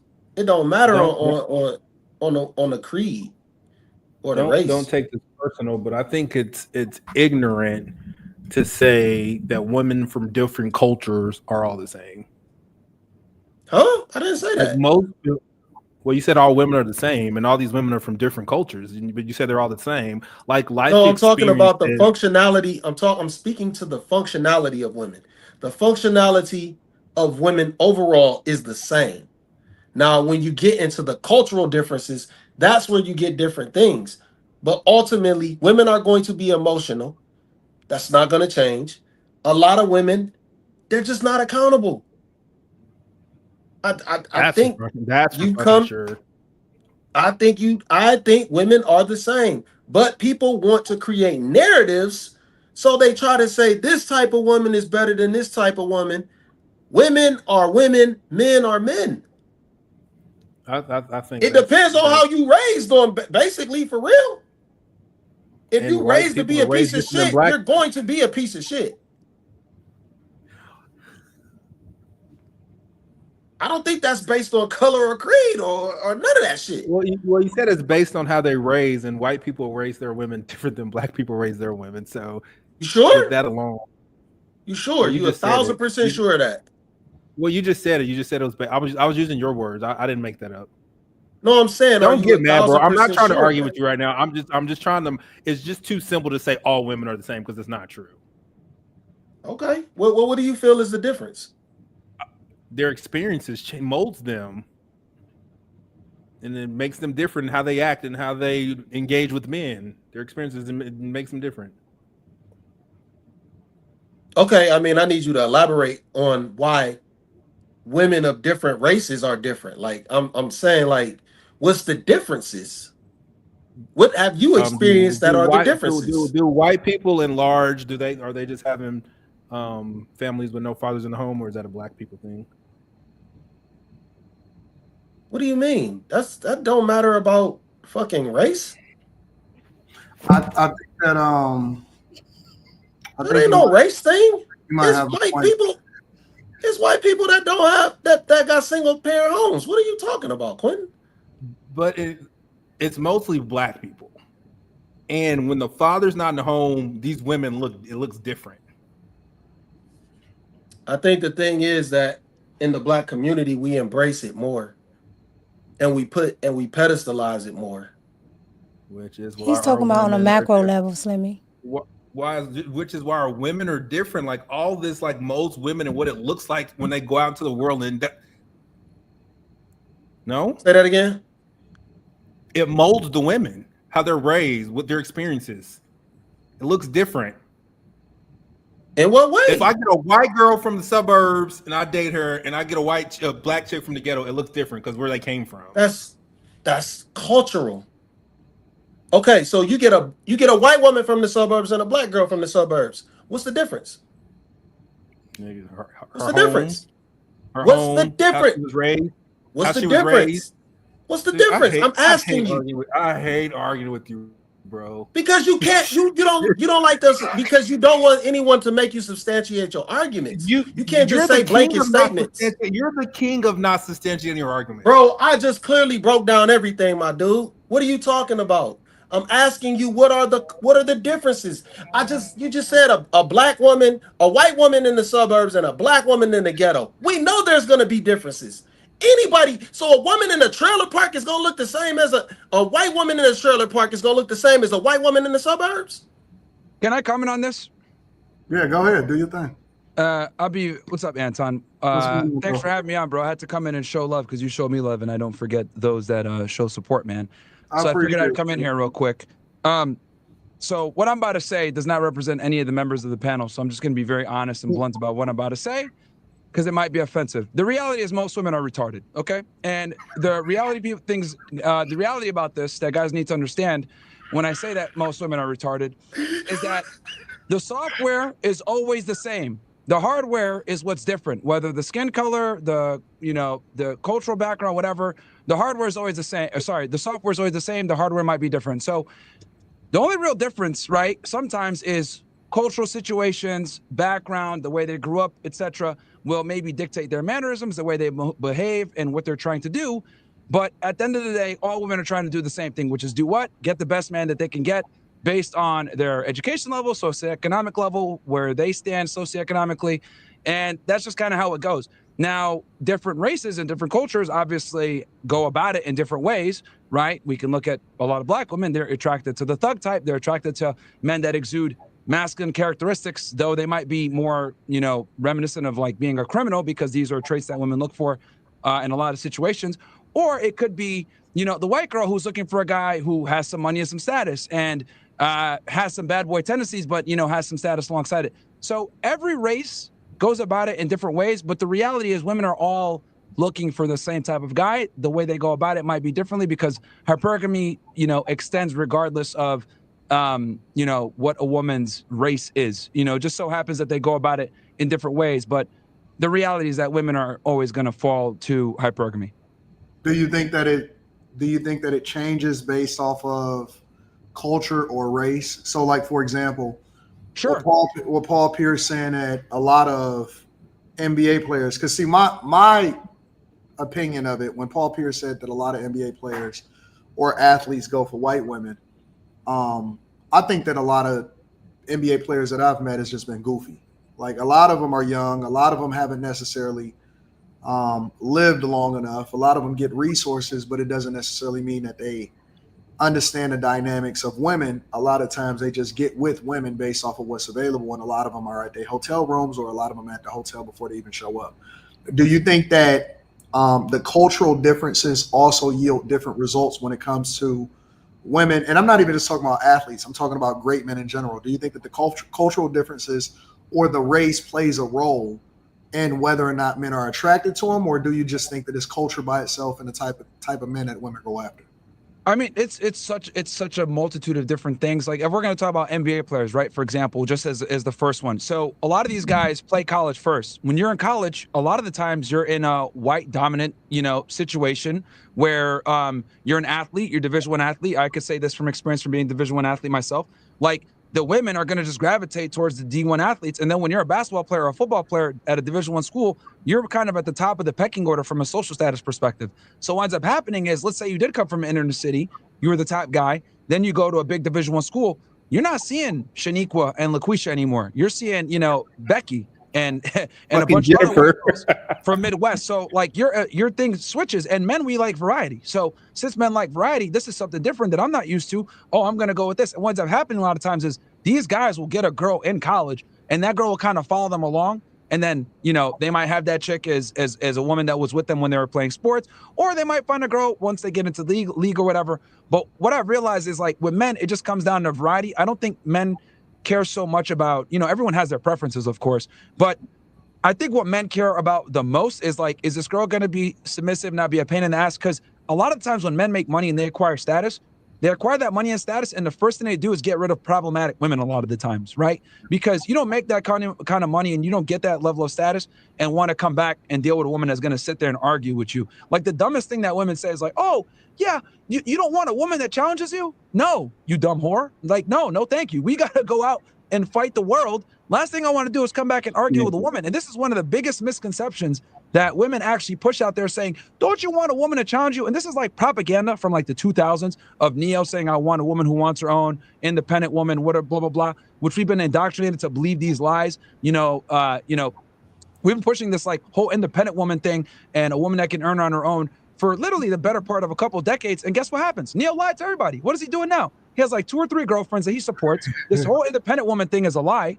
Beyonce, oh yeah, I could find another you in a minute. What's she doing? Jay-Z cheats on her? She's still there. So it's all cap. It's all a lie. So I think it's really important for people to kind of like deprogram from like what's been pushed, especially in the Black community, when it comes to like, I want a strong independent woman and any of this stuff. That's not what men are looking for. Like, and rest in peace to Kevin Samuels, because he brought this to light more, especially in the Black community, kind of like indoctrinating women, like trying to deprogram women with the indoctrination of like, you know, your career, your status, your title.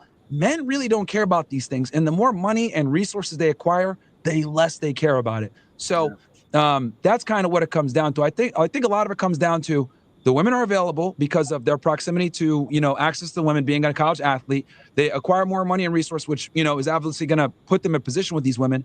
And then just really what it comes down to is who's available, who's hot, and who's not going to be a pain in the ass. If these things line up, a lot of the times they're going to go with the chick, is what I've realized. Yeah, I agree with that. What do you think about a lot of the women that are being or getting upset at the fact that he is stating this, that it is true, and that a lot of guys are divesting themselves from the type of women that they originally had available to them once they start to get resources and they become more successful? Yeah, no, I agree with that, man. You know, I can't tell you how many times, because here's the thing, right? Like, you don't know what you don't know, right? So like, let's say you're growing up in the hood, right? And all you've dealt with is like, you know, ratchet women that are kind of rough around the edges. And like, you know, you've been indoctrinated to think like you should be accepting this. Like, this is great. Cool. You'll deal with it for a bit, but then you get some money and status, and then you date an Asian girl. She ain't talking back to you. She rubs your feet without you asking. She's making you food. You know what I mean? She's bringing you around her Chinese friends and stuff like that. You're walking into the, you know, to the grocery store. Niggas aren't telling you hurry up and buy no more. You're like, damn, this feels kind of nice. So what ends up happening, right? Like, okay, this is nice. Like, I've never experienced this before. And when you get this different treatment, you're like, damn, I can't go back to LaQuisha now. I'm not trying to argue with her. I like Ling Ling. Ling Ling loves me a long time and she don't argue with me. And this is what ends up happening a lot of the times with guys is like, you don't know what you don't know until you experience it. So when they get this money, they get the status, they get access to it, you can't go backwards. So that's what's happening a lot of the times with these guys that get some status. Like, you just put around women that kind of know their place just off of the imbalance of your status and your income. They know to shut the fuck up and know what it is. So women just naturally know this stuff. But when they know that they have more status than you, they got more money than you, and they could talk back to you, they're going to do it. But once you reach a certain level of status, women start to be quiet, and it's fantastic. What about the guys that get finessed? So, like, for example, I know that it's a lot of women that make the adjustment because they know that they're around a certain type of guy. And then Q Diddy, you can jump in too, but I just got this one last question. What about the guys that wind up getting finessed? That's the biggest problem. And this happens so much. I mean, me and you have seen it, Anton, probably like in this sphere on, you know, with celebrities every single time, you know, especially with young guys that have a lot of money that like that trick or do some other stuff, especially like on these OnlyFans girls, because like it's a cool thing now to get with these e-thoughts. So that's the biggest problem for guys that have some influence and some status. And this is why it's so important to be like red pill aware, especially when you got some money and status. Like, you have to be even more on point because you have way more to lose. I mean, look at what's going on right now with Shannon Sharp. Like, this is wild, right? But he should have kind of known that this chick being an OF girl Because I guarantee you, like a chick like this, you offer a girl 10 million, most girls would have taken that deal. You know what it is? He promised her a dream and she didn't get it. So now she's going to burn down the house with everything because the vitriol at which she's going at him and how she's trying to make this public and tarnish his name in the process, whilst hurting her own reputation, by the way.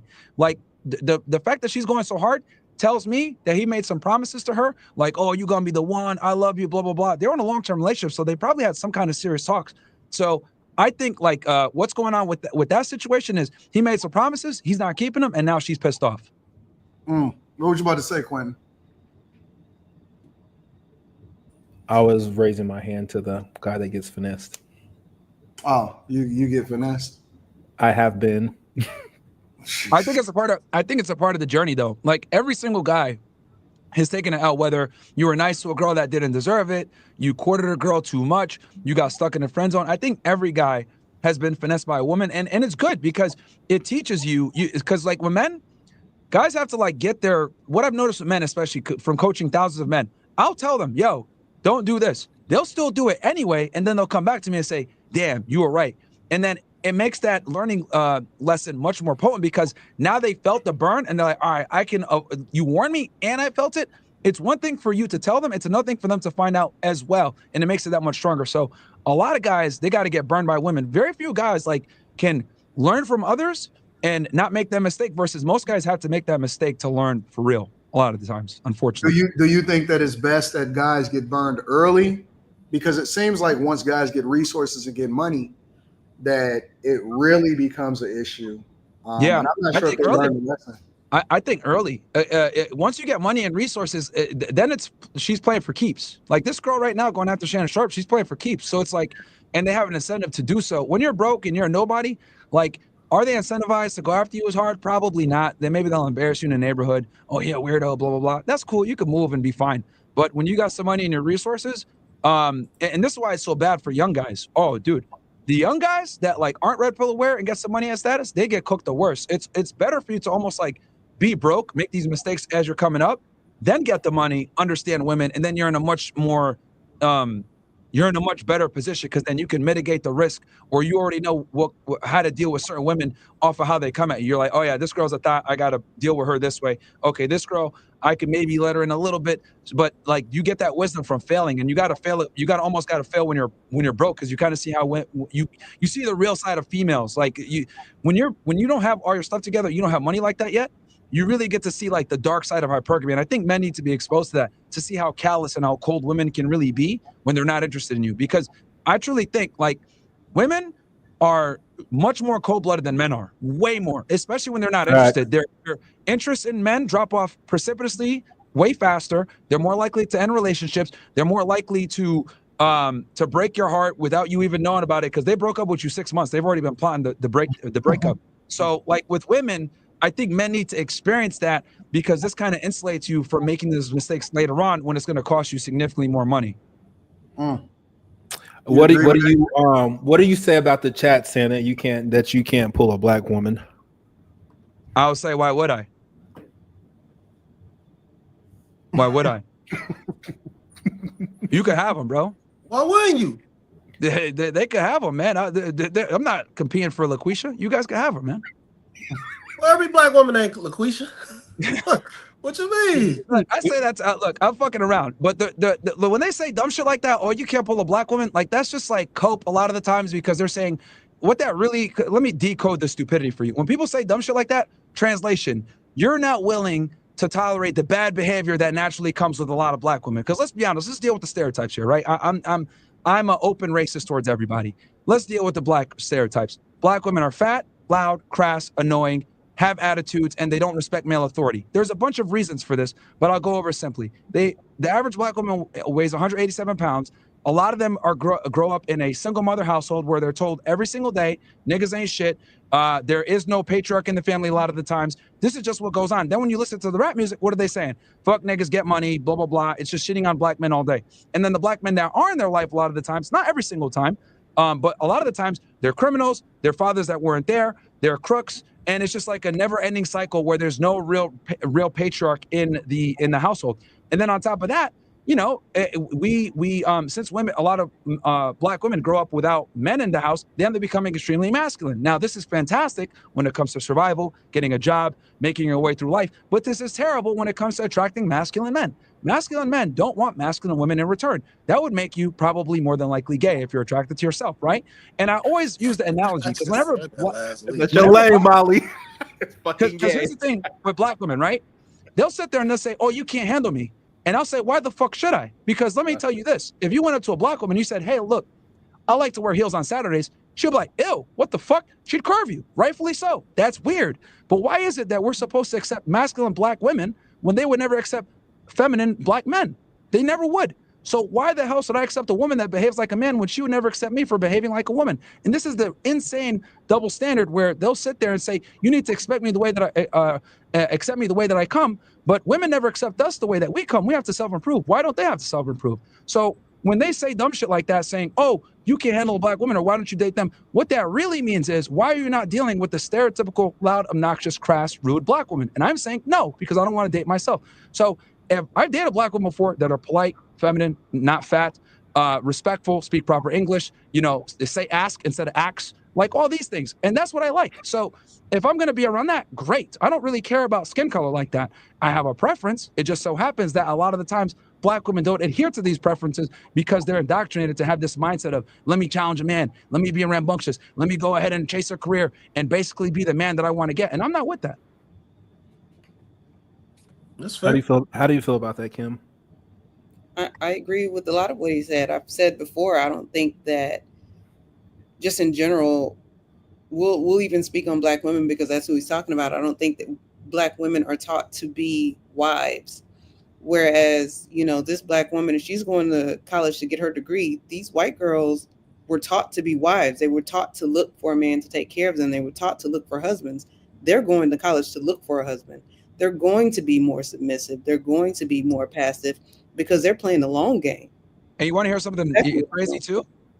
You know, it's funny. The white girls be the biggest hoes. I be warning people with these college-educated white girls. Like, if they join a sorority and shit like that, I tell guys all the time, like, bro, you know, you also don't want to wife up a whore. So, like, you know, what ends up happening a lot of times with black women, because black women typically only want to be, black women are very narrow in what they like a lot of the times. They prefer black men overwhelmingly. But the problem on the black male side is black men will take whatever, right? So that's kind of the issue where you run into a problem with a lot of black women. Also, black women tend to favor looks a lot more than other races. Which is, I guess, maybe a masculine trait.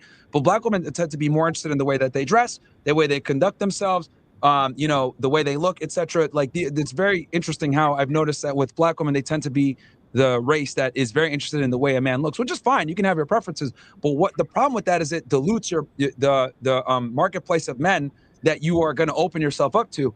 And when black women go to college and they educate themselves, etc., they kind of bring that percentage down even more so as they climb up the ranks. But like with white girls, you know, you're right. They go to college. They're looking for a husband while they're there in school a lot of times, because a lot of times they don't even want to work their shitty ass, you know, HR job that they end up getting. But they end up being hoes a lot of the times, if we're going to be honest. So that's another thing that I tell guys to watch out for when it comes to the white girls, because every every group of women has their stereotypes that guys got to look out for. Carrie, what do you think? Carrie, what do you think about the narrative between black, white cultural norms, black women not necessarily being taught to look for husbands, all of that type of stuff? What do you think about everything that's being communicated in a general sense? I agree with a lot of what he just said.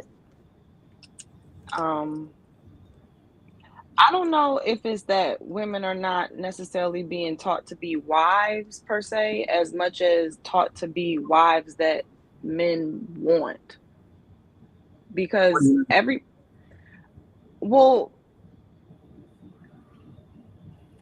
everybody is not taught to go be an independent woman void of a man. Like, some women are genuinely taught to go marry, but they're also taught to have a career at the same time. They're taught to have kids, but they're taught to go get an education. They're not taught to not be a wife, but they're also not necessarily taught to prioritize being a wife. They're not necessarily taught the characteristics that a husband that they want would actually be looking for. So because everybody doesn't come from a broken home either. I mean, I know a lot, we say that a lot, and I'm not downing the numbers on it, but everybody doesn't come from a broken home. A lot of people have a 2-parent example, but they might not necessarily know how to be the wife that they want the husband it's not for. just a black issue. It's a whole U.S. issue. The nuclear family has been destroyed, and there's a bunch of reasons for that. You know, feminism, etc., has been, I think, one of the biggest problems when it comes to degradation of the nuclear family. But what I will say is, because you mentioned a good point, that women, like, you know, they're told to go to school and pursue. And I would say, right, if someone wanted to lose weight, right, and they truly wanted to change their body, they would have to change everything about their lifestyle. They'd have to start going to sleep 8 to 10 hours a night. They'd have to prioritize going to the gym. They would have to change their entire lifestyle around to be able to achieve that goal. Here's the problem. We tell women that they can kind of live their life the way that they want, and there's going to be a good man at the end waiting for them. And the problem is, if you want a guy to take care of you, well, then you need to be in a position where you're prioritizing finding that guy. Because the days of, and this is kind of the conundrum of feminism, right? So what feminism effectively did was it gave women the autonomy to pursue a career, make their own money, and become successful and be on their own. But what that also did was it ostracizes the average man from the dating and relationship marketplace, because women will never admit this, but I'll say it for you guys. There's nothing worse for a woman than settling on a guy that she feels that she could do better than, right? And what ends up happening is, with a lot of average men, 5'8", making 30 to 50K per year, a lot of women see better than that in America. Even average looking women feel that they could do better than that, right? There's nothing worse than an average guy to a majority of women. So what women do is they'll go to school, they'll pursue an education, they'll become successful. And what they're hoping is that there's going to be a guy more successful, more attractive, more ambitious than her at the end of that road. But what she's effectively done, because she's become average herself or better than average, is she's just now ostracized a majority of men that would have been a great candidate for her before. But feminism has made it where women are told not to settle, become independent. But you got to ask yourself, who are they independent of? They're independent of men. We don't walk around and say, oh, we're strong and independent. You guys will laugh at us like, what the fuck is wrong with y'all niggas? But we run around and we praise women for being independent all the time. But we don't ask ourselves, independent of who? It's of men. Of which men in particular? The majority, aka the average man. Most women are chasing the same small 10 percentile of guy. 6 foot plus, 100K per year, good career, charming, love dogs, asshole, but at the same time, you know, a nice guy. Like, they're looking for something that's very difficult to find in one guy. So when you made the topic like, hey, women are told to go, you know, get their money, but at the same time also kind of be a wife. The problem is that for the caliber of guy that they're looking for, right? Ironically enough, they need to prioritize finding a husband. But the problem is that they're pursuing a career so much that they don't have the time, and a lot of the times interest, to even pursue this guy. Like, and this is another controversial take, and I'll say this real quick, and I'd love to get the ladies' take on this. I say all the time, women lack empathy. Okay, they have sympathy, but they don't have empathy. And I'll explain what I mean by this. So men, we understand innately that we need to go out there and improve ourselves, make money, get some status, etc., so that we could be a catch. We understand that we're a bum working at McDonald's. We ain't getting no bitches. We accept this reality. Women, though, however, I notice, don't understand this. I'll give you an example. A girl will open up an Instagram, have pictures of herself all over the internet being a thot. She'll go pursue a career. She'll do a bunch of twerking stuff on the internet. She'll wear weird weaves. She'll do all this kind of crazy stuff, right? And what'll happen is she'll do all this not knowing that, like, men, though they might look at you from an attraction standpoint, they're not actually wanting to take you seriously. And this is what I mean when I say women lack empathy. They kind of know what men like, but they don't know what men are actually attracted to and want to commit to. And that's where the disconnect happens. So what ends up happening is, they get with a guy, they know how to kind of get the guy just by existing, but it's very difficult for them to keep the guy. And this comes from this lack of training where women are prioritizing career and not necessarily not just attracting the guy, but keeping him long term. And this is where so many women fail, because any girl can get a guy. That's not the hard part. The hard part is, can you get a guy that you actually like and get him to commit to you? And this is where women fail, because they lack empathy. And what I mean by empathy is they don't understand men. We have to understand women to attract them. Women don't have to understand us to attract us, because all y'all got to do is be available, look kind of hot, and we'll come talk to you. Like, and we have to do all the work in the beginning. Well, but where women fail is they don't do the work after the guy puts in the work to attract her, to retain that guy. That's where a lot of women make the mistake and aren't really able to keep the things. And this is why I'm saying, like, the education system and us women prioritizing their success has overrode their ability to retain men, if that makes sense. What do you think about that, Mika and Molly? Oh no, he's 100% correct. I mean, that's exactly what my father always taught me. So he's absolutely correct. And then, the women, anytime, and we've talked about this tons of times on this panel, anytime the women are, how in a belief mindset that, I have, they'll call it pick me, they'll call it you're trying to, you know, follow the man and everything. And if you say yes, because that's literally what I was taught, then it's, okay, well, it's always something bad. It's always something downtrodden. And he's gonna leave. What if he leaves? What if he does this? What if he does that? It's never looking at it from the standpoint of trying to have a family unit. Everything is a risk, right? But it seems like in today's society with feminism, if you prioritize this, then if this happens, at least you have a job, at least you have a degree, at least you have, money. It's not prioritized as it may be a risk, but at the end of the day, you may have a family. And here's the other thing too. I really want to bring to light what you just said, because what you just said is extremely important with the concept of calling women pick-me's, right? This is a very pernicious cycle that I've noticed in modern women, where they'll see women doing what's required to actually attract a man, like whether it's being super submissive, being super nice, listening to their man, dressing the way that their man wants, cooking for him or whatever. They're doing these like traditional roles. And I don't know what it is, but like women look at this and it's like their knee-jerk to reaction to say, oh, you're a pick-me. Oh, you're being caved in by your man. Like this girl right now is literally going viral. Emily Saves America. She's supposed to be a conservative, and she talks about, hey, well, you should probably still get a job. You should still get a hobby, blah, blah, blah. And that goes against conservatism. And that's why I say a lot of these women that are conservatives are really undercover feminists, because what they're doing is they're teaching women this pernicious cycle you just mentioned with this whole don't be a pick me or whatever, because we have an entire society that tells women, hey, don't do anything for the express consent for a man. You need to put yourself first, not knowing that if you actually want to keep a guy first, you actually have to put yourself second. Your job is the aid, the assistant, the helpmate, because when a man is put forward, when we win, you win by extension. But if we put the woman forward and the woman wins, what ends up happening is the woman's like, I don't need this nigga. Like, his job is to provide it for me. I'm the one providing. This is why I tell guys all the time, you got to be the leader, and the girl's got to like you more than you like her. Because since women are the ones used to being pursued, the only time they're going to respect the man is when they're finally pursuing, because they never do that. So that's how they're able to distinguish, do I got a winner or a loser? Am I following him or is he following me? Because this whole like, I'm going to build my wife up, I'm going to move for her and her career. I tell guys, never do that, because when you do that, what you've inadvertently done is you've given her the frame and the leadership role in the relationship. And though women will sit there and say, I want to be equal partner, what I've realized is their actions never actually reflect that. They want you to be the leader. They want you to dictate the terms. And the biggest way for that to happen is by her kind of submitting to and having this pick me thing that a lot of women use. But whenever I see women say it, put it this way, ladies, if girls are calling you a pick me, you're doing something very right. Do not listen to the feminist propaganda that tries to almost like, when men insult each other and emasculate each other, like when women tell each other that, oh, you're a pick me, or you're an idiot for following a man, or you're stupid, or you could do better. That's all shaming language to keep you from having a man. One of the biggest things, and I'll end with this. This guy, his name is something Desire. Oh my God, I can't remember now sorry guys, I've been streaming for like 8 hours.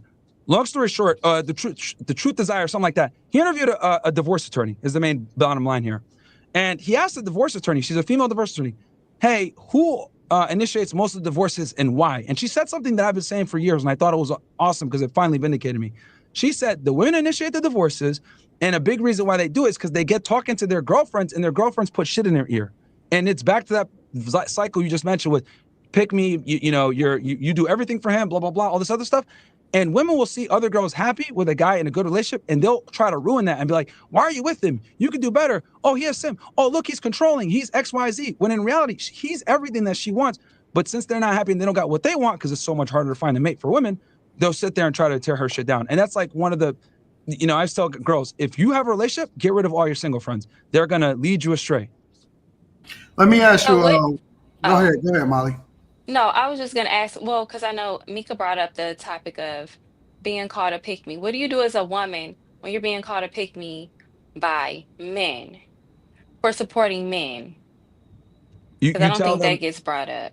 Yeah, I think you should roast him and say, you should be honored that I'm even doing this, you dumbass. Like, I would literally tell, like, any guy that tries to shame you for actually being a woman, Because like, this man in the chat that'll say it, especially if I support Anton. Ugh, they hate that. yeah, and these guys are simps a lot of the times, like, because they don't understand, because it's so, for a lot of guys, right, them seeing a naturally submissive woman is, like, crazy to them because a lot of women aren't anymore. Like, the average woman is, I'm independent, I'm strong, I could do everything a man could do. So when a lot of these guys that are younger, that are not used to seeing a naturally feminine woman, they'll see it and they'll be like, what is this? This is weird. Like, she's listening to a man. This is a foreign concept. Like, the whole concept of male authority has been killed over the past 30 to 40 years. So, like, younger guys, right, or simps, they don't understand that this is how women are actually supposed to behave. But since we've been indoctrinated with feminism so much and it's so ubiquitous in our society, guys don't even know how to respond to that. So, like, when guys are saying, oh, you're a pick-me, tell them, you're a bitch-ass nigga, just straight up like that. That's what I would say. No, he's right because he's right because they do that a lot of the times, and they'll even do that if you just give your honest thoughts and opinions. And a person like me, where I grew up, where everybody is a housewife, everybody, they'll be like, oh, well, that's not the norm, that's not natural, that's not this, you must be a chameleon, you must be this. And so I see it just like Molly said, on the female side and the male side. But I think it's feminism that has gone both ways. Like, there are a lot of men that do, intertwine with feminism, even though they don't really say it. So there's two. So the thing I think that's important is, like, to kind of understand that, to make this make more sense. The two genders are calling you a pick-me for different reasons. Right. So the women are calling you a pick-me so that you no longer become a qualified potential to a man of status, because men of status are screening for that, right? Women sabotage each other all the time. That's why they compete because what I've noticed with women is, like, it's a battle of the cerebral, right, and the surreptitious. And what I mean by that is they'll try to one-up you by, and I'm sure all you ladies can attest to what I'm about to say. They'll one-up you by trying to dress better than you. They'll one-up you by trying to be prettier than you. You guys are going out to a function. It's a competition with who could look better, right? It's all about, okay, I'm going to be the prettier one so that I can go ahead and get the higher status males. So if you exude personality traits that higher status men look for, they're going to call you a pick-me to disqualify you from the mating process. And it's a very evil thing that women do surreptitiously, of course, because women battle in the cerebral, right? Now, when men call you a pick-me, it's one of two things. It's either they're a simp and just don't, they're a simp and they're used to, like, women that are more masculine and they're not used to seeing that, so that's how they respond. Or B, they're just retarded and they haven't seen that type of woman because they might be young, they're not familiar with this, because feminine women is, like, rare to come by nowadays. Very difficult to find. So that's what I've realized the two genders do it. Men do it from a position of stupidity and naivety. Women do it from a more vicious perspective of trying to disqualify you from potentially higher status men that are literally screening for women that are compliant and submissive. Because hypermasculine men are very, how do I say this? They're very privy to women that are feminine, because that is their opposite. That's what they're looking for. Just like women are hyper attracted to dominant, assertive, masculine men, men are very attracted to feminine, compliant women. And when women see you behave this way, and they know deep down, it's almost like a defense mechanism. When they see you behave this way, that's their way of getting you to not be qualifiable to a higher status guy that's screening for that very femininity you're displaying. Let me ask you. When I learned about the, Go ahead, Carrie. No, I was just gonna say, when I learned about what a pick-me was, because I didn't learn about it until Clubhouse came out and somebody called me that. I didn't even know to be offended. And once they explained to me what it was, I leaned into it, because I was like, well, isn't the goal to be picked? And I got picked, so I'm cool with it. And the other thing too, it's such a foreign, especially in the Black community, right? Don't want to make this a racial thing, but it does matter to a degree. In the Black community, coming across feminine women that are actually Black as well, it's like a novelty almost. Like, it's not common, because so many Black women are kind of like taught to be independent of men, don't rely on a man or whatever, just from, like, you know, the culture and everything else like that. So when they do see a Black woman that's submissive and feminine or whatever, it's like almost a culture shock to them. And then, like you said, you're taken, you found a man. So boom, clearly it worked. Other people are going to try to sabotage you, but I look at it like a woman's biggest W isn't her title. It's, do you have a man that is committed to you, and do you have a family? I think that's the biggest W for a woman. I put more value on a housewife than a career woman every single day. And I think we need to go back in a society where we prioritize and respect the women and cherish and protect the women that want to be mothers, not the women that want to be career whatever. And here's my other thing, right? Because everyone says, oh, Myron, you're just anti-feminist. You hate working women. This is my thing. If women want to work, fine. I don't really have a problem with that. They want to enter education, cool. But we need to be honest with them and tell them this whole cold, hard reality, right? And I'm going to tell my daughter this too. One day.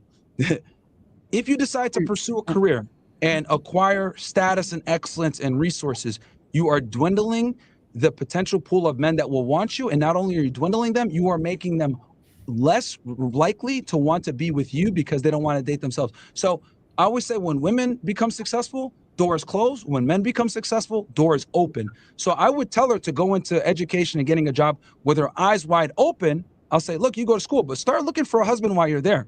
I had a very tough talk with my sister a couple of years ago, and I'll never forget this. She was about 27, studying to be a doctor. She was about to go into med school, and I knew kind of what was going from there. And I'll never forget this. We're in Brooklyn, we're sitting there, and I'm parking her car, parallel parking there, we're having a discussion. And I looked at her, I said, don't be a stupid bitch. Find a man now while you can. It's gonna be harder for you when you become a doctor. Find a guy now, you're in school, maybe in med school, find a guy now. As you get older, you won't be able to do this. And she got mad at me and she looked at me like, oh, you're such a misogynist, you're such a chauvinist. But she took my advice and she found a guy and she got married to a guy that's an anesthesiologist, and she's doing her residency right now. But I warned her about this years before she got into her 30s to set herself up to understand maybe I need to start looking for a man too and not just focus on the books. And she found one. I'm happy. But I had to tell her she was a stupid bitch for her to wake up and realize, damn, this is do or die if I don't figure this out. I had to break through that loop because people tell women all the time, when are you going to have a family? Have some kids. I had to break through that loop and say, you're a dumb bitch. Find a guy now. You are not going to be able to find one when you become a doctor. You're cooked once you become a doctor. Let me ask you one more question. First of all, let me give you your flowers because I appreciate you even coming here. Bro, thank you for showing love on my stream, bro. I didn't forget that. So I had to come in. Thank you. No, I think that we over time, you just grow. I've grown personally myself and matured in a lot of ways to where I realize that I can't let other people put batteries in my back to ultimately feel some type of way about people that I've never even met before. So I had to go and check myself and then also observe some of your content in which I've learned a lot about you. And one of the things that I've learned about you, and I've actually given you a lot of props for it in your platform, is that you spend a lot of times, I know a lot of people spend a lot of time talking about your take on women and things like that. But one of the things that you guys don't get a lot of credit for is all of the game that you give and all of the encouragement that you give to a lot of guys on finances, resources, leveling up, fitness, all of these things. So first of all, I want to give you your flowers for that because I think that a lot of times we don't give people their flowers in real time. And people are so quick to react to things that they think is salacious instead of observing a whole picture. And so, first of all, I want to give you your flowers from that. Thank you, bro. Thank you. And we need you in Miami to do a show, bro. When you get it, whenever you're down here. Absolutely, 100%. The second thing that I want to ask you is just a personal question about you. Personally. Sure. Do you ever plan on getting married? And if so, what would that look like? Fantastic question. I get this often. It's so the way I'm going to do it is going to be a bit unorthodox, but I think number one, the nuclear family I think is the backbone of any society. We need it. It's very important. I think the destruction of nuclear families was set blacks back a lot because during the civil rights era, we had more families and we're more successful despite the fact that we had the most segregation, the most racism, and the most oppression, right? So that goes to show how powerful the nuclear family is.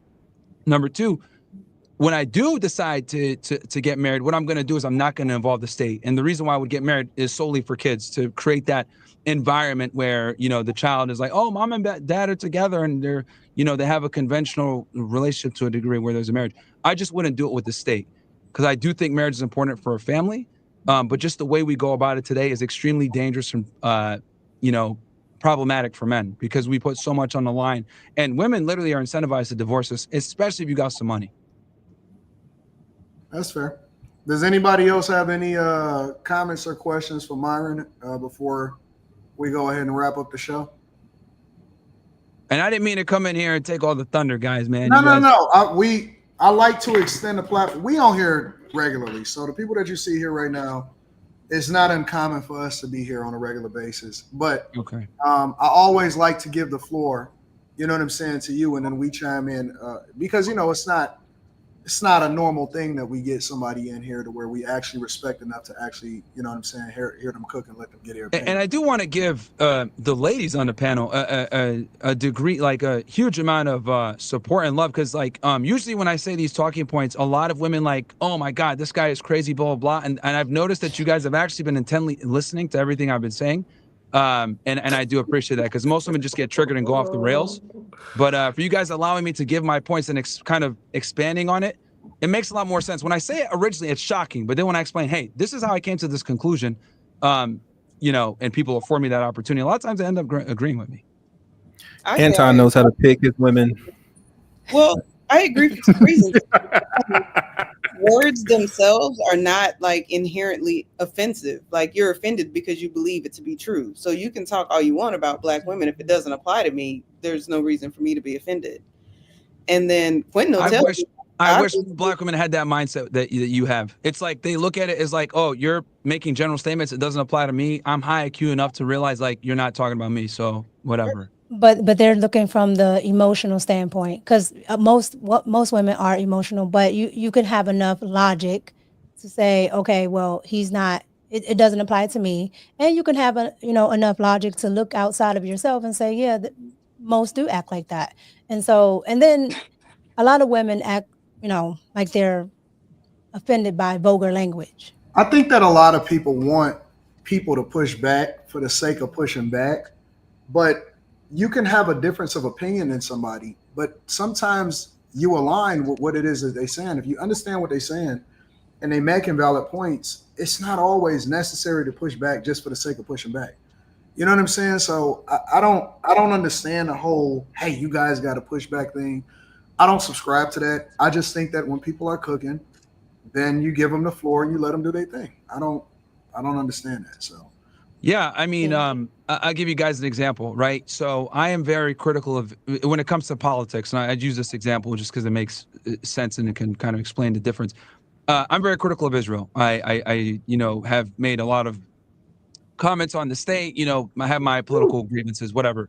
But I do have friends and colleagues that are hardcore Zionists.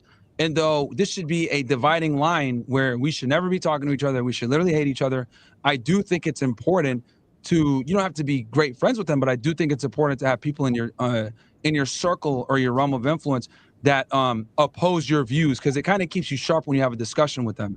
It keeps you on your P's and Q's. So I think not just from a networking perspective, but I think just being able to agree to disagree is a very adult thing to do that's kind of missing from society.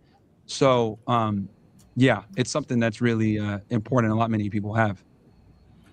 Well, listen, I appreciate you for coming through. No, thank you for having me, bro. It's been a great stream, and then to have you, top it off with your insight and information.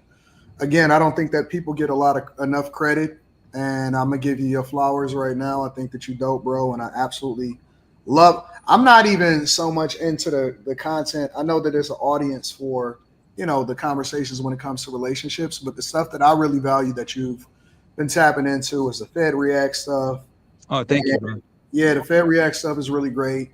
And the conversations that you have about leveling up and the different guests that you bring on that speak on money situations. I mean, I see you putting people on with money and stuff like that too. And I think it's really important, right? Because a lot of guys in this space will just shit on women all day, right? Oh, women this, women that, blah, blah, blah.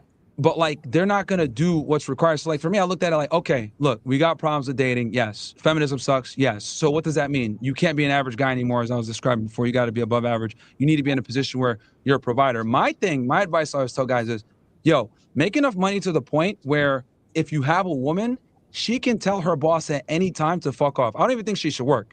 But I do think, like, as a man, it's your duty to either A, your woman doesn't have to work, or B, if she does decide to work, at any point she could say, F you to the boss and I don't need you. And I think that level of security is what every man kind of needs to strive to have for their girl. I'm against women entering the workforce, I think, especially when they have kids. But if y'all both don't have kids, she wants to work, make some money on the side, she wants to not be, have a hobby, whatever, that's cool. But I think she should still have the wiggle room to tell her boss to F off whenever she wants. I think that's your duty as a man. Facts. I agree. And that's why I got to teach them how to make money. So I definitely see you doing that as well for the guys and not just making a red pill echo chamber. Rather, let me help y'all make money so you guys can be in a better position. And that's how we landed this conversation in the first place with Paul Pierce. All he's saying is now dudes got choice. I agree 100%. Well, I guess that's it. So, Myron, I appreciate you for coming through. Thank you, my friend. I don't want to hold you here just so I can. Nah, no worries, bro. I'll hit you on Twitter and we'll set some up. In the future, I'll come in a more formal fashion so we can plan it out and announce it. But I just saw you kind of live, and I was like, let me come in here and say what up, bro. Show some love. Man, I appreciate you for coming through, my friend. Yeah, I'll set something up. Pleasure to meet you two ladies. And thank you guys for being such good, you did panelists. good, you cooks. Like I don't like. I give y'all the ladies one more, a flower. So I've interviewed like 3,500 women on my show, right? And one of the biggest obstacles. Really? Has it been that many? Bro, it's crazy, man. I'm like a black belt with females. It's wild. Like I know what, bro. I feel like Mr. Miyagi. Like I know what they're gonna say before they even say it. I'm like literally wax off every time, like blocking attacks. But one thing, right? When I talk to women, that's been a very interesting thing that never kind of evaporates, no matter the girl's status, money, or her religious background, cultural background, is there's this level where if you say things that are controversial, they can't like just sit, listen, finish, let you say the whole point. It's like their solipsism almost gets in the way. And the way you guys have been able to kind of like listen, but let me hear this out, not interject, and like be able to be like, I see your perspective. That's rare. I almost never experienced that with women. So thank you for that, ladies. Thank you. Anton's taught you guys well, since it seems like you guys were kind of on the panel. If you only knew. Probably took him years to get to this point, but hey, bro, I'm here to tell you did a fucking crazy job, man. I'm legitimately impressed. These my girls. These are my dogs. I love them. So. All right, y'all. Well, let me read some of the super chats. Thank you, Myron. I appreciate you, bro. All right, man. Take it easy, guys. All right. Oh, Anton, real quick, shout out your stuff. Where can the people find you? Who, me? Yeah, because I'm actually streaming right now too, so I want them to be able to find you. They can. I mean, you could just put me in Google or YouTube, Anton Daniels, and it's on every platform. The Millionaire Morning Show, After Hours, Anton Daniels, all of that stuff. So, boom. All right, bro. Thank you so much. Appreciate you, bro. Anytime, man. Y'all have a good night. You too, both. Peace. So that's Myron. I think that he did a phenomenal job in breaking this down, and great information. What are y'all thoughts on this whole situation? Well, Quentin knows I don't think that women should work. I think that was the downfall of society, but I think that's a very long conversation to have. Yeah, I agree. I just don't understand why everybody was so quiet. When I be saying that shit, damn near the exact same things. Everybody got all the pushback in the world. You said you get pushed. We talk to you every day, Slimmy. So quiet. I know. Wait, you said you get. I know. You said you get pushed back on what now? I be saying the exact same shit. Oh no, what did you say you get pushed back on? I just say it differently. What did you say you get pushed back on? Say what he says. You say what? Huh? What do you say? What do you that get pushed back on? No. I'll be saying the exact same things that he was just saying. But what do you get pushback on? Is what Mika was saying. Like, what part would you normally get pushback from us on? You couldn't know what parts. You know y'all don't be sitting there that damn. You know y'all don't be sitting there that damn quiet. Who else is stage they argument now? You know y'all don't be sitting there know. that damn quiet. You know. Y'all was quiet. What did he say that needed pushback from us? What would we have not agreed with? Because we say same stuff. He did. Slimmy. He didn't even come up here offensive. He didn't say. I didn't say anything to him that I haven't said to you. Okay. No, I'm just saying. Like, what's the difference? When you and your feelings, you getting jealous. All I'm saying is, Molly, don't do that, Molly. What she say? I didn't even hear what she said. She said you and your feelings and you're getting jealous, my nigga. No. I'm not in my feelings. I was smiling the whole time. I was just curious. Like, why wasn't y'all giving no pushback? Can you give an example? No. I'm not gonna give no specifics because we say very similar things. Like a lot of that stuff. He actually wait. He literally came up here and said what I was saying verbatim, and Quentin didn't say shit. Quentin didn't say shit. What did he didn't say nothing? He literally the very first thing that he said. I said last week, women are dumb as fuck, and that's the first thing he said. Wait. Exactly. Wait. I'm so lost. Because I was literally talking, and Quentin was challenging me right before he got up here. And then he said the thing that I said. No, he was saying the same things that I was saying too. No, he only said one thing that you said. And how they brought up and how it looks different. Well, he said women are the same, which they are. But when I said that, what did Quinn we push? Quinn literally just challenged. Okay, so he's talking about Quinn. So you're talking to Quentin, not I'm talking about Carrie and Molly too. I agree with you, Slimmy. Hold on, wait. With you. You talking about? I'm saying y'all was quiet. Hold on. Are you talking directly to a person? Are you talking to me? No, he said I already Carrie, argue with Molly. you, Lika. He said Carrie, Molly, and Quentin. But what did he say that we have pushed back on you with? I agree with you, Slimmy. I feel the same way. Women are the same no matter what color. Y'all black men tend to pedestalize women of other races, but we're the same. No, I don't pedestalize. We have the same programming as females. We have the same. I'm just saying y'all was quiet. But that's all I'm saying. Why were we supposed to be talking when? What should we have done? Okay. But see, that's the thing. Like all I'm gonna say when y'all push back when I say something, all I'm gonna say is one thing: Myron Gaines. That's all I'm gonna say because I want y'all to be quiet. I want y'all to be quiet, just like that. Okay, so are you? I want y'all to be quiet, just like that. Don't be jealous. Don't say I'm jealous.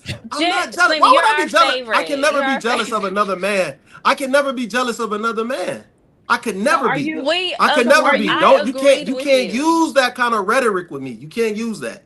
What I'm saying what is, are you mad about though? I'm not mad about anything. What are you so passionate about? Why do you use those words? I'm not mad. I'm calling out the bullshit. Y'all was quiet. Slimmy. Y'all was quiet. He literally said everybody was quiet. Y'all were quiet too. You men were quiet. Why would I be talking? He literally is saying the same things that I say. He's literally was saying some of the same things that I say. That's all I'm saying. That's all I'm saying. And it wasn't no pushback. No. What should we wasn't no pushback. He said that women shouldn't work and should stay at home, and you don't believe that. That's all the only thing. That's all you heard? That's perfect. No, you didn't say nothing. You didn't say nothing when he said that, and you don't believe it. Why would I? What? You believe women shouldn't work and stay at home? What are you talking about?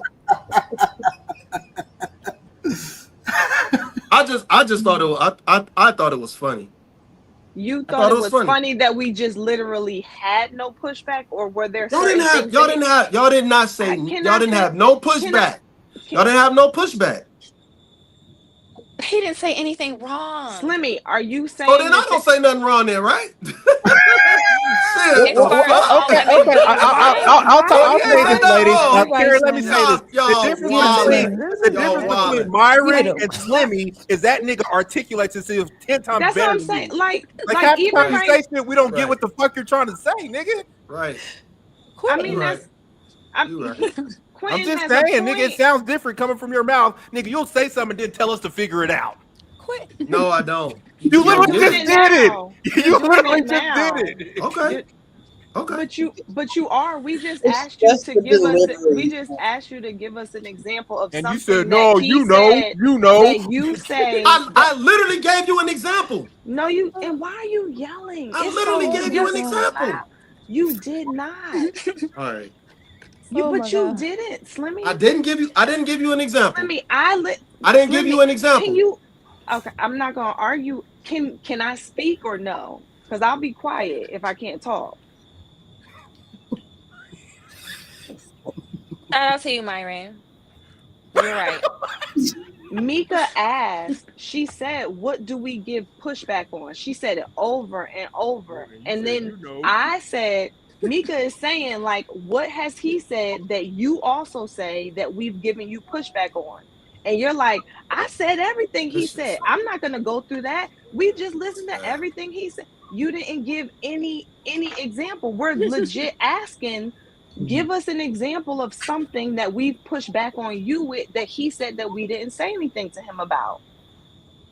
And to be quite honest, he did explain everything. Any part of what he said that I might have started being like, why he called a woman? Once I sat and I was quiet, he was able to elaborate on his points, and I was like, I get it. So I didn't have to say anything because I was like, oh, I understand what he's saying now that I'm listening to it full out. A lot of times with you, Slimmy, we want to dialogue and understand, but you kind of shut down. Like That's that toxic masculinity. He about to get the What's wrong, Slimmy? But see, I know that he wanted to see us argue with Myron. I know that we're laughing, and I'm not. I don't want to see nobody argue. I'm not hating on that, but just for real, Myron's demeanor seemed more serious. Like, I'm willing to talk. I'm willing to let my whole thought process come out. I'm willing to hear. You're not giving that. You're giving like you want to come in and say something, and then when we want to talk with you, you shut it off or you yell.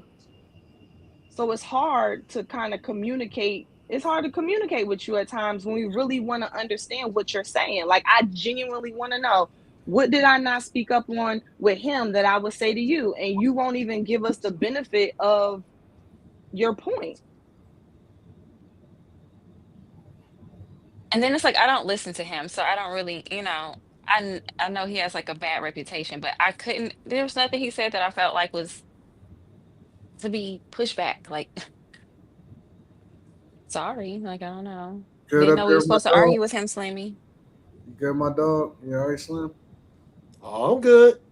I mean, you do this at the end of every show. You having a sugar crash? No. Y'all full of shit. Y'all full of shit.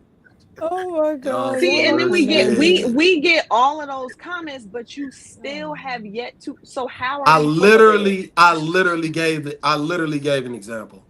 I literally anyone heard Slimmy's example? No, stop, Gary. If Slimmy gave an example, raise your hand. Before he came on, or he did say all of it. Okay, that makes sense. He said all of it. I didn't say all. I said he says a lot. He was saying a lot of the things. He said the same thing. Yeah, that's what I mean. He said the same thing. A lot of the things that I say, and literally. So what? But some you don't believe in providing for women, so that's not true. But what's the example of what he said that you also said that we would give you pushback on that we didn't give him pushback on? Just give one example. I literally said, okay, when he came up here, I was telling Quentin, well, what did I say?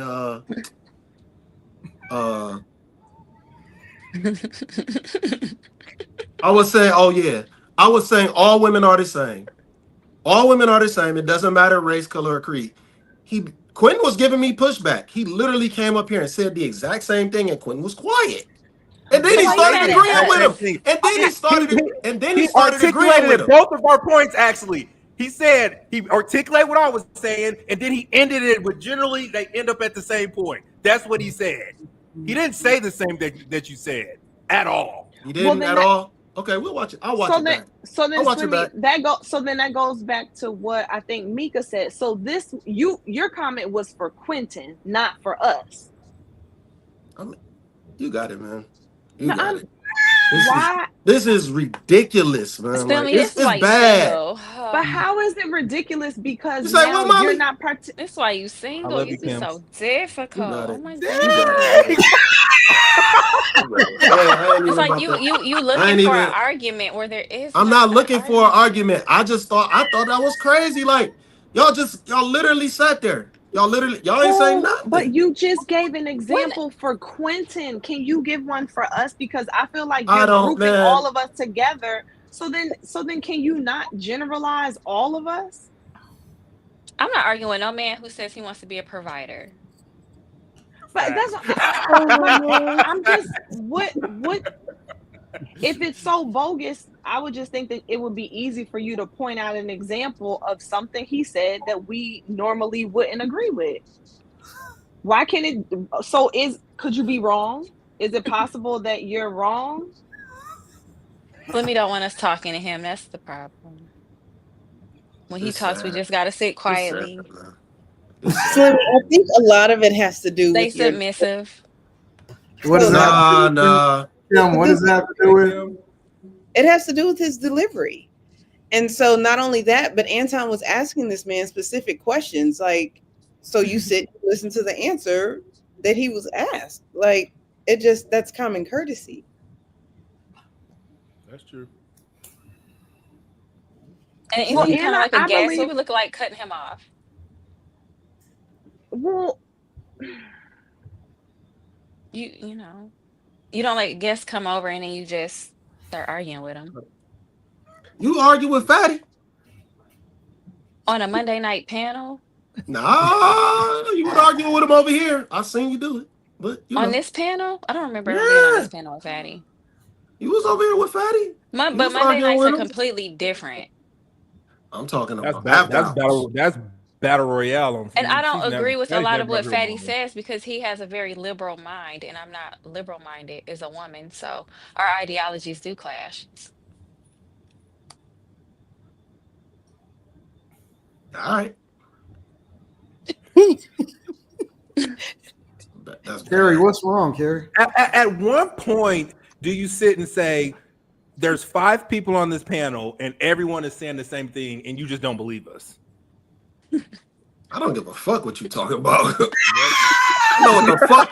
I know what the fuck I just saw. I know what the fuck just took place, nigga. I ain't crazy. I know what the fuck I just saw. What did you see? I saw y'all giving no pushback for a man who was saying things that you generally don't agree with any other time. What don't we normally agree Come with? on, man. I'm not about to get into. I'm not about to go into try and get into some verbatim back and forth because you're playing crazy right now. Y'all playing crazy. Y'all playing crazy, man. Y'all playing crazy. Man. This is insane.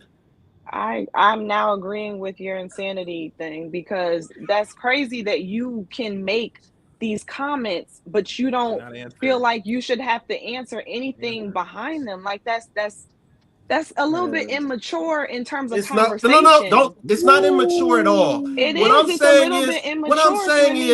saying is, if you don't think that if you didn't hear nothing, Anton opened it up to say, if you wanted to, if y'all, what do y'all got to say to him? Nobody disagreed with nothing he said. Nothing. So what if we didn't disagree though, Slimmy? Like, we're grown-ups out here. If we disagreed, we would say it. Okay. And you're not saying anything that you've heard us say that we normally would disagree with that we're now agreeing with. This is your opportunity. Just like no, it's not my opportunity. You had your opportunity. Y'all had your opportunity. No. This is your opportunity to tell us, call us out, hold us accountable, Slimmy. Hold us accountable. I'm holding you accountable. No, you're not, because you're not saying anything. I'm holding you accountable. You're not saying anything. I'm holding you accountable. I'm saying everything. Y'all didn't say nothing. You agree. So you agree with every last thing that man said. Tell me what I don't normally agree with. Tell me. I can't tell you everything because it was a lot stated, but you didn't disagree with nothing. You didn't disagree. Carrie, it's been times where I could barely say like 5 things, and you on my ass. Tell me one thing. Say what? You on my ass. Tell me one thing. Come on now. Tell me one thing. Come on now.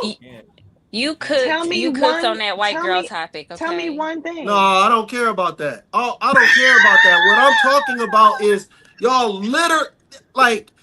literally didn't disagree with nothing. No sentiments. I didn't agree with him saying women should like men more, but y'all know that. I don't have to we just talked about that. And he was still talking. I'm not going to cut him off if he's still talking. All right. And that was like a small little portion that I disagreed with, and it's not worth picking an argument about. Okay. That was it. And that's his opinion. It's everybody's opinion, but I don't see the quiet shit when y'all disagree. Y'all was extremely quiet. That's all I'm saying. He had the floor. Man. He was talking. Okay. We all were quiet. I'm trying to resize my crash out sign. Hold up. This is insane. Slimmy, why do you think it's insane, bro? Anton is still the best podcaster, but it's crazy, man. I don't mind people coming in and doing their thing. I mean, I do it on interviews a lot of times where they'll come in and they'll articulate themselves, or I ask them specific questions because I want to know what they think about it. And I think that people hear me talk all the time. You know what I'm saying? So I'm not going to, I don't look at it as a debate. I look at it as I want to pick their brain. They're the guests. And I want to see what they have to say, because a lot of times people hear what I have to say all the time. And so, you know, maybe they can get a different perspective, or they can get another lens into it. And so that's why I asked him the questions and let him It's the norm. It's the norm in this space. When someone of a name comes up, you don't cut them off. You let them talk. You know, like when Anton goes somewhere else, everybody shut the fuck up. That is true. They do. They let me talk. It's what it is. Like Anton shut up, everybody. But even You know but even when it's not a person with a name, like the gentleman, what's his name, Mont came on last week. Yeah, I'll let Mont cook. Mont was talking. Nobody talked over him. He was talking. I mean, Slimmy feel how you feel though. I'm not going. No, no, and I can understand. I understand Slimmy. Slimmy feel how he feel. He's standing on business, and I will get Slimmy. He always stand on business. Nobody changes his mind. But it is what it is. Blame me mad at us because of something Quentin did. No, I don't want nothing. Y'all all the same. Y'all all in the same boat. Y'all was all quiet. Y'all was all quiet when that nigga was talking. Y'all was all quiet. Hold on. Y'all was all quiet. How I get in the boat? I'm not talking about you. I said the three people that I was talking about. Who was the three people? He said you all are the same. Ali, Quinn, and Carrie. It was really quiet. But y'all give me hella pushback for saying very similar things. But you won't tell us what these similar things are. So all of it. All of it. Figure out Molly, all of it. Every single last one. She said all of it. Pick one. Do I not know what we said? So you think women should be provided for something, right? Okay, I'm gonna give you one. Because y'all was going crazy. No, because y'all been asking me for an example. It was literally one of the last things that he said. Which is what? About you gonna let me say it, nigga? Damn, motherfucker. God damn. I literally said, I said, don't get married. Don't get married by the courts. That's one of the last things that he said. He was like, I won't get married by the state. I got hella pushback for that. From who? I got hella pushback. Okay. Who's saying From that who? Who pushed pushed back towards you? Who? You. It was you. It was you, Carrie. It was you.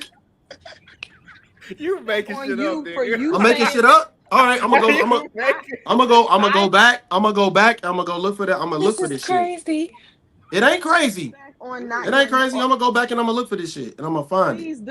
Please do, because I don't even recall having a dog in that fight. Regarding the state, like I understand where he was coming from, that you can be married and not get the state. And this was not. Anton asked him, "Do you plan to get married?" This is his preference. This is what he wants to do with his life. Like, who are we to push back on what he wants to do with his life? Even if I disagree, like, what am I gonna say? No, don't get married the way you want to. Get married the way I want you to. Like, why would we push back on what he wants to do with his own life? And a lot of people get married. There were actually times where he said stuff that I wish I could get off mute, but my microphone wouldn't let me unmute when he kept going on the whole work, stay at home, being a mom thing. I was loving that. Like, so that's what I'm going back and I'm saying, okay, what did he say that I disagree with? Now there were a couple of times where when he referenced women, he said like hoes or bitches or whatever, but y'all have trained me to get over that, because y'all will call a woman a hoe in a second. And every time I try to correct that, it don't do anything. So I've learned, you know what, they're not really calling us hoes. That's just them. That's how they're talking. So let it go. Those were probably the only points that he started saying stuff where I was like, ooh, wait, hear him out. Okay. All right. This is just in his This is in his. Give me the word, Mika. This is in Vernacular. his Quentin. Vernacular. In his vernacular, and so let me hear him out. But I'm thinking of the points. The white women going to the Division I colleges, guys learning early before they get successful, making these mistakes early on, women not pursuing careers and over being wives and moms. Like, I'm thinking of all of the points that he made, and as I heard him out, I'm like, that's valid. Yep, I agree with that. Yep, okay, he gave color to that. Makes sense to me. Okay, yeah. And the one thing that I did say that kind of was a disagreement was the implication that women are not, especially Black women, are not taught to be wives. I said, I don't think that it's that they're not taught to be wives, period. I think that they're not taught to be the kind of wives that men want. You might not have. Oh, sorry. No. I think you did say that. Let me say this. I appreciate y'all because I think that y'all, and this is my personal opinion, right? I think that y'all handled yourselves beautifully, and it's the way that I expect for y'all to be, and that y'all articulated yourselves well when y'all decided to communicate, but y'all also gave grace. And y'all gave him the floor to be able to communicate and say get his thoughts off. I think that it was a beautiful situation. I don't have any problem whatsoever in that. Y'all gave grace, y'all gave him the floor, and I think that that's what y'all was supposed to do. I think y'all did it perfectly, and I didn't have to say anything. Y'all just did it. He was gracious enough to be able to come over, and you know what I'm saying, say it, get his stuff off. And I think that it worked out well. Easy taught you well. Yes, he did. Can we get a dog? That's my personal opinion. That's my personal. He gonna go on the internet somewhere and say Anton got his women on point. I mean, in a way, he had 24,000 people on X watching. That's people. I mean, but in a way, you got to think about it from this lens. Like, I think that y'all are a reflection of me. Like, we get up here and we can argue and we can go back and forth and all of that stuff. But then at the same time, I think that y'all are a reflection of me. So when y'all do stuff like this and it makes me look good, it also, you know what I'm saying, makes me proud to where, I love to make y'all look good, and you know how I like to make y'all look good. So, cash app. Hit the cash app. Give me my fucking money. No, I mean, but I think that y'all handled yourselves well, and it worked out beautifully, and I think that it worked out cool. But I think that's how it should go. You know how, like, you may do things in the house, but when you and your partner go out together, or you and your you and your kids or whatever, like, it's a certain way you want to have your family presented. Yeah. I just think that he was a guest. That, I mean, and to Carrie's credit, Slimmy, she did give a tad bit pushback on something because she wanted to correct the Black woman thing. Well, and I do remember that. Well, and I think what was kind of like peaceful was the way that the communication was happening. Like, it didn't even come across. Maybe it didn't even come across like I disagree with that little part because of how I said it, and then even with what he came back with, like when each one of you all spoke and he heard what you guys said, and y'all didn't disagree, but he heard what y'all said. He used part of that in the reference. It felt like a nice, mature conversation. Like, there was no need for there was no need for that.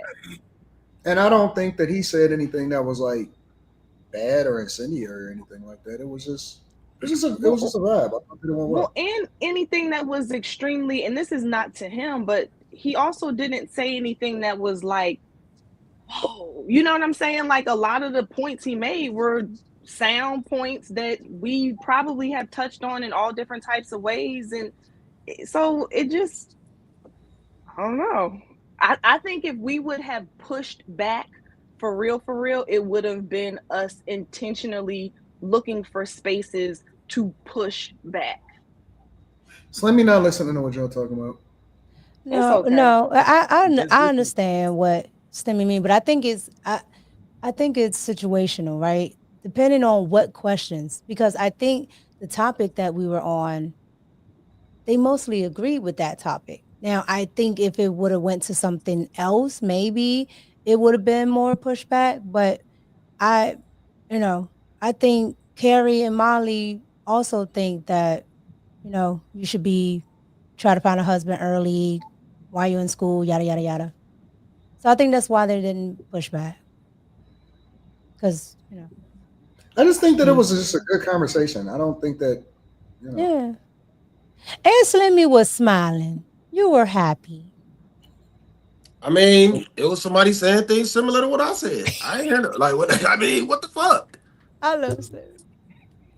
I mean, what the even on the Israel shit, y'all know I get hella pushback when I start talking about the small hats. I did see. I did hear. Was that you that made that noise? Nobody say nothing.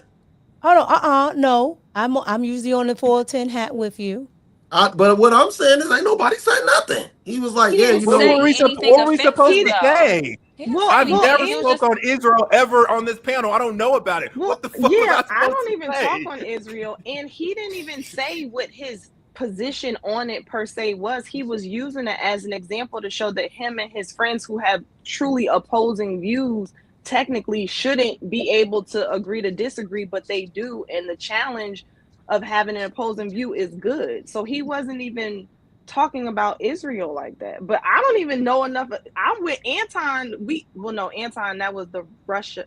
Was it the Israel thing that we were uncertain No, we were talking about Israel. I mean, you were saying Israel. Yeah, so there's no way I've jumped in on any Israel conversation because I'm too ignorant with it. Yeah, that's me and Slimmy. It's usually you talking about the small hats. That's usually me. No, we regularly. I know me personally. I've always said that one thing I do not understand is the whole situation when it comes to Israel and our support for Israel. And so I always say regularly, I said on a Million in the Morning Show, I said on this platform, I say, I don't understand it. If somebody can educate me on it, I'm cool with that. But I regularly say that I do not understand that whole situation. So. Yeah, it's usually me and you, Slimmy, talking about it in the music industry and stuff like that. I know. Slimmy want his respect, and if y'all don't give it to him, then I have to dock y'all. So I give Slimmy his respect. You're like, I told you cooked on that last segment. See, Molly just said that. Slimmy. Not trying to hear it. I don't think we can completely please women. I'm coming to that conclusion. I just don't say stuff like that, Carrie. I'm because don't say stuff like that. It ain't about pleasing me. It's just about the reality. It's about the reality. It's literally about what y'all say up here. This is insane. All I'm saying was keep that same energy. Keep that same energy. If you're gonna be quiet for that nigga, let me talk. Let me go on a 10-minute tirade when I'm speaking about something that you disagree with. Don't interrupt me. It's about being a provider. How do you push back as a woman on a man saying he wants that to ain't be the only thing he said. That ain't the only thing he said. He does not feel like women should be participating in the workforce. That ain't the only thing like that women man should be able to said. be at home and take care of their children. What is there to push back? I say the same stuff. He said black women are cantankerous. That's not a lie. Black women typically run the households. That's not a lie. Like, he didn't say anything. In fairness, though, Slimmy, I will say that Carrie just let me go off on like a 15. Yes, let's go. Let's go. Oh, sorry. Carrie did just let me go on like a whole tirade. And I was talking about women in bonnets and all of that shit. So Yep, that's what it is, live from the motherland. So I had sex with a woman with a bonnet on. That means she don't really fuck with me like that. Fuck. Molly say yes. After this stream, after all that shit Anton said about and women don't fuck with you, I'm gonna go cry, nigga, and I'm gonna get a refund on my money, nigga. Slimmy is saying that Slimmy is, and Slimmy, correct me if I'm wrong. He's implying that you guys are giving more respect to him because he has a lot of subscribers. And because he a guest, but I literally said earlier, I was like, it's just because I'm up here every day. I'm up here every episode. Oh, so okay. So is this not? This has nothing to do with what he said or whatnot. This is you feel like when you're talking, we don't just let you just go. What? No. Like I'm saying you got hella pushback. What I'm saying is, if you gonna be quiet when this nigga up here, just be quiet when I'm talking too. So are you? If you even if you disagree, because clearly y'all was quiet when y'all with things that he said that y'all disagree with. So just be quiet when I'm talking, even though you disagree. That's all I'm saying. I'll say this again. Slimmy don't like for women to talk. No, I ain't just talking about you. Quinn too. He can't say nothing. So. He didn't say anything I didn't disagree with. Moving forward, when Slimmy talks, I'm all ears. We know. You did the same thing. You did the same thing with He's saying you're acting comfortable with him. So are you saying that when you're talking, regardless of if we agree with you or disagree, don't say anything to you? What I'm saying is, do what you want. I don't care. But when anytime you cut me off, all I'm gonna say is Myron Gaines, and I hope you be quiet. Okay, so you're saying that we cut you off and you want us to stop cutting you off. I don't care, Carrie. Do what you want to do. I thought it was real funny that y'all didn't give no pushback. That's all I'm saying. But we didn't have any pushback. I know. That's all I'm saying, man. Y'all making it more than what it is. So Carrie, are you he saying wanted us to argue for no reason, Carrie? He wanted us to argue for no reason. Okay. Yeah. It's hard to argue when a man is saying he wants you to stay in your femininity. I don't know how to argue against that. Sorry. Y'all got it. I don't want to be the man. I don't want to be like a man. So Kim, if he was saying go get a job, I think Carrie is real good at being level-headed and being open that she's wrong. And the way that he articulated himself, while he started off kind of inflammatory, he kind of like walked her through it and made it okay in her head. And that's how Carrie is. Because I was like, Carrie about to be mad. Slimmy ain't having that shit. Y'all full of shit, man. Slimmy don't want to hear that shit. All right, I'm going to give Kim the last word. Kim, after observing the back and forth, I love you, Kim. I've seen a lot of facial expressions. Kim, what is your observation of this situation, and how would you break it down? Okay. Well, from the beginning, I've said that Slimmy's delivery is not the same as Myron's. That's his name, right, Myron? Yeah. So in that, Myron's delivery was one that kind of commanded femininity, for lack of better words. I mean, I don't think that most women want to argue. And if you present yourself in a way where she just automatically respects what you're saying, regardless of whether or not she agrees, she's not going to argue with you. But I mean, it was just icing on the cake that we actually agreed with what he was saying. So I think that sometimes, Slimmy, your message gets lost in being loud or, just with some of the antics. And so you have to decide, do you want your message to be what's leading, or do you want the theatrics to lead? What theatrics? That? What theatrics? What theatrics? I'm asking you. You literally just sat up and was like, what theatrics? I mean, like that's part of what I'm talking about. So because I sat up and said what theatrics, that's a problem? No, it's theatrics. Okay. I think Carrie said it the best. You're angered confusion. It's the word that she used. Carrie, do you agree? Anger, confusion. What am I confused about? Everything, nigga. You say loud as fucking mad every fucking stream, nigga. Carrie, do you agree? Yes. Kim said it very well. That's trash, man. I mean, maybe it's a learning opportunity. No, I had to learn when I was meeting to Molly, nigga. You can learn.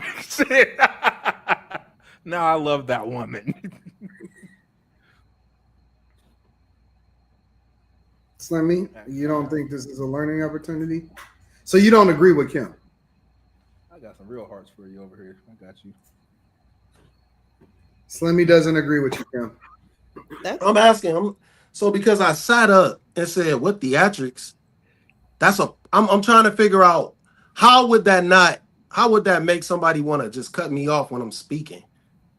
I think it just doesn't command the same level of respect. All right.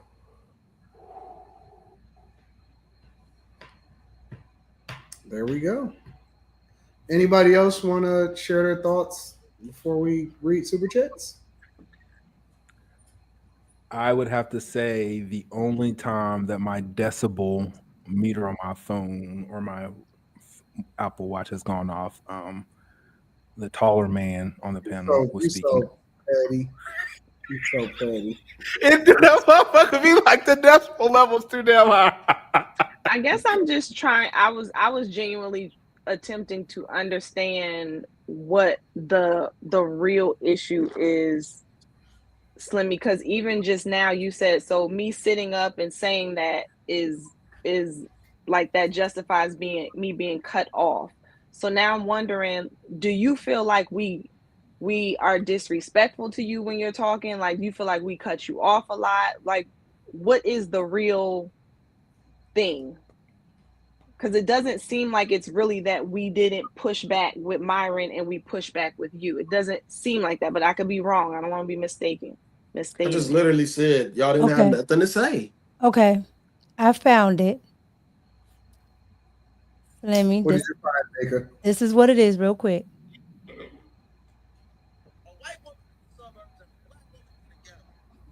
Can't hear Mika. You can share your screen. It's gonna look the same as a white woman in Trailer Park. It's gonna look the same as a white woman in the suburbs. Can I comment on this? So that's what you said, Slimmy. So you did say that, and then he asked to comment on it, and then he said the same thing you said. But I know, but Quentin was quiet as fuck. He didn't say the same thing. He articulated two things could be true at the same time, and he rolled the line right down the motherfucking middle. Because I was listening to him. I'm literally thinking, that's what I said, and then he ended it with what you said, nigga. He split the difference in what both of us said. What the fuck are you talking about? You just want to fucking argue for the sake of fucking arguing. He didn't say, wait, that nigga, he literally did two things could be true at the same time, and that's what he articulated. Because that nigga know how to talk. But you gave me pushback regardless, though. Nigga, you was arguing. Nigga, there was a middle ground, and you don't find middle ground in none of the shit we talk about, nigga. You hard right, and you standing there, nigga. You don't come no close to the middle, nigga, on nothing. So you basically saying I have no reason to argue with what he said, nigga. He articulates himself, and that's all I ever asked of you in arguments, and you can never do it. I articulate myself all the time. You just don't agree. Okay. You don't agree. And you just don't show the same level of respect. It's cool. Okay. I'm gonna get disrespectful then. Okay.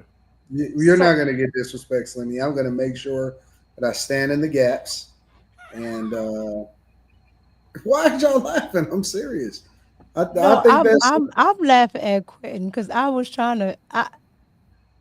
So then, is it back to what Molly said that we're getting like pulled in because of this with you and Quentin? I'll be chill over here now. I've been chill ever since January 31st. No, I'm just saying, and it seems like this is the main point that is being brought up. That Slimmy said Myron said, but Slimmy got pushed back. Myron didn't. I didn't say anything on that topic. I don't believe Molly said anything on that topic. I don't even think y'all know our perspective on that topic. So I just feel like we're being held accountable to the conversation between you and Quentin. Poor ladies. I'm sorry that he did that to y'all. Well, let me go ahead and read some of the super chats. It looks like we're not going to be able to bridge the gap here, but I'm sure that over time we'll find common ground with other subjects, and there's always tomorrow. Well, and Myron said he's going to hit you up and he's going to come back. So no, maybe once he comes back, Miami. That's next time that Miami. Then well, we already had kind of said that we was going to continue to stay in touch and stay on top of it. So I wasn't surprised that he popped in, because we had already kind of said that we was going to link up. So. And to be fair, shout out to him. Agree with a lot of what you say. I agree with a lot of what you say, and I don't say anything to the contrary. I just listen, and I'm a conspiracy theorist too, so I like a good conspiracy. So I'm just like, not everybody's with you. They with you, Slimmy. Yeah, me and Kim be going at it with her whack ass conspiracy theory bullshit. They with you, Slimmy. Even the chief Wagoneer is with you. I didn't say nothing about Kim. I just want to say nothing about Kim. It's not Kim. It's not Mika. It's Carrie. It's Molly, and it's Quentin. He made it clear. Y'all push back on everything. That's not true. That's not true. I don't push back on everything. Molly doesn't push back on everything. Quentin doesn't push back on everything. That's not true. Okay. You want us to live in an echo chamber? But again, if that's the case, then you should have to, not have to, but that's just interesting that you feel like you should be able to make these statements and just not have to have anything to back it up. That's just weird that you put me in it, you put Molly in it, and you have nothing to substantiate it with. You're just putting it out there, and because I'm asking for clarity, you're like, you should know. You like, I don't. Because I said like 3 different things, and you still asking me what more do I what more I need to say? If I literally would have said women are dumb, if I would have said that shit, it would have been hella pushback. It would have been hella I said it, and no one pushed back on me. They all listen. And you don't never get no pushback. Slimmy, you don't never get no pushback. I demand respect in this bitch. That's why. You get to crash out. You get to do what the fuck you want to do. Now, what I'm saying is, if I would have said anything close to that, y'all would have been like, "Oh, you hate women," or something outrageous. First of all, I don't say that you hate women. Second, the other day when we came, somebody said something about women are dumb, and I was like, "Hey, yeah, I guess we are kind of dumb with the like." I agree with it, and then tonight I said this is stupid, like this whole thing with the bonnet thing. And I hate using that word. So again, you're not bringing up anything that you're not giving me any data that's valid that's relevant to me. You're not. And I gave you an example of my pushback, and you weren't like, oh, you know what? You did kind of disagree with something that he said. You didn't even acknowledge that. You still on, y'all didn't say nothing. It's like you next time yield. We on Myron head for you, Slimmy. We put it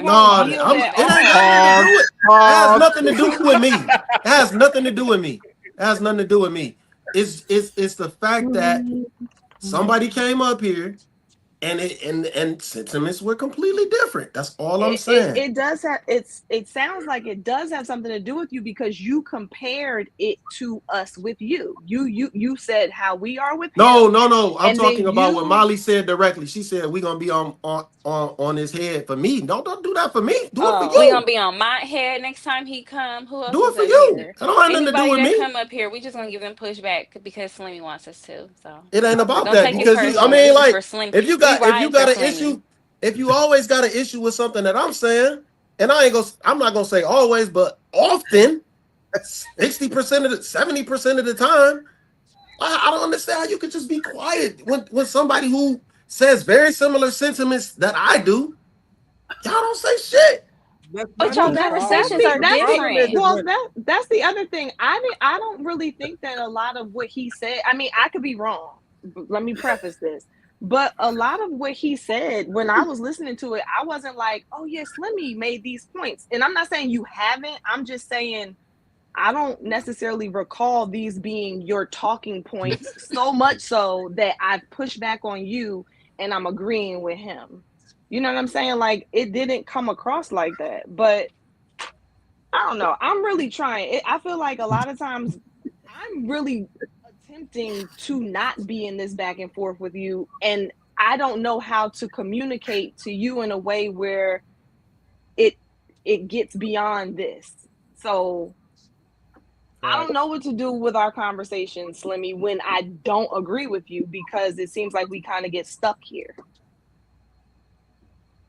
So maybe I'll learn. I've come to the conclusion that life is so funny. This shit. I mean, because it is, bro. Meet up after be crying. Honestly, I just enjoy life so much. Like, to hear different people's perspectives. I'll be living in the moment, man. So it's hilarious. It's all hilarious to me. But I don't know. It's just hilarious. Slimmy may have a point, and Kim and Carrie, and Molly, Q Diddy, and Mika.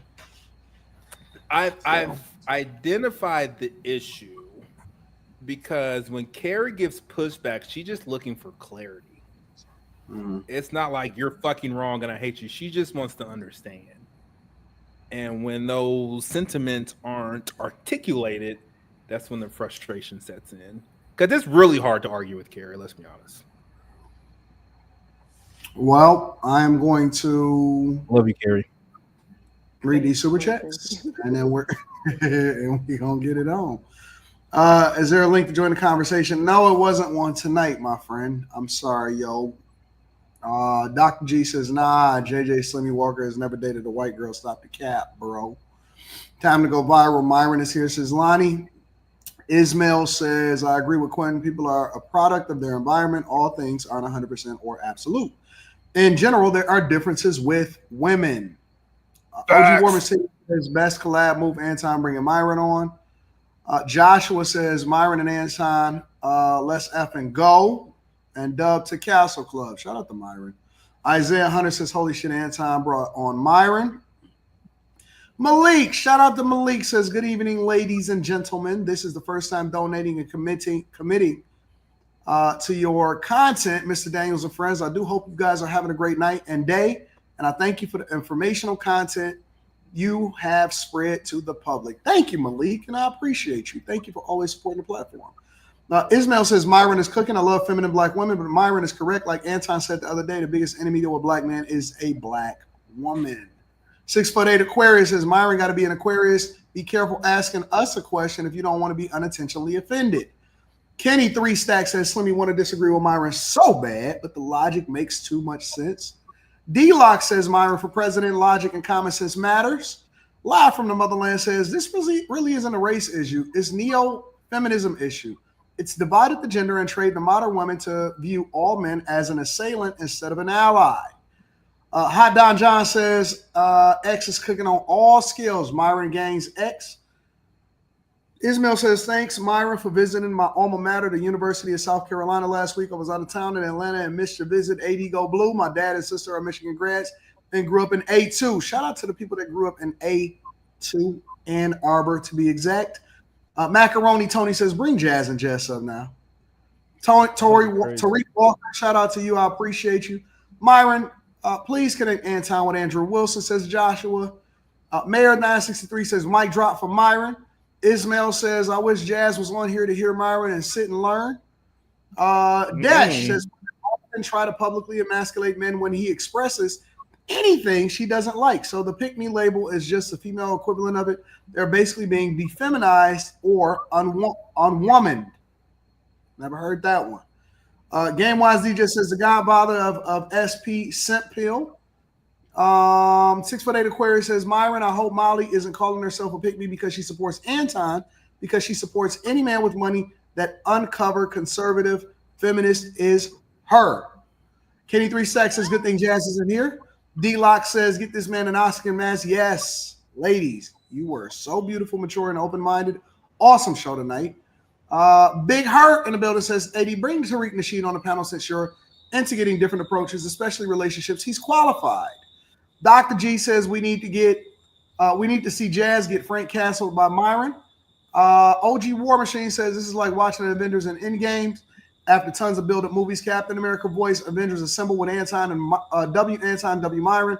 Love to see you do a collab on Fresh and Fit. Great show, AD. Salute to the whole panel, says James Sharp. Y'all gave Myron a good glaze in tonight. Slimmy is right. Y'all was quiet as a church mouse, says Big Hurt. McTwiz says, after Myron left, Slimmy reminded me of how Woody felt after Buzz Lightyear put up in Andy's rope. But don't worry, Slim. This is so dumb. We know what he's talking about, though. That's the problem. This is so stupid. Fucking Toy Story.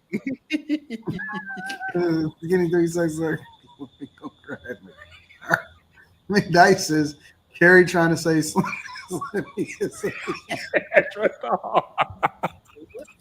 don't even make sense. OG Warshing says, Slimmy Hart gets a blank.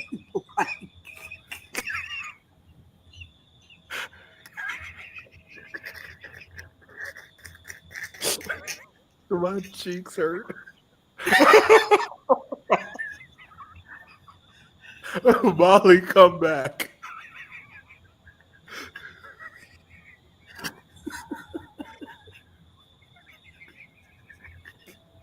I'm crying real tears right now. Hold on. I know you are. What is that? I want to hear Anton pronounce that. I'm not saying that shit. I'm just going to here get to these super chats. This is so dumb. I support my dogs. I mean, I'm not fucking with y'all. MP says Molly is funny as hell. She know how to trigger motherfuckers. Carrie laughing. See? Macaroni Tony says, Slimmy know what's up. Carrie acting obtuse. You gaslighting Slimmy, says Tanacia Arnold. This is Nacy. I ain't heard her in a while. Mr. No Ceiling says, stop raising your voice and prove your argument. Letitia says, Slimmy King shit tonight. Love the way you stood up tonight, baby dog. You being gaslighted and you don't fall for it. AD, great show tonight. Ando says, Slimmy stay giving red flags. Messi says, I'm not a fan of Myron. He's hateful and vitriolic towards women, non-whites, and gays. And even though there's evidence he's a closeted gay, I'd be perfectly fine with never seeing him again on your platform. Lonnie says, AD, you got Myron on and a Slimmy crash out. You're about to make so much bread on this lab. Everybody deserves a raise. Kenny 3 Stacks says, Slimmy, you know what you did. Ladies, give an example of Slimmy. Nope. When I would have substantiated my claim. Macaroni Tommy says, how much y'all want to bet Molly think Myron is gay? Mr. Robinson said, I also disagree with what Slimmy said too. But when Myron came up, for some odd reason, I agree with Myron. Carrie, if you program, says Macaroni Tommy, why are you going so hard on Slimmy's point? Mr. Robinson says, I was dying laughing when Myron kept calling his sister a B. Look, B, you got to get married. OG War Machine says, Carrie didn't say, do you want some in your? Macaroni Tony says, Carrie, why do you call your sister a B word? What Slimmy thought was going to go down. Lonnie says, Slimmy need a mouth kiss. Can he handle that? As opposed to what other kind of kiss? Billy Cole Gruff says, Slimmy, they all cap. If you Elmo, Q, Grover, pick, please. OG War Machine says, Slimmy wants to turkey sound Myron's yardstick. What? That's so dumb. I don't know what the fuck is going on. I'm gonna have to vet these. You better stop typing that weird ass shit. Tony says, Carrie and Molly proving Slimmy's point in real time. I'm about to vet these before I read them. Mick Twist says, Slimmy, man, I got mind control over my hammer. I'll be quiet, but when he leave, I'll be talking again. Laughing my ass off. Just kidding, big dog. 6'8" Aquarius says every time Slimmy come on the panel, treat him like he a guest. Fahim says Carrie trying to stay calm with Slimmy is like an episode when you guys were talking conspiracies. Slimmy tends to want you to get something, but don't explain to something that you're supposed to get. Ugh, that kicked my ass. Thanks for the therapy. He says, I don't know what the fuck. Because I'll be looking for the commas and shit. Thanks for the therapy. Says, well, we appreciate you. I don't know why that one kicked my ass. Let me reread that one again. Carrie trying to stay, because I don't feel like he got his $10 worth. Carrie trying to stay calm with Slimmy is like the episode when you guys were talking conspiracies. Slimmy tends to want you to get something, but don't explain to something that you're supposed to get. I don't know why they kicked my ass. He wrote it like he's supposed to. Yeah, that was weird. He wrote it right. Slimmy, the old dog that can't learn new tricks, says Ando.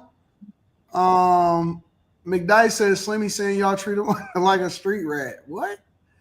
Overtime article says great show, Anton and crew with women. It's not about what you say, it's about how you say it. Myron said things they disagree with every night. Billy Goat Gruff says Kim, does delivery matter? It's the same thing. I think Myron, who I F with, is way more ruthless than Slimmy. Watch his channel. He's barbaric, Q bitchy. AD Fuck you and your mama. AD gonna smash so hard the thought of how much money he gonna make during his live. OG War Machine says 100 Slimmys versus 1 Myron. Overtime article says always remember Myron started off saying women are retarded. No, actually he started. I'm gonna be honest with y'all. First thing he said was, let me preface what I'm about to say by saying that he prefaced what he was saying by saying that it's not a reflection of the panel. So that's what he said. As they sat there and said nothing, remembers. Zoner Zone says Slimmy ain't saying nothing until Myron left either. Slimmy, you got to articulate all that I'm about to do. This is immature. G-Lock says they're not pushing back, they're pushing buttons. Issa Wealthy says, not I Miss Myron and Brother Slimmy on the same panel. Hopefully, he put y'all on to Israel.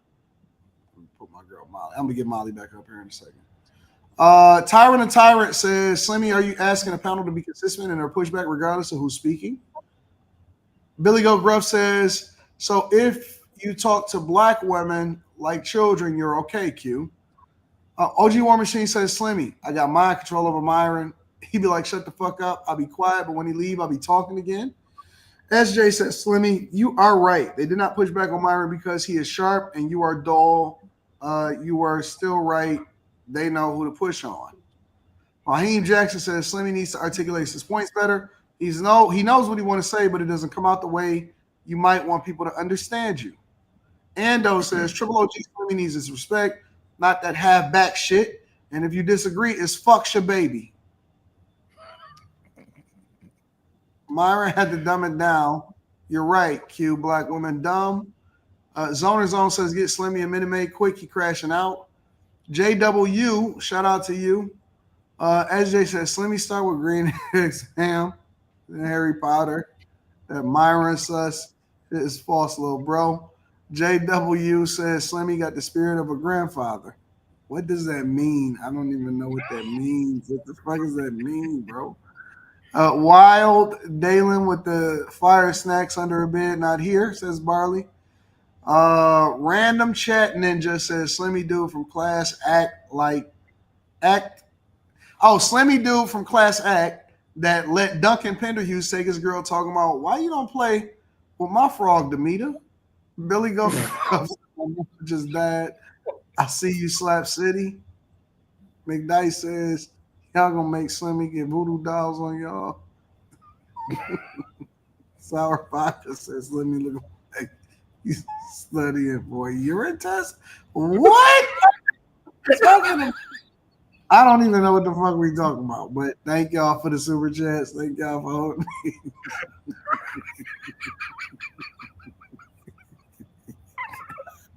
I think it's just late and we're just sleepy.